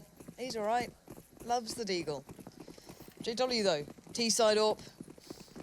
Straight towards Squeaky. It seems he likes Squeaky. He likes it on the CT side, likes a bit on the T side. Exist. Be aware. Where's Draken? He's over by B. All right, having a little peep down. Not actually much over there. Flusher is playing over by Sunroom, so I guess there could be trouble if Flusher gets a bit too far. I think probably a shot just came through, hence Flusher's reply there. A little bit of a spray through the smoke, but he's already backed away. But the smoke's towards A coming in now. There's 4 players away on the jump off here, so maybe fnatic going to do a little bit of an NiP right back at them, but nothing yet's come through, just the smokes. And Exist waits ever so patient. Yeah, he's not sure if he has to be anti-flash for this or not, given that he has a player behind Redcon. Yeah, he's often turning just in case any of those nade sounds are flashes. He wants to be ready for this. He needs to be ready for this. In fact, he does have Forest working off towards the side. But now forced back away. The Molotov is going to require him to back up. He knows his place inside Squeaky here. Utility still remains for NiP to use to stall this out, but no, fnatic are onto the site. Now they're off and running. It's traded out, that first kill, and fnatic now have to take a pause for thought. Freiburg finds Flusher. Dennis is inside A main as a flash thrown from Exist there just to slow this further. What's the plan now for fnatic? They have so little left. 2 grenades, 1 flash, and they're not out anywhere. They don't really have any map control elsewhere. Draken's already watching the back here, just depending on people like JW to bang out shots, and that's fine. 30-second warning. Exactly, you're not going to have time for this unless you just hit something crazy. Now, JW's looking for options. There's no one behind them, though. They're not pushing that far, so we're going to go around towards main. Pray no one's got another smoke to put out. Draken's got one, but he's over at B, so that's pretty much irrelevant at this point. Now, nade out, looks for it, but get right there. They've nothing to enter these sites with. The crossfire was set already. fnatic ran out of steam before they even hit the site. fnatic actually played a similar round against NiP back in the other half. They had a feeling for the timing of NiP, and they used a lot of defensive utility actually to block A main. There was Molotovs inside, there was Molotov to Squeaky, smoke A main, and NiP were like, wow, this is when we execute now, we have to wait, and they completely fell apart. So if you can get a feel for the cadence of the opposition team and how they want to set up, you can really throw a spanner in the works. Yeah, I think fnatic feeling that a little bit at the moment, as they're going to have to just sit on the P250s. A couple of Glocks up, maybe JW wants to go just jumping through towards mid. Glocks out, Lauren, Glocks out. Yes, absolutely. Why not? And let's have a little look at how NiP are positioning themselves, especially on A. Look at Exist and look at the player up on highway. Super passive, super not seeing anywhere near these guys, because there's always a little bit of a threat because CSGO pistols. Why not just run around the corner and one-tap someone? So, got to be a little cautious. You never know when the Tech 9's coming out or the P250s, Deagles, galore. These guys are very talented with them. So fnatic, if they only had like maybe a smoke or a flash or something, just something to maybe create a little bit of an avenue towards that A site. But at the moment they have nothing but the opponent's smoke. Funsies. Yep. While they may not push this smoke because they lack a flash, and really you just want to try and play with some percentage in your favor if you can. They'll probably wait for it to dissipate and then it'll be go. Maybe even one player peeks one side, the rest work from another, because Dennis is on that left side of A main, or they just go for it now. Molotov comes in, Get Right knows what is approaching. He sprays down the first. JW is no more. The grenade to follow up there as well does a fair bit of damage. It's pretty comfortable. Standard day at the office here for Ninjas in Pajamas. Testing Get Right, and Flusher catches him. There we go. Just a lot of the T side dying. Over and done with, I guess, at least for fnatic. They're just having to kind of get through it and Get Right with a big performance, considering he was doing pretty well before as well on the first half. But no shining beacon for fnatic. Normally you see a couple of players having those big performances, whether it be JW or Olafmeister. You can pick any of the names. It's useless going through it all. But there's normally someone at least kind of headlining. But this time it's a bit of a muted sound from the fnatic boys in that sort of aspect, but maybe a different play. Look at this A main aggression for Anti-flash. They better be ready, and they are. They went anti-flash as a pair, but Exist second in, gets the job done. Draken's now holding the angle as well. He had support on that no matter what, even if the third player came up towards A main. So really nice switch up there from NiP just Double to completely adjust, push fnatic back. The first time they've had a decent buy in what seems like a while has just been shattered already. Bit of a variation on a common theme. It's not really that uncommon to see a player flash himself in A main, but the two players there as well actually punishes almost being anti-flash, not really ready to respond to the second. But JW, some aggression up mid. This is what we're talking about. The headshot into Exist started him off well. And once he picks up Get Right, he backs away. Now, he's going to be threading NiP very thinly across the map. All right, new boy. What have you got for us? An easy 1v3 on the A site for now. Frost is they've on the heard way. They might have heard it, maybe didn't keep it in mind, as he does find JW, and now they lock towards the site. No one's gonna... Oh, that's what I'm talking about. There's the new player. That's what we want to see. A little bit of fire burning already with this young man, but now Flusher left in the 1v2, and no magic to be seen today for him, as NiP close in ever closer towards those 16 rounds sitting on the board. Draken gonna smack him. That was beautiful. 14 and 10 for him. And not an easy shot to make as well, especially if you're the player on the bomb side. You hear that scope sound, you know he's going to be watching the corner. And you sort of try and mistime your peek or go for a little shoulder play, but Draken actually pushed into him. Credit to him, you're a player that grows up, right? The guys on Fnatic, even the guys you're playing with, are your idols. But you have the confidence to push into them and the self-belief that you know you can take them on. Beautiful stuff from the new addition for NiP. And here's that aggression again. If anything, it gets you map control. And considering it was Fnatic doing that to them, you know, the push through Squeaky from JW before, it's good to see. It's just nice to see them kind of exuding some sort of confidence throughout the map. But now Fnatic, where's your reply? Where's that little bit of a rebuttal you got here? Because so far, very limited map control, don't have any info main. They're going to try and flex through mid, and that actually worked out nicely, but the trades there, good work to follow that up. And now, 4v4. I like that early push for Freiburg into A main as well. A lot of information gained. Also a strong position now in the door. That's Draken to find JW. Didn't give him a moment to respond. Not a chance. Now the 4v2 is actually going to be two Fnatic players pressure. 4v3, should I say. Pressure over towards this B site. Forest, did he see a glimpse of that? He's definitely heard the grenades used there as well. So going to try and hang on. Get right, finds Olofmeister there. Runs straight into him in the middle of the map, and that's the one-man spray down for Forest. That should be enough. Flush will go for the plant here. Nothing but a UMP as well, so he's going to play this very carefully. And unfortunately, just one step out of place was enough to let Get Right get in. And will be the defuse here for that veteran player who's just, yeah, had an excellent game. Another 2 kills in this round for him. Lauren makes it 28 and 10. 30 bomb looming, and no one can doubt Get Right's impact in this game has been sublime.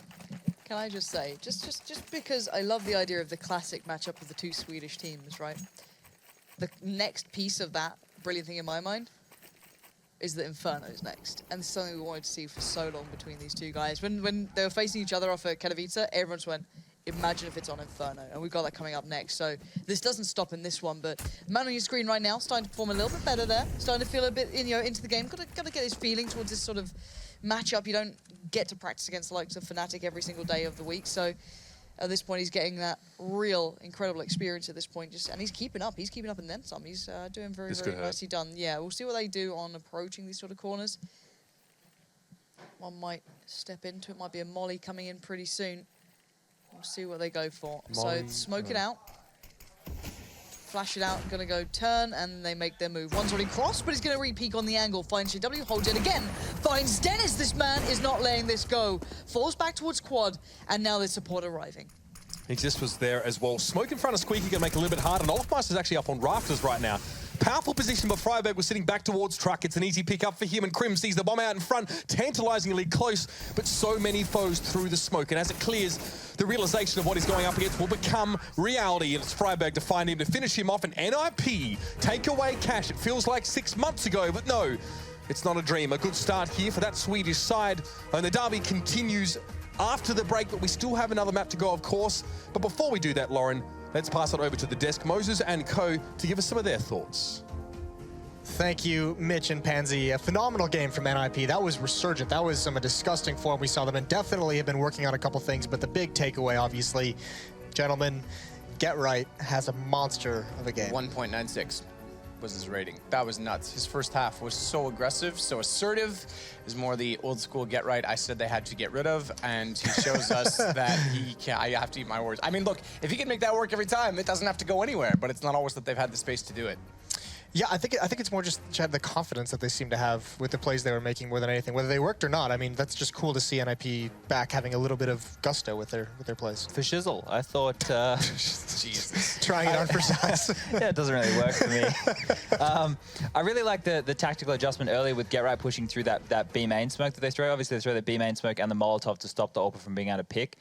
He actually pushed through the smoke and made 2 nice entries onto that bomb site and opened it up and forced them to eco quite early. And then whenever they were coming up against ecos, it was wait out for the aggressive push, regroup as a team, use your utility, take a bomb site. It was just trademark threat NiP. Classic. That's the key word, threat NiP. They were the best team in the world at doing that when Threat first came into this team. But then since he's been, I want to say like inactive. I know he's doing some school stuff, but hasn't gone to all the events. They've kind of lost that skill to a sense. Or I shouldn't say I shouldn't even say skill. I should say discipline. They lost that discipline. I mean, everyone's got the skill. It's just whether or not people think when they're in those situations. I think it's a very fine balance, to follow that strict threat style and then also be able to do the loose exist default calls. You need to be able to have that middle ground, and once they have that, I think it'll be a dangerous looking NiP. The only thing that really troubled them on that first off was the double AWPs.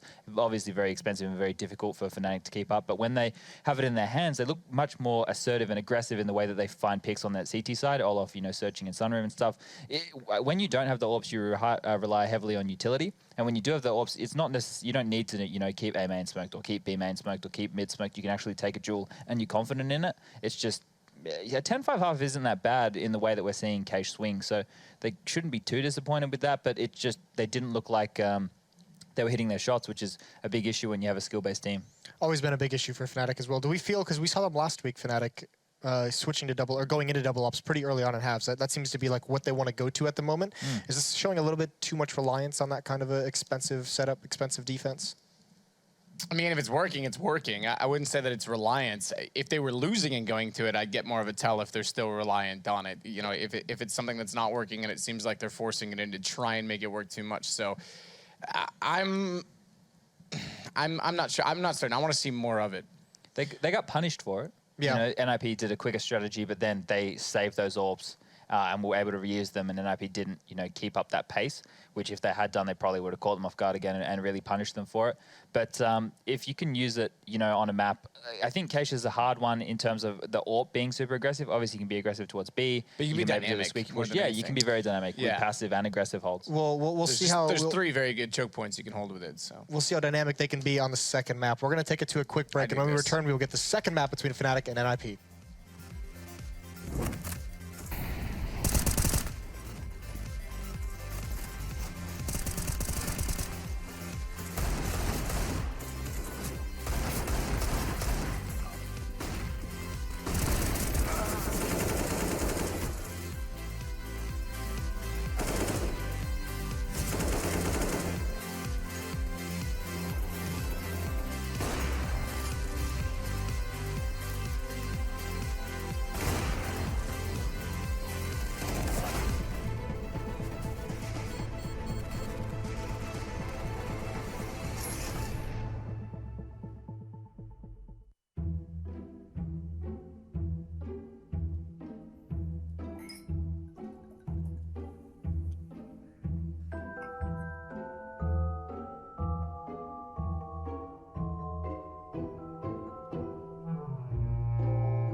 Start your esports career now at play.eslgaming.com.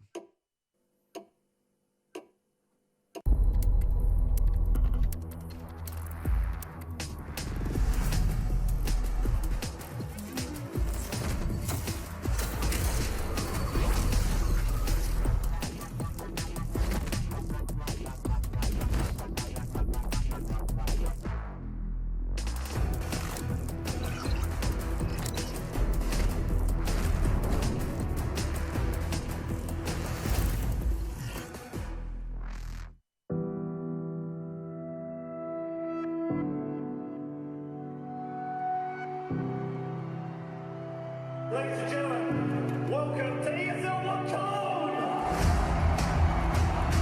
Two headshots in a row. FNX about to bring it back now. All on Nico. Trying to see if they can get the defuse and Nico. Oh no, FNX! Has to keep Virtus Pro alive. Taco once closer. AW. Looking further. He's gonna get a hit by headshot again. Oh my god.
your team apparel now at shop.eslgaming.com.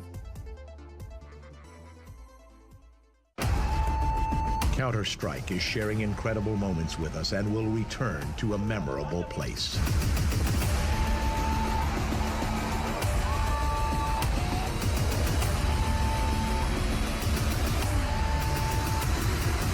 Get your tickets now at proleague.com/Dallas.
ESL Pro League is brought to you in part by Logitech G, Pay Safeguard, Mountain Dew League, and ESEA.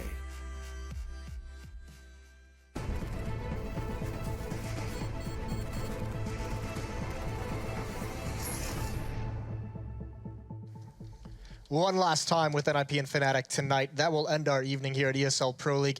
Two classic teams playing on a classic map. It's going to be DE Inferno to close us out tonight, boys. And this is just a match where everyone likes to see it. I'm actually just sitting here really disappointed because I discovered Chad cheats at Slither. He's a cheater. This segment is getting off to a really good start. He's a cheater. Inferno now, yes. Two good teams, really good map. Take it away. Again, everyone is excited to see this. Okay, so there we are. Inferno. Clicks in. Cheater. You feel like a robot. Me? Yeah. We all like this map, right? I seem to be liking the reintroduction of it. It's a good map. It plays well. I'm very excited for the new strategies that we're seeing coming out on it. But fnatic are a team not known for having too many strategies. They just have fantastic chemistry and team play. And something that I think they do really well is banana control and going for that late round as terrorists. And I think if NiP want a chance, stop those fakes. They like to get mid control and banana control and then do like a late round push towards A with two players and the bombs over towards B, and then they can get like a 3v2 duel over there, which I think is a really good way of playing it. If you want to to be able to stop that, you need to do late to mid-round flash banana picks, and that's the way that Freiburgen exists if they're still playing that B site, which I believe they are. That's something that they're going to need to bring in, or put Draken over there with the AWP to take more aggressive duels to grab that pick, force them back. In terms of hyping up the match for any other reason, Matt, do you have anything to add?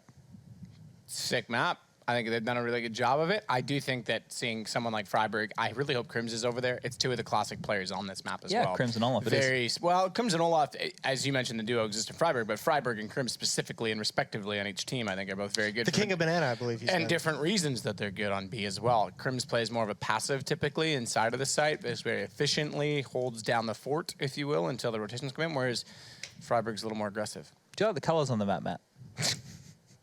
I hate the way Counter-Strike looks in general because everyone plays with digital vibrance to make it look good, and digital vibrance is just adding saturation that really doesn't appease my visuals. Look what you've done, Chad. Look what you've done. The tonal range. Tell us about Formula One, Matt.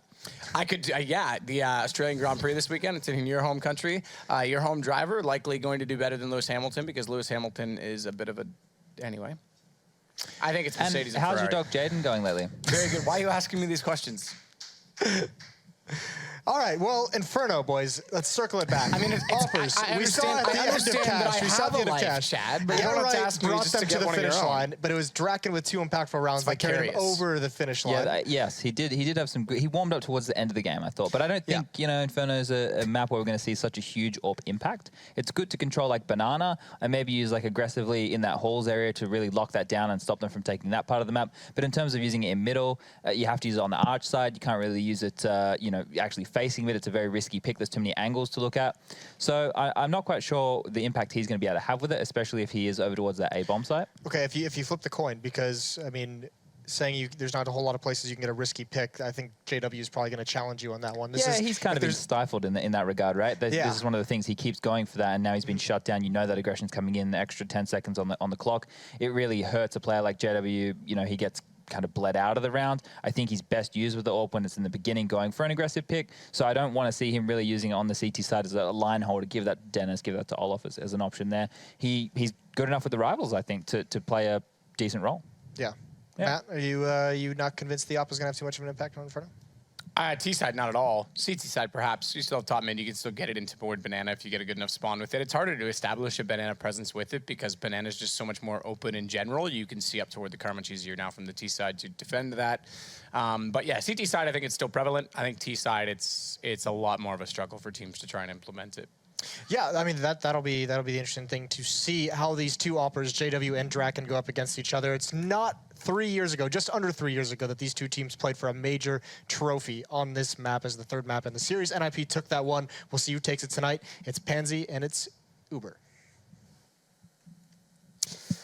You're right, Moses. It is us. Inferno, a map that NiP have only played twice since its re-inception to the game, and it was actually the only map they won at Katowice in general.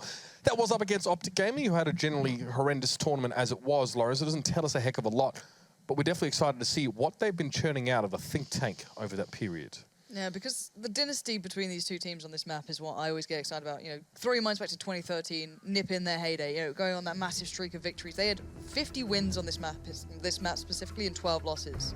Fnatic, 2015, 48 wins, 18 losses. These two have been monsters in very different periods in CSGO's history on this map specifically. So this is why I like the idea of it. Two very different play styles on it as well. So many things that you can kind of look at to get excited about, but no one knows where they really stand at the moment. We've seen a couple of glimpses of these teams playing it, but no one back to that big form.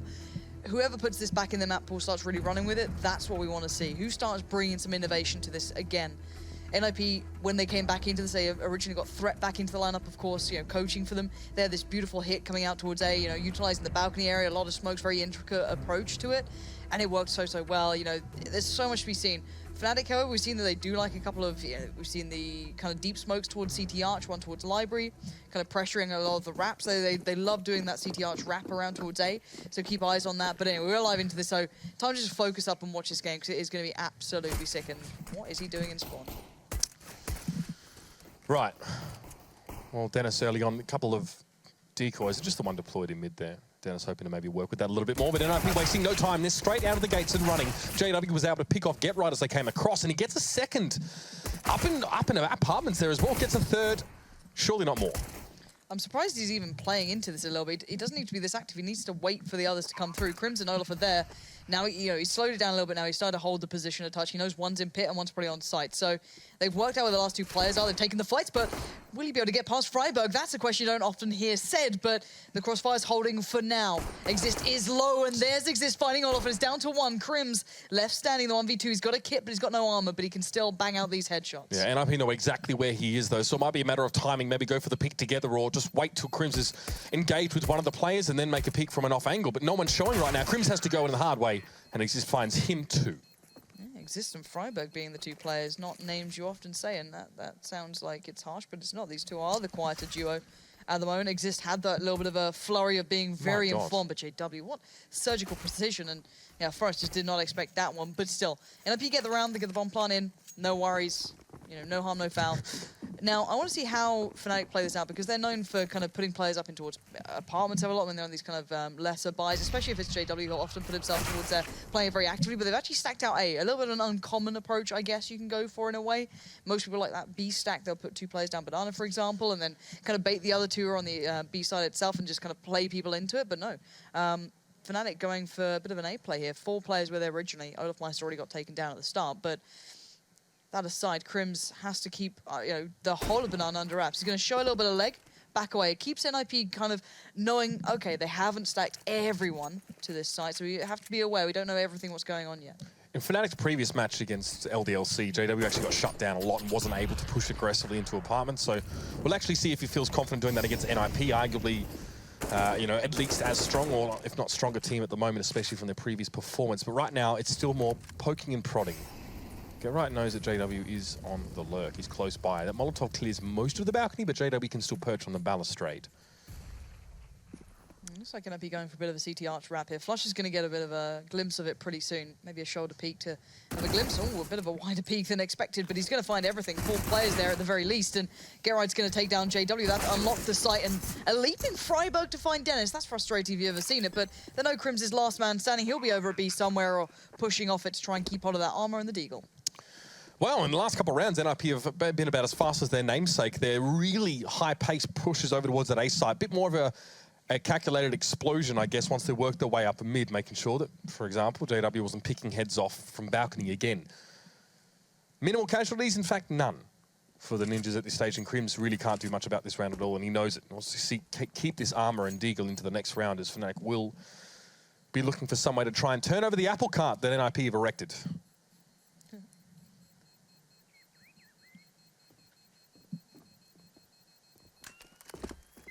So, NiP 5 alive, bomb plants, everything saved, nothing given up. That's the impressive part here. Their money's going to be pretty nice when they get into these gun rounds. Well, the full buy round, should I say. Making an assumption that they get past Fnatic in this, just purely because Fnatic won't have much. Maybe one more upgraded pistol, possibly, but they're all just on 2K, so you actually don't want to be investing anything else. No. They're going to stick on that. So, might just go for the B stack. Just, again, throw something in there, just hope that it sticks. NiP, though, showing that they don't really like B at the moment. They're not feeling that. They're not going B. They've been smashing down A, so why would they change now? Draken can hurt with that Scar in this round as well. You notice that there was no investment really possible for Fnatic in this particular round. So Draken's going to hold on to this. He had it last round. Didn't really make much happen with it. Okay, Olaf comes over the top here. Draken won't be expecting this angle, but he heard him drop down. That's a bit of damage there, isn't it? Down to 16 is Olaf Meister, but he still wants to pressure this. He knows he has another player, but Draken's keeping it a sharp angle peak. It still takes a lot of damage. Exist, though, finally comes to his rescue. Draken forced out of the round for the most part here. Exist has the bomb. I know what this round is, but you've got to be kind of careful, and now it's left at the very bottom of Banana. It gets a little dangerous. They're fine. They're going to recover it, but... It's a lot of peeking, though. You kept peeking into Crims there. Had armor as well. Just got to be a little bit careful. Again, don't give up these rounds. Keep them as clean as possible. You've got Draken now pretty low on 8 HP. You've already lost Exist.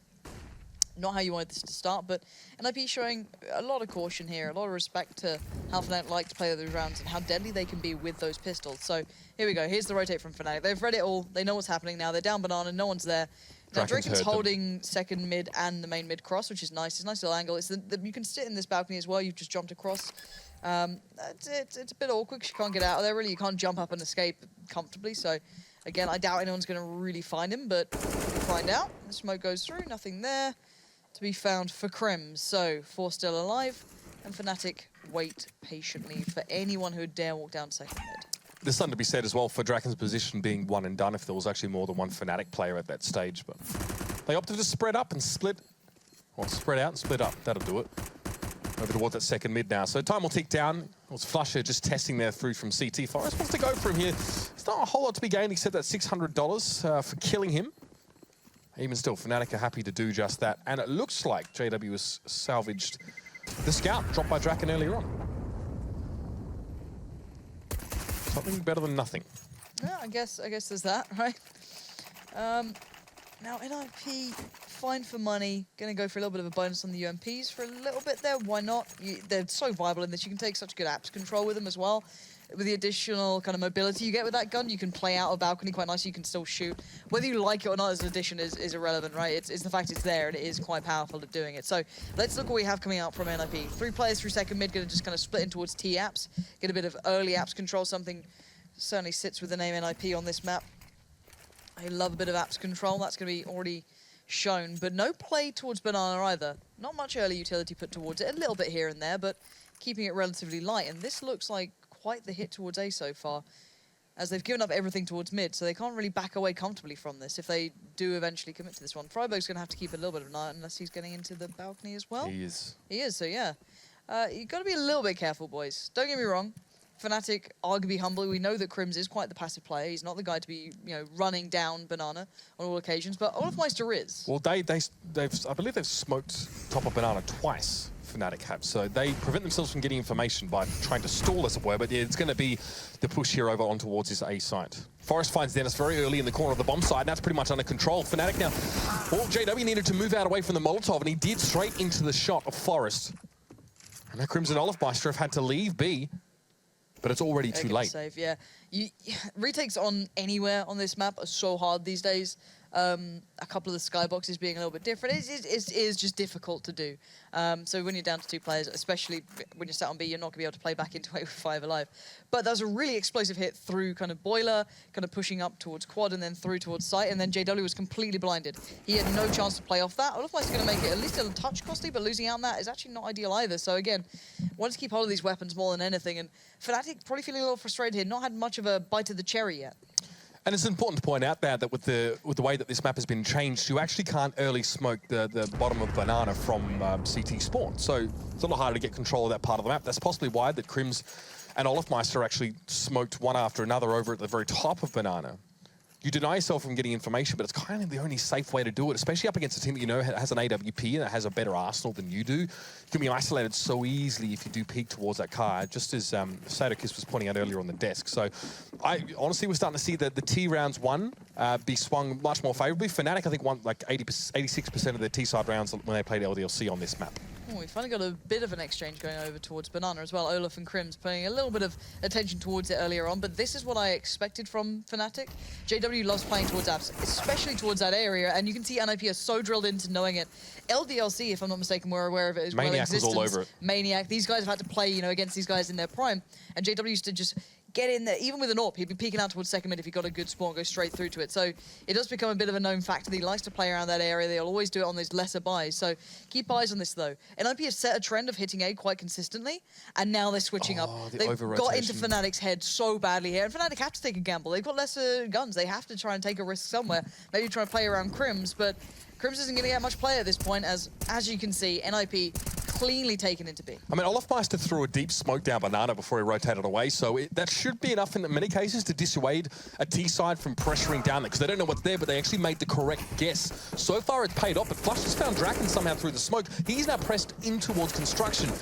Exist receives him pretty comfortably, though. 10 HP still left for him, and NiP want to reduce the casualties, I think, now. But they've got an iron grip on the B side. Yeah, this is nice from NiP. It's causing rotations, it's getting into their heads, it's things like that I really like to see. So whether or not that stays throughout this game on the full buys, we'll find out. But it's a nice touch for now. fnatic need to stabilize, they need to get that double AWP into hand. They're trying to make it costly, but Freiburg farms up 2. So this is very nice beginnings for NiP. Good T-side start here. Orbs are plenty that can fall back into the hands comfortably there. It was just Exist dropping out. He had better money, so why not just keep that economy nice and even, nice and equal. Now, olofmeister's got the AWP here. I wonder if he's got a more clear-cut spawn than JW. I'm wondering if it's just maybe how they like to split it up, that he gets the direct AWP for B over JW maybe. We'll see how it works out. Maybe a little bit of run boost. No, just kind of the board's going for anything crazy off the back of that, but here we go. This is maybe a battle we want to be seeing, because this is quite a little bit of an AWP show now. Drake on the other side, up onto the logs. You've got to be careful. You've shown, but somehow he hits it first. You can wallbang that. Only, well, majority with an AWP. You can do a lot of damage with it. So, as you can see, both sides kind of, one comes out a little worse than the other. I don't know how long this smoke keeps NiP at bay for either. Well, we have seen fnatic stack the B side earlier on. They know this should be a gun round, or NiP know this should be a gun round. Crims, though, yeah, it's going to move these guns, going to juggle them back into the back of the side and sort of not give them over too easily in case NiP does actually get on in towards here. Not really sure who he wants to have that gun. Maybe just leave it there for the time being. He can always drop it out as well if he feels like he's going to be pressured a little bit closer. Oh. Exists, there has to be smoke there. Flusher just sitting on the corner is caught out and taken down. NiP is still working with 5 players, no less. So this is huge for them. They've traded so effectively across the map. And they've cut off rotates. Look how far away Fnatic are from each other. You've got the double stack towards quad, which is fine. There's no problem to that, but you get no info really towards CT Arch unless they really step out. If they smoke up, there's an issue. Crims can't particularly help out either very easily, but NiP are running out of time, and going in against Fnatic with a couple of seconds left is always dangerous. But NiP had a very explosive hit using the likes of Boiler coming up in mid, and we'll see if they go for it again. This is where the double stack might come in useful, and it has. Dennis, incredibly precise 3K comes in for him. Spins around looking for get right, but he can't get it done. And now Crims is so far away. That's the problem. He's got a long old rotate all the way over. Get right's already set up. Forest is low, but this is a very hard clutch for Crims to pull off. Yeah, that was quite sharp from NiP to be able to put a 2v1 or any sort of crossfire situation together after they just lost 3 players to the player standing by quad. That's a really good turnaround in these rounds. It takes a lot of instinct to do that. Something you can't really communicate vocally. But now Crims, he's topped up on health and has a kit. Hoping for 2 1v1s, but no, Forest is not going to give him that. Well, in fact, he does. He stands and delivers, but Crims wasn't ready for it. And NiP, that's another round, and that is going to start to break the back of Fnatic. It's full round loss bonus ticking along and have a little bit to work with, but when you're losing rounds on the CT side, it's rarely enough to really give you a robust buy until you establish yourselves, and that's why we're seeing things like CZ's bought in here, leaving about 1,700, 2,850 still left on JW because they need to buy next. And he needs to get an AWP. They need something to stop this. At the moment, they're being completely overrun, being pulled left, right, and center. They haven't had any control in this. Draken as well, going to find a nice, comfortable beginning there. olofmeister being punished for a little bit of an early play that he tried to make down Banana. Now, Crims is going to edge his way forward, try and find anything possible, but oh god, these shots are going to be close to him as well, but they do just whistle past. Flush is there too, so 2-2 on either side, but... Freiberg's there as well for Draken Yeah. if he does get pushed. He just needs to know we can rely on him. Oh, hello, Freiberg. Okay. Should know that Crims is... There's more than one player perhaps in Banana. So Flush is satisfied with a deep smoke in Banana that he can actually rotate over towards A here. These are the kind of risks you have to take on Inferno, which is so rotation-based and there's a lot of guesswork involved. Dennis will have to receive in mid. It's going to be UMP to spray down completed. Exist falls. Draken was also there, but there's no chance for a trade, and this is what's hurting NiP. They're not pushing together. One by one, they've filtered in, and now it's a 3v3. Flusher didn't quite have the weaponry to carry that one out, but still, Fnatic keep themselves alive in this round.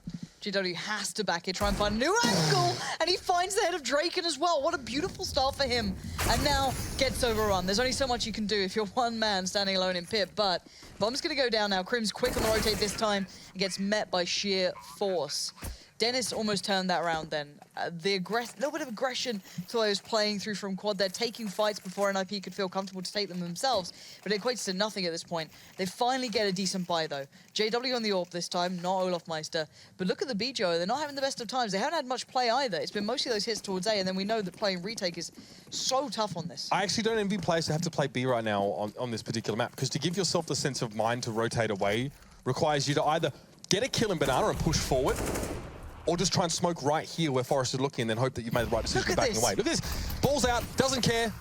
Forest now really going for it here. Exist and Freiberg are both there. Now they've taken real estate. They can leave Forest here and rotate away if they need to. Oh, that's unfortunate. olofmeister not going to give it up for free at least. But then you look on the elsewhere on the map. Get right, still putting pressure towards A, still keeping JW and Dennis over by quad. And that's going to be a long rotate for them. That takes them a hell of a lot longer than getting over from CT Arch. They have to be aware of this, be mindful of it. That's why Dennis is maybe looking towards Boiler a bit, looking for a little bit of info here and there. Because when NiP hit this site, there's going to be a big problem in the fact that there's still 3 players at B. Now, I think the calls come in. Olaf and Crims are asking for support because they can see the mollies running in. The counter molly goes out. The counter flash about to be put into play. The flash a little late then. Crims took an early fight, but Olafmeister is still there. But a player stuck through towards pit, and Exist has gone all the way around the back. Bombs loose on the side. Exist needs to save this situation or salvage it, but Olafmeister is there. It is traded out. Draken finds it. Forest is very low, and it's a 2v2. fnatic have an AWP, and that's when that smoke clears. The NiPs will be endangered species. Dennis makes his way towards construction. That nade could have really hurt. They must know that Forest is tagged up pretty heavily. JW is still kept out by smoke. Dennis probably needs to wait. But Draken's got that angle covered. He sees that grenade come in. Forest is copying a bombardment, but has managed to stave off death for the moment. A pick like this would be perhaps unadvisable, but against an AWP, you're only going to get 1 shot anyway. He needed to hit that shot. Goes back in, though. Going to find Dennis, and he can't follow up the job. Now, JW going to find the kit and get the defuse. Kind of felt a little unfortunate for him there, but you kind of hit the first. If you're left in that situation at 2v1, you've got to hope that you hit the first one, then going back out and have a decent enough fight towards the second. But you're not going to get it. You're not going to get it for free against Fnatic. These guys still, even if they're 0 to 7 down, now 1 to 7. They will always give you a good fight, so you've got to be prepared. You've got to be banging those shots out pretty much on point. But considering Forest was incredibly low, it was going to be a tough situation either way you look at it. The frantic expulsion of utility from Fnatic on that site, Crimson Olafmeister, was actually really good. The Molotov followed up by the flash, gives Olaf a kill, gives him position over towards construction, and there was an opportunity there. And they took it. Fnatic get their first round of the game. Now, money for NiP still pretty good, at least for another couple rounds at this stage, especially with bomb plants being a possibility. But more importantly, Fnatic have an economy that is semi-established now. They need to maintain that. They need to put these guns to best effect. So 3 players at A here. No indication of early rotation from Flusher. He really needs to want to cover this mid area. But NiP may not know this, but they can work towards balcony here. Yeah, Olafmeister was sitting close to rotate as well. He sat right at the back towards B, so he can jump over quickly towards A if they actually feel pressure, can go library quite fast, help out. And this looks like that explosive hit that comes out of Boiler. You get a slower play through balcony. I think it's normally from Draken. So keep your eyes on this. I want to see how this one works out. As there's still that double stack towards quad, which can be very... Yeah, this is the explosive hit. Look at that. Lots of pressure towards it, but Dennis just stays standing there. He finds 2 from it. Just brilliant impact. But he... What? JW? Why make it harder? Why have you done this? Well, it's harder, but not impossible. The numbers advantage is still with Fnatic for this stage, but Crim sort of has to tend himself towards B. He's been given no indication that there couldn't be any rotation from NiP, who have just started to vary the pace of their push a little bit. I guess they still feel like they're committed to this, but Draken and Exist are going to have to go back-to-back in this area. This is going to be a nasty shot and goes for the peak. Good shoulder peak, but Draken now needs to get the kill. And it's Olafmeister. You've got to get up pretty early in the morning if you want to get the better of him, especially at that range with an AWP. And now Exist is in the 1v3. Crim still at B, though. Exist is just praying for a mistake here. And finding a 1v1 individually on this is almost impossible with 9 seconds left. Fnatic know what they need to do. Turtle down. Don't let this one fall apart.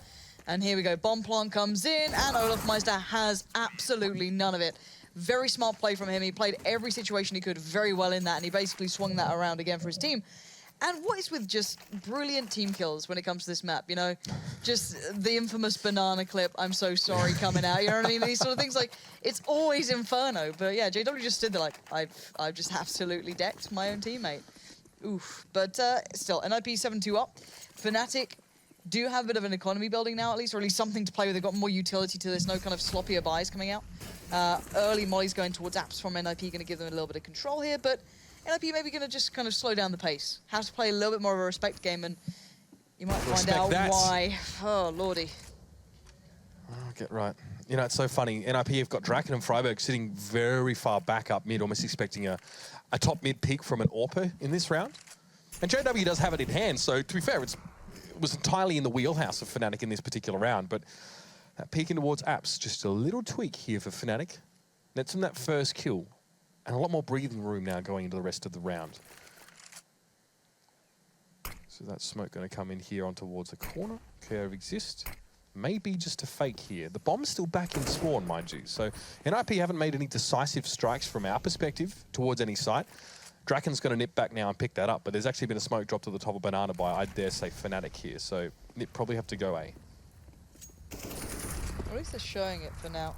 Had a little bit of look towards short, didn't see much, but I don't know if they're going to commit to this. I don't know why Freiburg would still be on banana at this point if they were going to commit towards A. And it looks like maybe they're going to wrap, try and take the individual fight towards Flusher, but look at Dennis and JW. They're going to look for the play around the back, but Exist is there quicker. Flusher goes for the fight, but Exist is coming up trumps. Oh, this is not what they expected. Yeah, exactly. Forest is now getting underway. He can deny the B rotate, and they're running back around, but JW pushed down mid. And that's a huge problem. So smart. Just about came out on top of it. Draken finds the shot, but this is all back on. This is game on now. 2v2. Draken drops off the bomb towards Exist. He's going to pick it up, try and get the plant. Draken now worried about CT Arch, but Olofmeister's getting up mid. How's he not heard this yet? Olofmeister time. He doesn't see him. Draken, no! They don't expect this. Exist will have no idea. Surely he won't be looking at this angle. Library. Exactly. Oh my god, this is a disaster. Crims executes Draken and now Exist is worried, he's terrified, and he's right to be so. Fnatic pull it back, and that is devastating for NiP. What a bizarre end to that round. Unbelievable. And interesting for Draken that he maybe thinks that it's inconceivable that the Fnatic players would rotate to A via the middle of the map. He just was completely set against it. Now, ordinarily, right, if you're leaving the possibilities open, you play quad as Draken. You can then watch push through from CT. You can also watch the push from mid or boiler if it need be, and have Exist watch library or, I don't know, balcony. But they were so set on that one there as well, and the stubbornness of NiP in their decision-making definitely hurt them. It's funny how neither team seeing each other benefited Fnatic in that way. Ridiculous. Double AWP. It's taken to come to this round before we've seen the double AWP. Normally, this seems to be where the buck stops, you know, with this sort of scoreline. But this is quite condemning so far. NiP, even though obviously that round went towards Fnatic, this is still quite a good showing from them on their T side. Bit of an adjustment here as well. Crim's up on the boost. Olofmeister's got the AWP just behind him as well. Get Right going to be having a little bit of a look-see through comments here, showing a fair bit. Just be spamming out towards Graveyard. No one's there, but just showing presence, keeping eyes at least dedicated towards A for now. It's Freiburg. The King working his way up. Maybe curious if someone saw him then, but no. And now Olofmeister way to the back of sight to pounce towards B if anyone would dare come that way. Smoke still for Crims here. It's Flusher with the AWP. Excuse me. It's double AWP for Fnatic, yeah. So Flusher with as well, which is interesting. Yeah. Both of those AWPs are trained towards top mid. JW didn't even peek balcony once this round. Oh, Crims, what do you see? He doesn't see anything, but it doesn't matter. Get Right cops a hail of bullets through the smoke, and they all seem to find their mark. Freiburg, though, explodes on towards the side. Olofmeister was not ready for that one. Fnatic rotating through mid and via CT at this stage. But 4 players from NiP will be able to canvas out this bomb site, erect some crossfires, and dig in for the long haul. Draken don't whiff the shot. Dennis is just around that corner. Yeah, pop flash over the top, doesn't turn it in time, needs to find cover. Comes back around. That's unbelievable. That's not supposed to happen, and well, at least JW makes up or makes amends for that. Very interesting little passage. It's a 3v3 even still, though, and JW was caught out in the open with a grenade in his hand. It could have been something else, but it doesn't matter. Forest finds the last kill of the round, and NiP bring it back. I've seen some stuff, Lauren. I've seen things. I ain't seen that before. Flashbacks to Nam at this point, just like, what is this? Flashbacks to Warsaw. I've been there. You've just made a joke that only me and 4 other people get, but I need to see this back. World of Tanks events. That should be enough. I want to slow-mo this sort of stuff, but the round's underway, so we can't. But I want to see this just disgracefully slow. We are way behind on this because the round is underway. I'll keep tabs on that. Nothing's happened yet. But what is that? It's like a strong backhand, you know? He's got to keep him in line. I do feel like I need to give context as well for those watching at home. It was reference to a World of Tanks event, if you know that game. Let's just make that clear. Let's just make that clear. Yes, we shan't mention the war. Grenade down mid. Doesn't really catch. NiP now. I spoke at top mid, but they're a little bit concerned about going for this one. Any peek is their sort of mid-step, trying to make their way up mid. Could be quite nasty. JW forced back by the Molotov here. No tomfoolery just yet. Oh, he says that could be a little bit awkward. Tries to go for the spray, but no, it's not going to work out. At least Forrest was there to pick up the pieces. But just like Humpty Dumpty, couldn't put it back together again. The kill will have to do. Draken is off to B. Good read. Going to leave Get Right over by A. Just going to hold the likes of Crims down. And JW, that's a bit awkward. And there we go. Find a little bit of respite. Flash off the back. Get towards Speedway. Keep him guessing. Nice bit of movement from Get Right. Got to make it look good. But he still dies, of course. That's how it works. But Draken's here fast. He dropped off the bomb to the player behind him so he get an advanced angle on this. And IJW's got to pick up the rifle off his teammate and look for a little bit more. Oh, that's nice and slippery from Draken. Yeah, fair enough. Well, traces are a thing in this game, and Draken could see them, so made the shot and was JW and completed. NiP really looking quite comfortable here. Unlike the last map, though, really big standout player. In fact, Get Right's had fairly middling performance in general, but still solid across the board. And this has been a good T-side to watch, really. I think the reason why Chad and all of us, probably a lot of us, are saying that we really enjoy Inferno right now, because we just love seeing what the take of these teams is on the map. I don't think anyone's perfected it yet, but the creativity is good to see. Even at this late stage of CS, it's been around for a while, these teams are still revolutionizing. It's just a good map, you know? It's just a bit spicy. Yeah, no.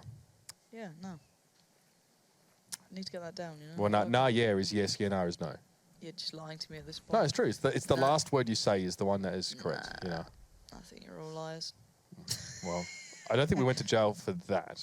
Well, we sent you there for some reason, really all right? Stealing bread, a different story, perhaps. Yeah, how dare you go to Greg's and steal a couple of those. However, NiP being very cautious this round. There's a lot on the line here. They want to keep this half nice and out of trouble, let's say, and a nice prediction on the angle from Freiburg to take that fight there towards Crims, and that's going to force Olofmeister back and merely encourage NiP to get more control. Now, whether or not they commit bomb, yet to be seen. Forrest, the one with that in hand, he's going to be working his way up now. So they have Flusher has rotated over, but these guys do only have pistols, and Olofmeister is only 10 HP.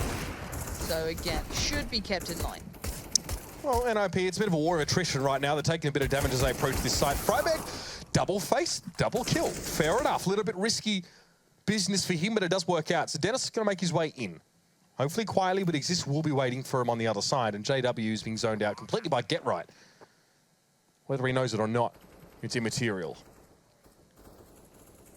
Yeah, it looks like they're just waiting for exits. JW. Back in the trenches. Hardly a trench nowadays. Yeah, he's pretty donezo. Okay, can we not spec him? Is that a thing? No. We must watch this. Yeah, third person, please. Those with motion sickness. Oh, please spin again. Go. Just Beyblade into them. Thank you, observers. That's just great. Beyblade into them. What did you? You would. I bet you love Beyblade. I did actually. You seem like a right little Beyblade kid. I love Beyblade. All those really nerdy fads were me. That was you. I was all about that. Did you have a yo-yo? No, I always like the really nerdy, like walk the dog and stuff like that. Oh no, man. That was great. No, I didn't have the coordination for that, unfortunately. Just wasn't the thing. Beyblades, you could just rip them and let them go. You know, go and eat your little pasty for lunch while it spun around. We used to have these lunch order boxes, right? These big tubs that we used to get our stuff from the tuck shop or the canteen, whatever you call it, right? And we used to play Beyblades with those, and we used to destroy them. Kids would put like razor blades in their Beyblades and stuff. No one does that. That's disgusting. It got real. But you know what else is getting real? It's Fnatic trying to take control now. Banana. Crims, he's paying for that one. Trying to escape. You can see the mouse wiggle trying to get away, but Freiburg is not going to leave him alone, but he does fall for that little bit of a fight there. But Draken avenges, trades it out well, and you're left with JW doing that. That is a feeling you get when you're losing out these fights, and you only have 3 rounds. Now, JW thinking of kind of times playing Osu, perhaps. But no. This is the real stuff now. It's getting real. 11-3. I mean, I understand the CT side is getting tough to navigate, or has been tough to navigate for teams at this early stage. But Fnatic, a couple more rounds would have done them good. This is kind of the opposite scoreline of what we would expect on the old Inferno, with a bit of a skill gulf between the two teams. What I mean is that we used to see that T-side be much harder. All right. JW still bringing the Mag 7 in. Flusher has a scout. There's 2 UMPs here. The utility is the most concerning factor. There's only 2 smokes. Drake's in trouble here, actually, on Banana. If we can spec him for a second, yeah, because he's got 2 players pushing up close. There's a smoke behind him, so no one can support. They're spamming away, but he does get overwhelmed in the end. But again, NiP trade it well. Exist just sprayed in, desperately trying to find someone, and they find it in the end, and there's the overwhelm. Eventually, Forrest knows that JW is going to be close somewhere. If he's not directly in apps, he's going to be close by to it. He's going to have a Mag 7 and he's going to be waiting for me. It's just one of those things that you're sure of. So, Flusher and Dennis, 1 HP and a pistol. God, what are you going to do with it, boys? Well, it looks like NiP are convinced now that maybe the A side is the better decision. Flusher rotating now. It's going to take him about 10 seconds to get to quad from where he was in CT. But Get Right and NiP in general are giving him that time. Dennis, unfortunately, is a little bit too late to see anything here in mid, except Get Right peeking, and Exist has control of the sites. There's no reason that Fnatic should win this round. Unless that sort of thing happens. Dennis manages to get Right with his pants down, his grenade in his hand, But the bomb's planted. NiP now going to spread over the site and prepare. Go on, Flasher, just do Flasher things. Get those crisp shots on. He's looking for it. There's no one in Graveyard. Or at least that close to Graveyard on that side of it, should I say. Trying to fake out the flash. I love that. Oh no, he's just caught it to the face. And it is not a pretty end to the first half so far. Flusher, there it is. Just accept it. Have a little sit down on the couch. Have a cup of tea. You've got 3 rounds in the first half here. Not a great half from Fnatic. Kind of the same stories we saw on Cash. Let's see if they can bring it back, though. Second half will be just around the corner in this Swedish derby. We'll see you after the break.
Well, in keeping with the over-stylized spinning tops that we talked about earlier on, NiP have let it rip straight into this map. A very strong performance on that T side here. And Fnatic have very much seemed to struggle to stay in step with them. A couple of moments here, like what we saw from Dennis. Not the first time he got multi-spray downs here holding this corner, but in general, NiP, you can see the scoreline taking up over the top, Lauren. Very strong round half for them.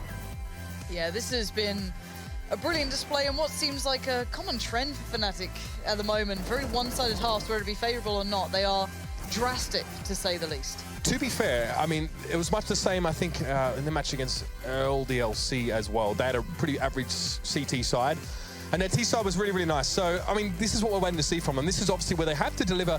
Losing that pistol here is going to make life very difficult for them. Oh, they do have a couple of pistol gods on their side, so I wouldn't be too shocked to see them pulling this one off. We'll see what NiP have in store. I'm hoping something creative, maybe. We'll see what they have. Again, it's all about these new ideas, what people have, you know, brewing while they've been doing their practices on this map. So, eyes to the game exist.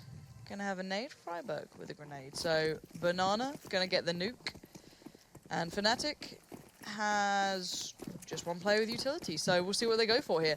Again, 3 players through second mid. Olofmeister early towards the bottom. Banana.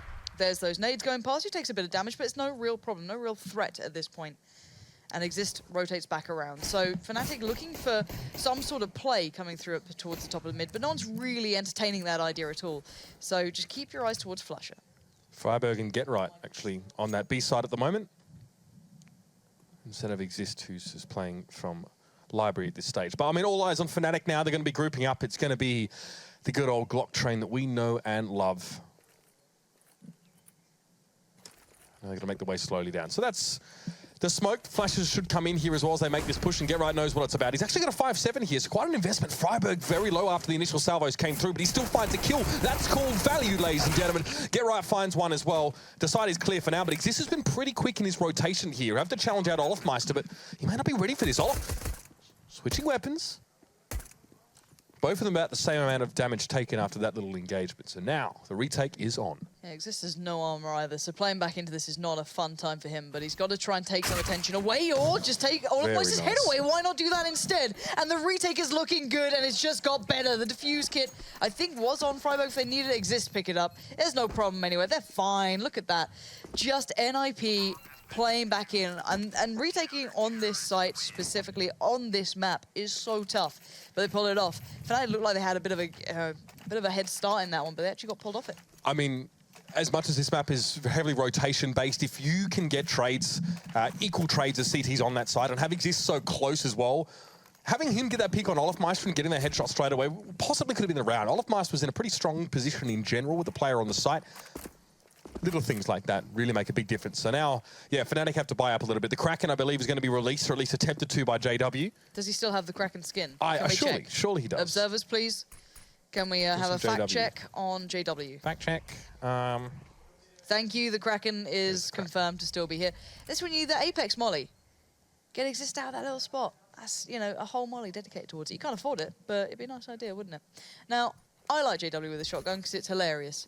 And the thing is, it works. That's disgusting, isn't it? And now, of course, he gets another.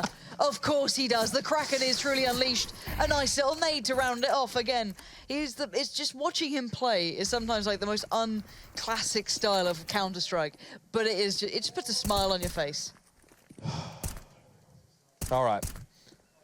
Draken ready to receive, and Get Right actually heading a little bit further than him over towards Boilers. So this aggressive positioning might actually get him set up with Freiburg. I mean, he could jump in a balcony. Seems a little bit risky right now, but the bomb's down. So Get Right have to eat some humble pie. And so does the rest of NiP now. That Kraken, though, Flush has now picked it up, hoping that some of it will perhaps rub off. You know. There's probably videos about that, Mitch. Well, I mean, you know. See, now, I really like that wallbang. I'm pretty sure it was actually Draken, if I'm not mistaken, or one of the Swedish players got caught off by it not too long ago. You can wallbang from either side now down to the bottom of No kits here. And yeah, there's no kits. This is pretty much done, so on this sort of timing. So keep the guns up, get out of there. But yeah, you can wallbang now, through a lot of apps, but especially the doorway. If you push up in towards apartments on the CT side, get yourself towards balcony. You can shoot across the balcony, isn't it? You can do, yeah, but it goes down towards the door as well, so... Yeah. Keep eyes towards it. They're doing it in that round, so if you saw it then, it's not too uncommon to see, but it's very frustrating. You can actually delay people a lot once you get a molly down there as well. You can hinder people if they do like to play up it, so keep tabs on it. But 13-4, you might not get many opportunities to see it, because this is looking a little bit dunzo at this point. Fnatic at least having a little bit of a lifeline coming back into this one. And maybe Fnatic want to try and keep that up, but the nukes just go off. And, well, that's banana control for now, at least. And the rest of Flusher, nowhere to be seen. Nothing but a CZ discarded somewhere. That's it.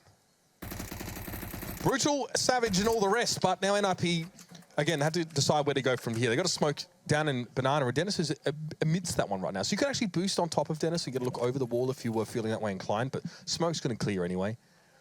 And now as a unit, Flying V formation for Fnatic. Need 5 players for that, but even still. Mighty Ducks are mighty, don't worry. The double deke. Let's go.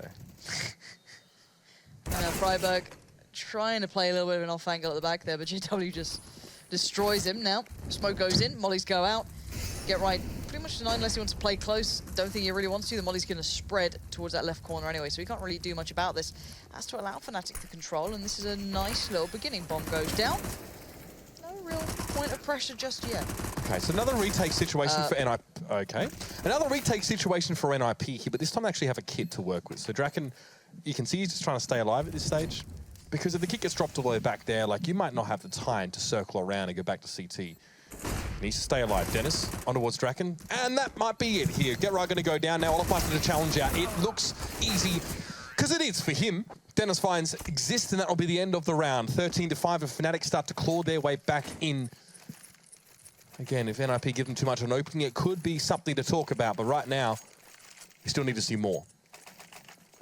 Absolutely. Not done just yet between these two. There's a lot to be played for.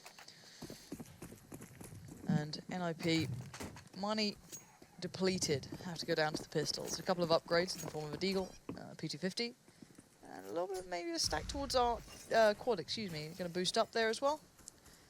Nothing really to write home about, but it's just an addition. It's just something to put towards this, and it's quite interesting. I'm looking at Fnatic here and why they're doing this. There's a player on just a Glock. We've seen GW do it on Cash with only armor and nothing else. So I'm wondering why they go for this. Something perhaps for the desk afterwards as a passing thought that exists. Good angle for him, the P250. Quite nasty in a lot of situations, how that grenade actually hits the top of the roof there. Doesn't quite claim it, but Exist finally falls to Olofmeister. So that investment of 2 grenades claims that 1 kill.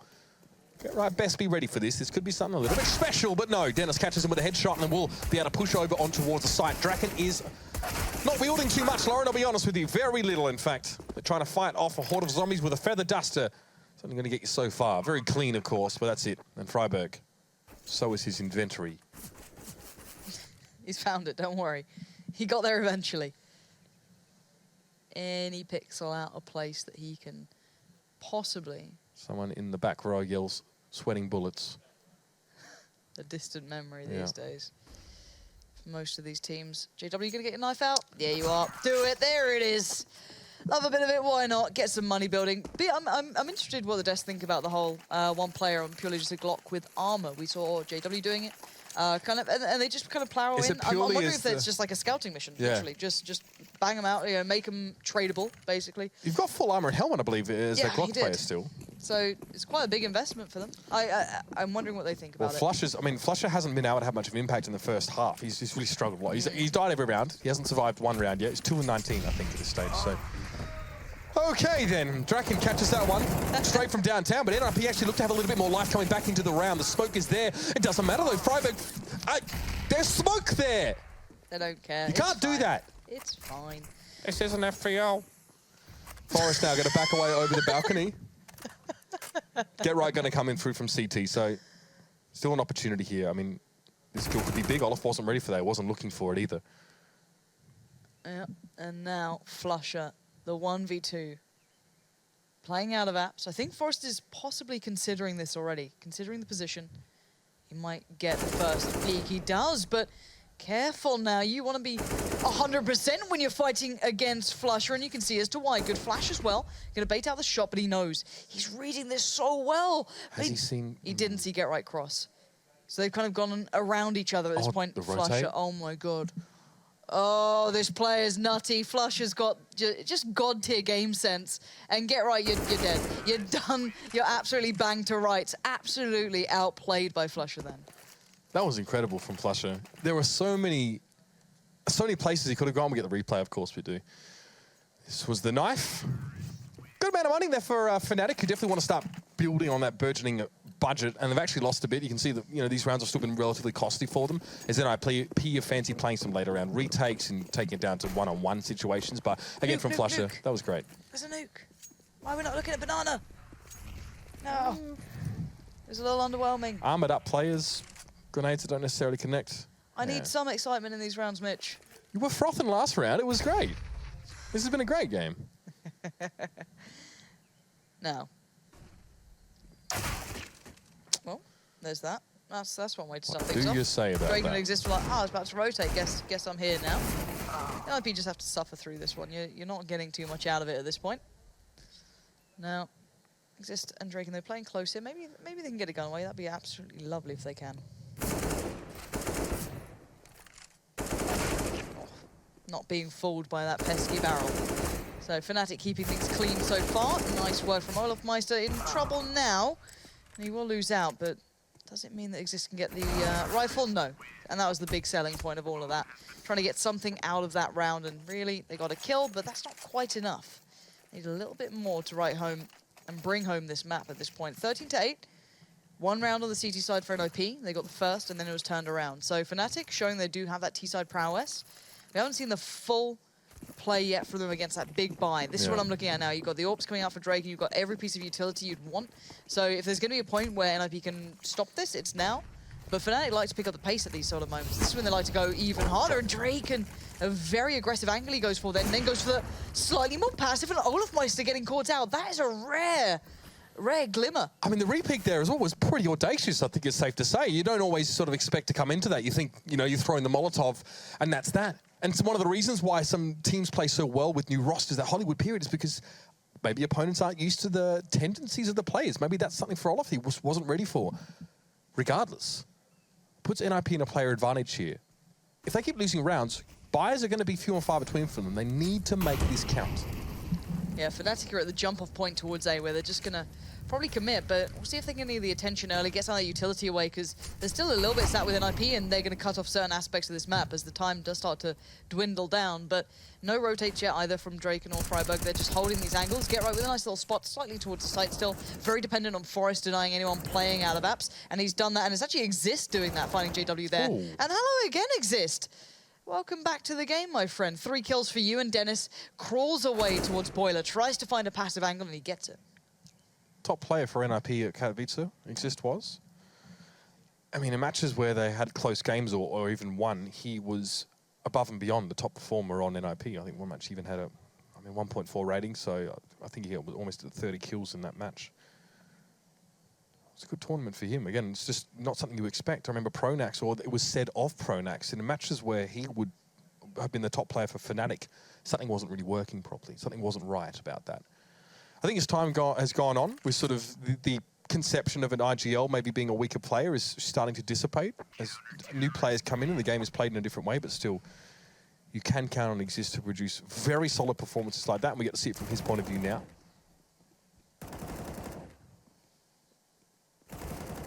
Clean as a whistle. Nice. Really nice play. Finding those individuals and actively finding them. He wasn't just taking his time on that one. That was very, very nicely done. Now, 14-8. Fnatic have the AWP on JW. Only nade down mid for Exist there, but this looks like a little bit more pressure towards Banana, at least to start with, and it's only to start with for now, but look at the aggression from Drake, and this guy's starting to feel confident, but will he after this exchange? I'm sure that's going to be a very solid yes here. Warband comes out, you can see that one being put into play there, but it doesn't matter. Shaking his fist in vain at Draken. Oh, hello, that Molotov there from Flusher seems to have done the job there. Okay. Olaf gets aggressive. He's like, okay, it's time to give them some of their own medicine. They want to play unpredictably. I'll go back to the old way and get in their face. No respect from Fnatic. It's been their trademark for so long. I just failed that smoke 2 times in a row, unless they specifically want one area left open, but it's done. It doesn't matter. Bombs planted. They've got Olafmeister on site. Flusher. Surely he's safe on this kind of round. Dennis, yeah, they should be. I'm wondering why Exist is still so close. That smoke's going to dissipate pretty soon. Yeah, he's going to back away from it now. But after such a good beginning, it's surprising they got so overwhelmed at B. But I think, well, I don't think they expected Get Right to be, well, Get Right didn't expect them to be so close, is what I was trying to say. And he just got completely overrun by Olafmeister. And that's just that individual play that you want to be seeing from Olafmeister, who's, of course, been on a little bit of a quieter turn as of late after that little bit of a kind of rest that he went on just for the injury, of course. But that sort of impact he can have where he just goes, all right, I'm going to throw off the timing, I'm going to throw off the pacing on this and just keep you guessing and keep you just uncomfortable. So again, keep eyes on him. If he starts to, you know, fire off, starts to get warmed up here, this is when things get a little bit dangerous. So what's happened here? Molotov, yeah, he's, okay, that's rough. He actually, of course, I mean, that makes life a lot harder for you when you're actually taking damage. It slows you down extremely. Caught in the fire. So less of a blooper for Freiburg, just more of an unlucky convergence of events, or well read by Fnatic. Bear in mind, NiP is still on the precipice of taking this game away. Now they're back on those guns. They've managed to hold on to them, but for how much longer is the question. Draken is clinging to life. But he manages to get away with an AWP, and that's something at least. He needs to be so careful now. There has to be so much respect given. He can't take fights anymore. He's got to take coffins now, but they're obviously super permeable to bullets in this update. We'll see. We'll see where Fnatic go now, as it's certainly in their control. Little do they know how low they've got Draken, but that could be all irrelevant depending on the hit that's coming in. The bomb's still in spawn, bearing in mind. Olafmeister might be tasked to go and grab that at some point, but yeah, got to back away from that one. Burning a little bit there, staying out a little bit too close to the sun. He's gone back in! JW, are you mad? What is this? Is this the smoke flash play up mid? That looked a little like it then for a second. It's not yet. He had that time so well. I think one more tick would have killed him. I actually don't know if he knew that or not, but are you expecting that while the Molotov's still burning on the last few ticks for someone to peek you like that?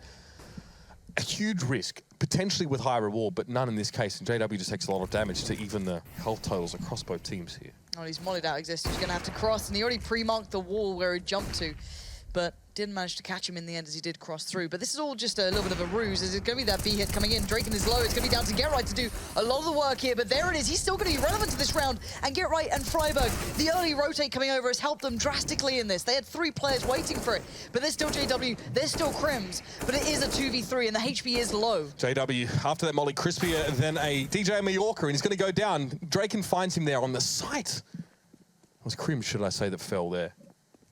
JW was challenging that one quite hard, and that's pretty big. I mean, saving the AWP in this round is paramount. But match points coming up here. NiP have managed to grind out some of these very difficult rounds. Again, money's not perfect. The economy's not exactly stunning. They'll have enough to get what they need. And let's give credit where it's due, because he has been quieter in the other games. Draken's been very, very good in this. It looked like he started to feel confident, right? And that's all like, oh, no. Why? I mean, someone commented on Twitter that fnatic maybe seemed a little bit tilted today. I think it was about the JW spin mouse blocking. wiggle. But, I mean, this is... You can't allow that to happen. In this round of all rounds? Watch them win anyway, though. Probably. That's the thing. It's like the more you stack against them, it seems the better they get. But at this point, They want to Flusher... simulate some adversity to step up to. Exactly. It's like those terrible movies you see, you know, like the dance movies and things like that, or like, you know. I really enjoyed Step Up, though. Yeah? That was really good. Yeah, I like those movies. Can't dance to save my life, though.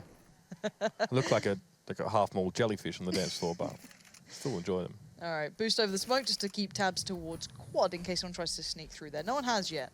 fnatic haven't actually given much away, and this actually might encourage NiP to pull players over towards B, or at least puts on maybe a little bit more passive, but we'll see how Draken feels out as well, because if you're seeing this spot, JW will probably take a fight towards you. He's done it in the last couple of rounds, and I'm sure he'll do it again. You've got to be careful, and you've got to be so quick on that trigger. Here we go, Drake, and there it is. He gets tagged up down to 2 HP, but he still wins it. Plays in Exist now. Perfect. Good play off the back of each other, but the problem is they lost out as well during this. Now there's a step towards the A side. There's 2 players now towards it, and Crims is there, and he's not going to miss this. I mean, the stone's on Draken to take that challenge anyway. He was lucky to be alive. Let's not bandy words about it. He got tagged first. He went down to 2, but he survives. Freiburg, however, does not. The bomb is down. There is a kid on both GetRight and Exist here. And I want to work 2 angles, but Dennis could be a thorn in the side here. Look how passively he's playing this angle just through the box, and Exist falls down. This is fnatic trying to stay alive in this match, and GetRight has to face 2 angles. And the first one even proved too much for him. It's 10 to 15. fnatic keep their head above water, and NiP back down into a bit of a weird economic situation. Yeah, Draken can drop out some pistols if they want to go for it, or he might just try and stay up nice and high on the money as well, try and get the surefire AWP into hand. Or are they going to buy on this? They are. Okay, they're going to force up around the AWP, the UMP that GetRight can get.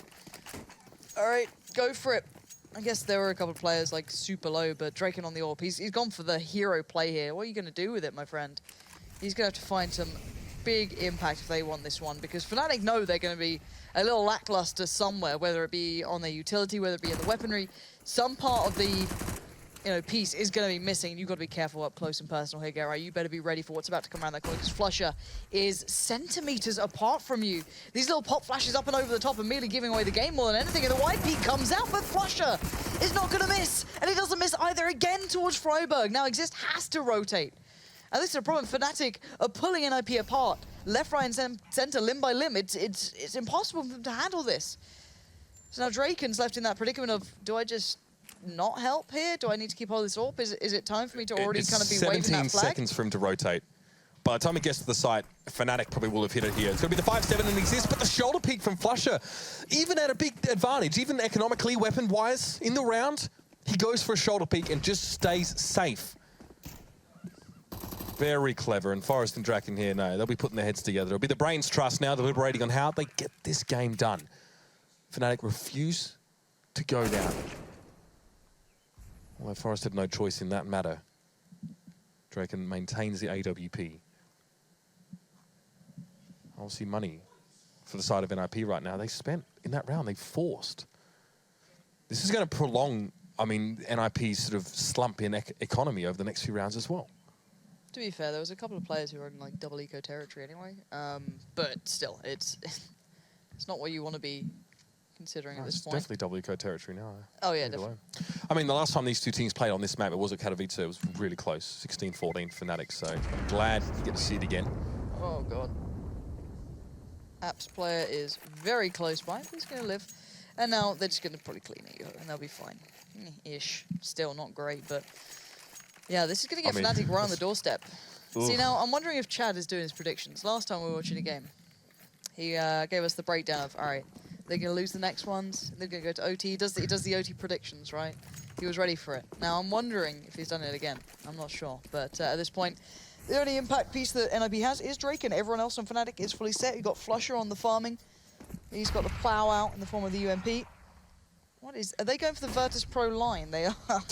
The VP line that was on Cobble before. This looks more like a group dab after that flash comes in. Hopefully it's more effective. Did you see their hand position? It works, it's very effective. It's nice. I like it. A strong dab there. Get your ducks in a row, Lauren. That's all you got to do. All right, so Olofmeister thinks, okay, that's a bit cheeky, a bit cheesy. NiP don't salvage a gun from that situation. They probably would have liked a UMP, but would have loved one. But Olofmeister stands vigil over the fallen weapon. And if anything, you kind of put players, you kind of take early fights in places like this to try and encourage Fnatic to go to the other side, purely because Draken's there. So maybe they could have tried to get him played into this a little easier, but no. Fnatic will persist, and they have Dennis doing a lot of that work. Olofmeister is close, and now Forrest is here. Gerrite's found Olofmeister. Gerrite finds another. Are you kidding me right now? This is down to 2. This surely does not get out of hand. Crims pulls it back in line and Draken's down. He was the best chance for NiP in that round. He rushed in. JW was waiting for him off towards that side. I really wanted to see what the Draken was baking, Lauren, but nothing. And he's lost that AWP that he tried to hold on to as well. And of course, we saw at the start of this round, NiP had about 2K each, so you see the money now. It's sufficient, but they have to make a decision here. It's like, we need to buy. We need to make sure we close it out here. Otherwise, you get into butt clench territory. Yes, the clench will be certainly on the horizon. But for now, there's still that little bit of wiggle room. So this could be the round they close it down in. But Fnatic have a really nice approach so far to this map. They've been keeping NiP very humble. And NiP going for a ridiculous stack here. What is this? Okay, 2 towards the plant pots. It's called the green thumb, this one. On Diggity, this is, of course. Yeah. So you've got a 4-man stack towards quad and just Freiburger B. I get, you know, banana, king of banana, haha, great. Whole of the site. Whole of the site. Now you know what Lauren thinks about that, ladies and gentlemen. I've heard it for years, Mitch. The twitch in the eye. This could work. This is the weird thing. This actually could work out. I don't know. It's one of those kind of just give it a go, hope it works. Mate, you are cynical to optimistic in like half a second. This is unbelievable. You cray. You cray? I'm just cynical of Freiburg's nickname. I've heard it enough. All right, I'm done. All right. And this actually might work out. Here we go. Let's see. There's a couple of players anti-flash anyway. Exist turns. Oh, careful. He's going to sit anti-flash and wait. Behave. Gero might just get completely flashed, but the other's going to play off the back of it. Crims.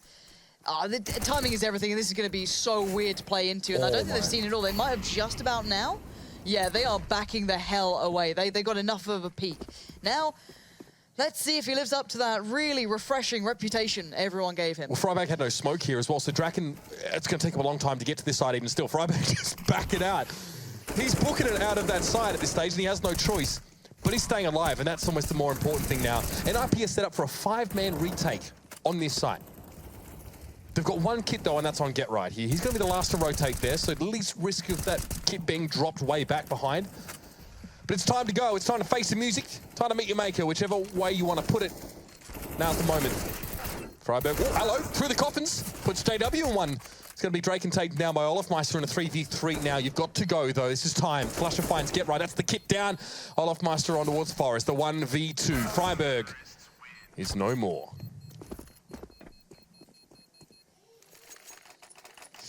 So what happens when you get optimistic, Lauren? I know, I shouldn't. I should just consistently suit my aesthetic. But the weird thing is that I just occasionally hear the analysis desk just making some noises that are just beautiful. I'd really hope that one day our producer just occasionally opens the mic, you know, just to keep them on their toes. That's what I want to hear. And the tactical pause has come out. Actually, it's probably a very bad idea to open the mics to them at any point. Yeah, we shouldn't even open the mics to them in their segment, but it's kind of in the run of show, so it's not really a negotiable thing. Do you not like hearing about Matt's dog, F1? To be fair to Matt, They didn't bring up the car. to be fair to Matt, he didn't bring those things up. He was asked them there, so Because Chad fair likes enough. to poke the kind of, you know, hornet's nest. Yeah. Tell me in more detail, Matt. I mean, He loves a bit of it, he does. I think we can maybe spare ourselves from that. No, absolutely not. I think there could be like a nice sit-down discussion at the end of the show. 30 minutes maybe. A nice little chat. That'd be good.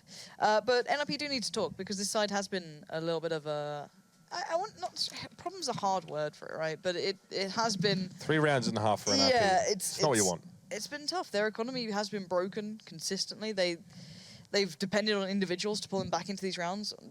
They haven't seemed particularly all that strong. fnatic, known for that very like pick-based play, very fast, very hard to predict, very hard to play against, and you know NiP are feeling the full brunt of that. So how are you going to dig yourself out of it now? They tried this quirky stack towards quad with 4 players there, leaving just Freiburg just all alone. I don't know what the next step for them is. They're going to go for a little bit of an investment here, not too much, but just a couple of nades, just try and do some damage. fnatic are in such a nice position. Anything they get out of this is going to be a bonus, and unlikely they're going to get it. fnatic's not going to give them too much rope, I think, here. You know, Reynor did as much as they can. In NiP's, to NiP's credit, I guess, something I talk about a little bit on this map is, you know, how prone CT sides are to saving a round that they feel like they're behind in. Actually, only a couple of save rounds here for NiP. They've really sat on the guns. So they've been going for it. They've been going for it, and I like to see that in this game. It's not always maybe the most efficient approach for CTs if you're outnumbered, but there it is. Now, JW does need to respect a little bit here. That P250 can have his head off in a matter of moments. He's seen the side of Draken there as well, just peeking around quad. Not much you can do about that. He's going to molly it out just in case there's a second player waiting in the wings. Okay. We've got the B stack here. So Forrest will have to do most of this on his own. That's a flash over the top. I think he's getting a bit of a feel for what's going on now. And if you're NiP, you're almost saying, well, do we even rotate this? Freiburg, who has armor and a 5/7, says, is it even worth it? Forrest keeping it under wraps for now. Yeah, look how far up they've made it towards CT Arch for fnatic. They already have 2 players up by Library, and that's where the pinch comes in. Playing out smart, they haven't seen anyone else. They're reading the B stack really well here, so perfectly fine. Clear out the side, no one's going to be in trouble. Olaf Meister will be watching the push down from Banana, finds Freiburg very easily. And considering fnatic still have smokes, nades, flashes, they can still buy time even if they felt pressured against far more investment than this, and they won't be pressured at all. Get right, swept aside, and it's Exist with just that 5/7, trying to dance with Dennis, but Dennis is having none of it. So, fnatic almost bring this back up. This could be OT, Mitch. Are you ready for OT? Yeah, I'm absolutely ready for it. If you're NiP and you get there, you're probably going to be madder than a Hatter who just stubbed his toe because you were so far ahead, of course, at the half, and you won the pistol round. You lost the next round force, obviously, from the T side. So that's probably the most annoying part. You're going to think about that a bit. Actually, you're probably not if you're them. I would. They won't. Yeah, I think they'll try and not think about this. And Drake and... Oh, my God! Balls out. Let's go. What is... That's a common phrase in Australia, Lauren. You can't like just laces blame out. everything on It's laces out. It's the same Australia. thing. It's like when you're playing football, right, and you get the balls out of the bag, and it's game on. Laces out, balls out, same thing. Got you. Right. Got you. We'll listen to Chad for confirmation. I'm sure he'll back you up, don't worry. Never played soccer, we call it, of course. I don't think we really played it. Oh, that's unfortunate. I don't know. I have to ask you. All right. 5v4, though. Draken gets the pick, backs away. Resets the playing field here. fnatic. Waiting. Limited information. No play towards mid this time. Looks like this could be a B hit. JW's going to be edging slowly closer towards it, but B still has 2 players in it, so I can imagine Freiburg and Draken at this point, but Draken's been actually hitting these shots, so I wouldn't be too surprised seeing him go for this. It's a kind of explosive play that maybe we saw from Michael Ellie, but he's been labelled almost stupid by some people for that kind of approach. But it works for NiP now. Freiburg lays a molly down. The smoke is now dissipated, so fnatic could justifiably walk in here, and there's enough to allow them to get step. But look at these positions coming from NiP as well. They're sitting so dedicated towards the site. This is a very, very deep hold towards it. It almost makes them commit if they want to take a fight. So This is NiP just saying, all right, come at me. This is what you want. You're going to have to play into the site for it. I'm going to be just playing this corner, and Get Right is there as well. This looks like it could be all she wrote for Fnatic. They got it so close, yet it still feels so far. 10 seconds remain. JW, you've got to be working miracles at this point. And Freiberg, knife out, coming at him. 1v3. Oh my God, are you serious, JW? No. Oh my God. Time, Lauren, is of the essence. And it's my best friend right now. This time, it is going to be NiP who turn the tables. This time they win it out 16-14, but Inferno between these two so far has set a precedent of being an exciting clash in the Swedish derby. But NiP come out on top tonight, 2-0. Lauren, let's throw it over to the desk before we get fired. Moses, take it away. If there's anyone in this world that's going to get fired, it's me. But carry on, Moses. I know you wanted to take that throw, Jason. That's but, unreal. It's been taken away from you. These and I'm going hooligans to take working even with. more away, and we're going to talk about the match we just saw, which was NiP just scraping What are out you even doing against here? Fnatic.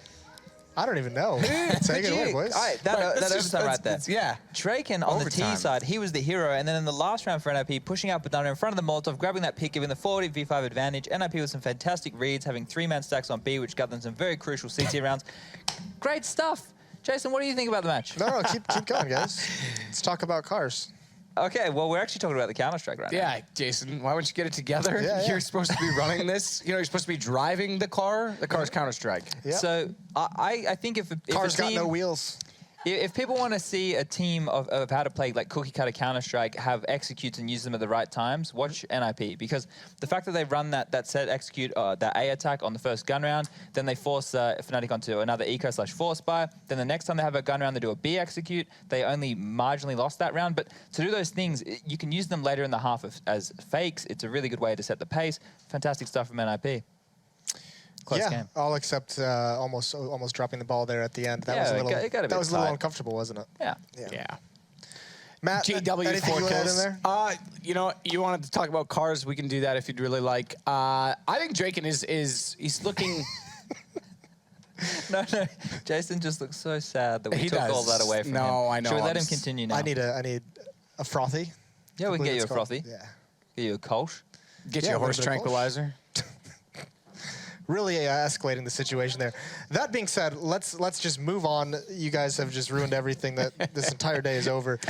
Let's just bring up, for those who were just tuning in at the end, this is the recap of the day. FaZe and NaVi facing off. Both maps go to NaVi. NiP takes both of their maps, and on the secondary stream, Hellraisers beating G2. It's a surprise, and I think the second map was actually Hellraisers winning again. I don't know. I don't remember, but that's 12-3 is not a final that's score. not a final score. Let me tell you what that was. The big thing is FaZe losing 3 out of 4 matches on the evening is not very good for them. So let's check out updated standings if we have them over here in Europe, because that's going to be the interesting part. With these 2 wins, it almost feels like NiP, yeah, they're still at the bottom, but they're only 1 game back of the team that is in 6th place, so they have a chance now to get back into this. Oh no, they're totally have a chance, and this is the surprising aspect of it. I mean, there's a real shot that they turn this season around and get into a situation where, you know, if they win it out, if whatever, they get focused and other teams start to slip with their intentions elsewhere. I mean, NiP's got the foot on the gas pedal right now. They have to improve. I just want to say as well, G2, 1-7.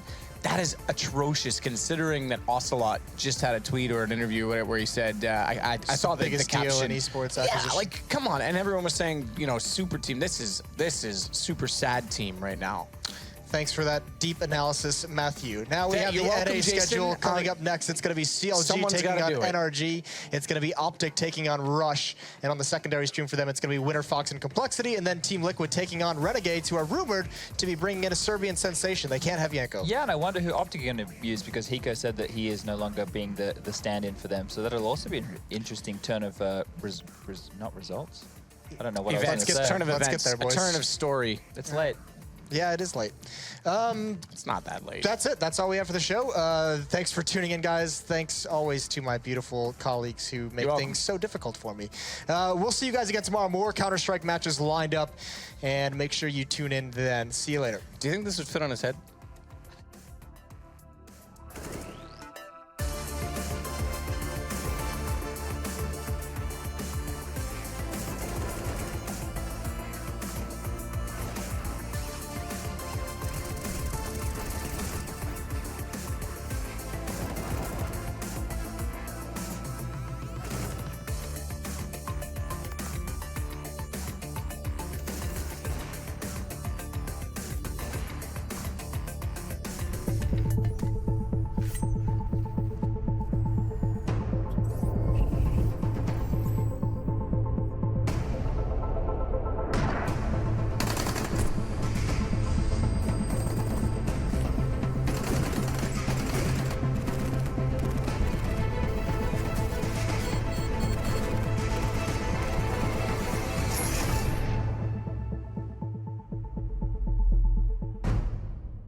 chance to actually make it into the Pro League, be a professional Counter-Strike player. That's the thing that Mountain Dew League provides.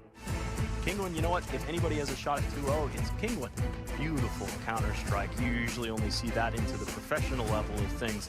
We are one of the youngest team in top 20. Many teams can underestimate us, and we can surprise them with our tactics, show our Polish power.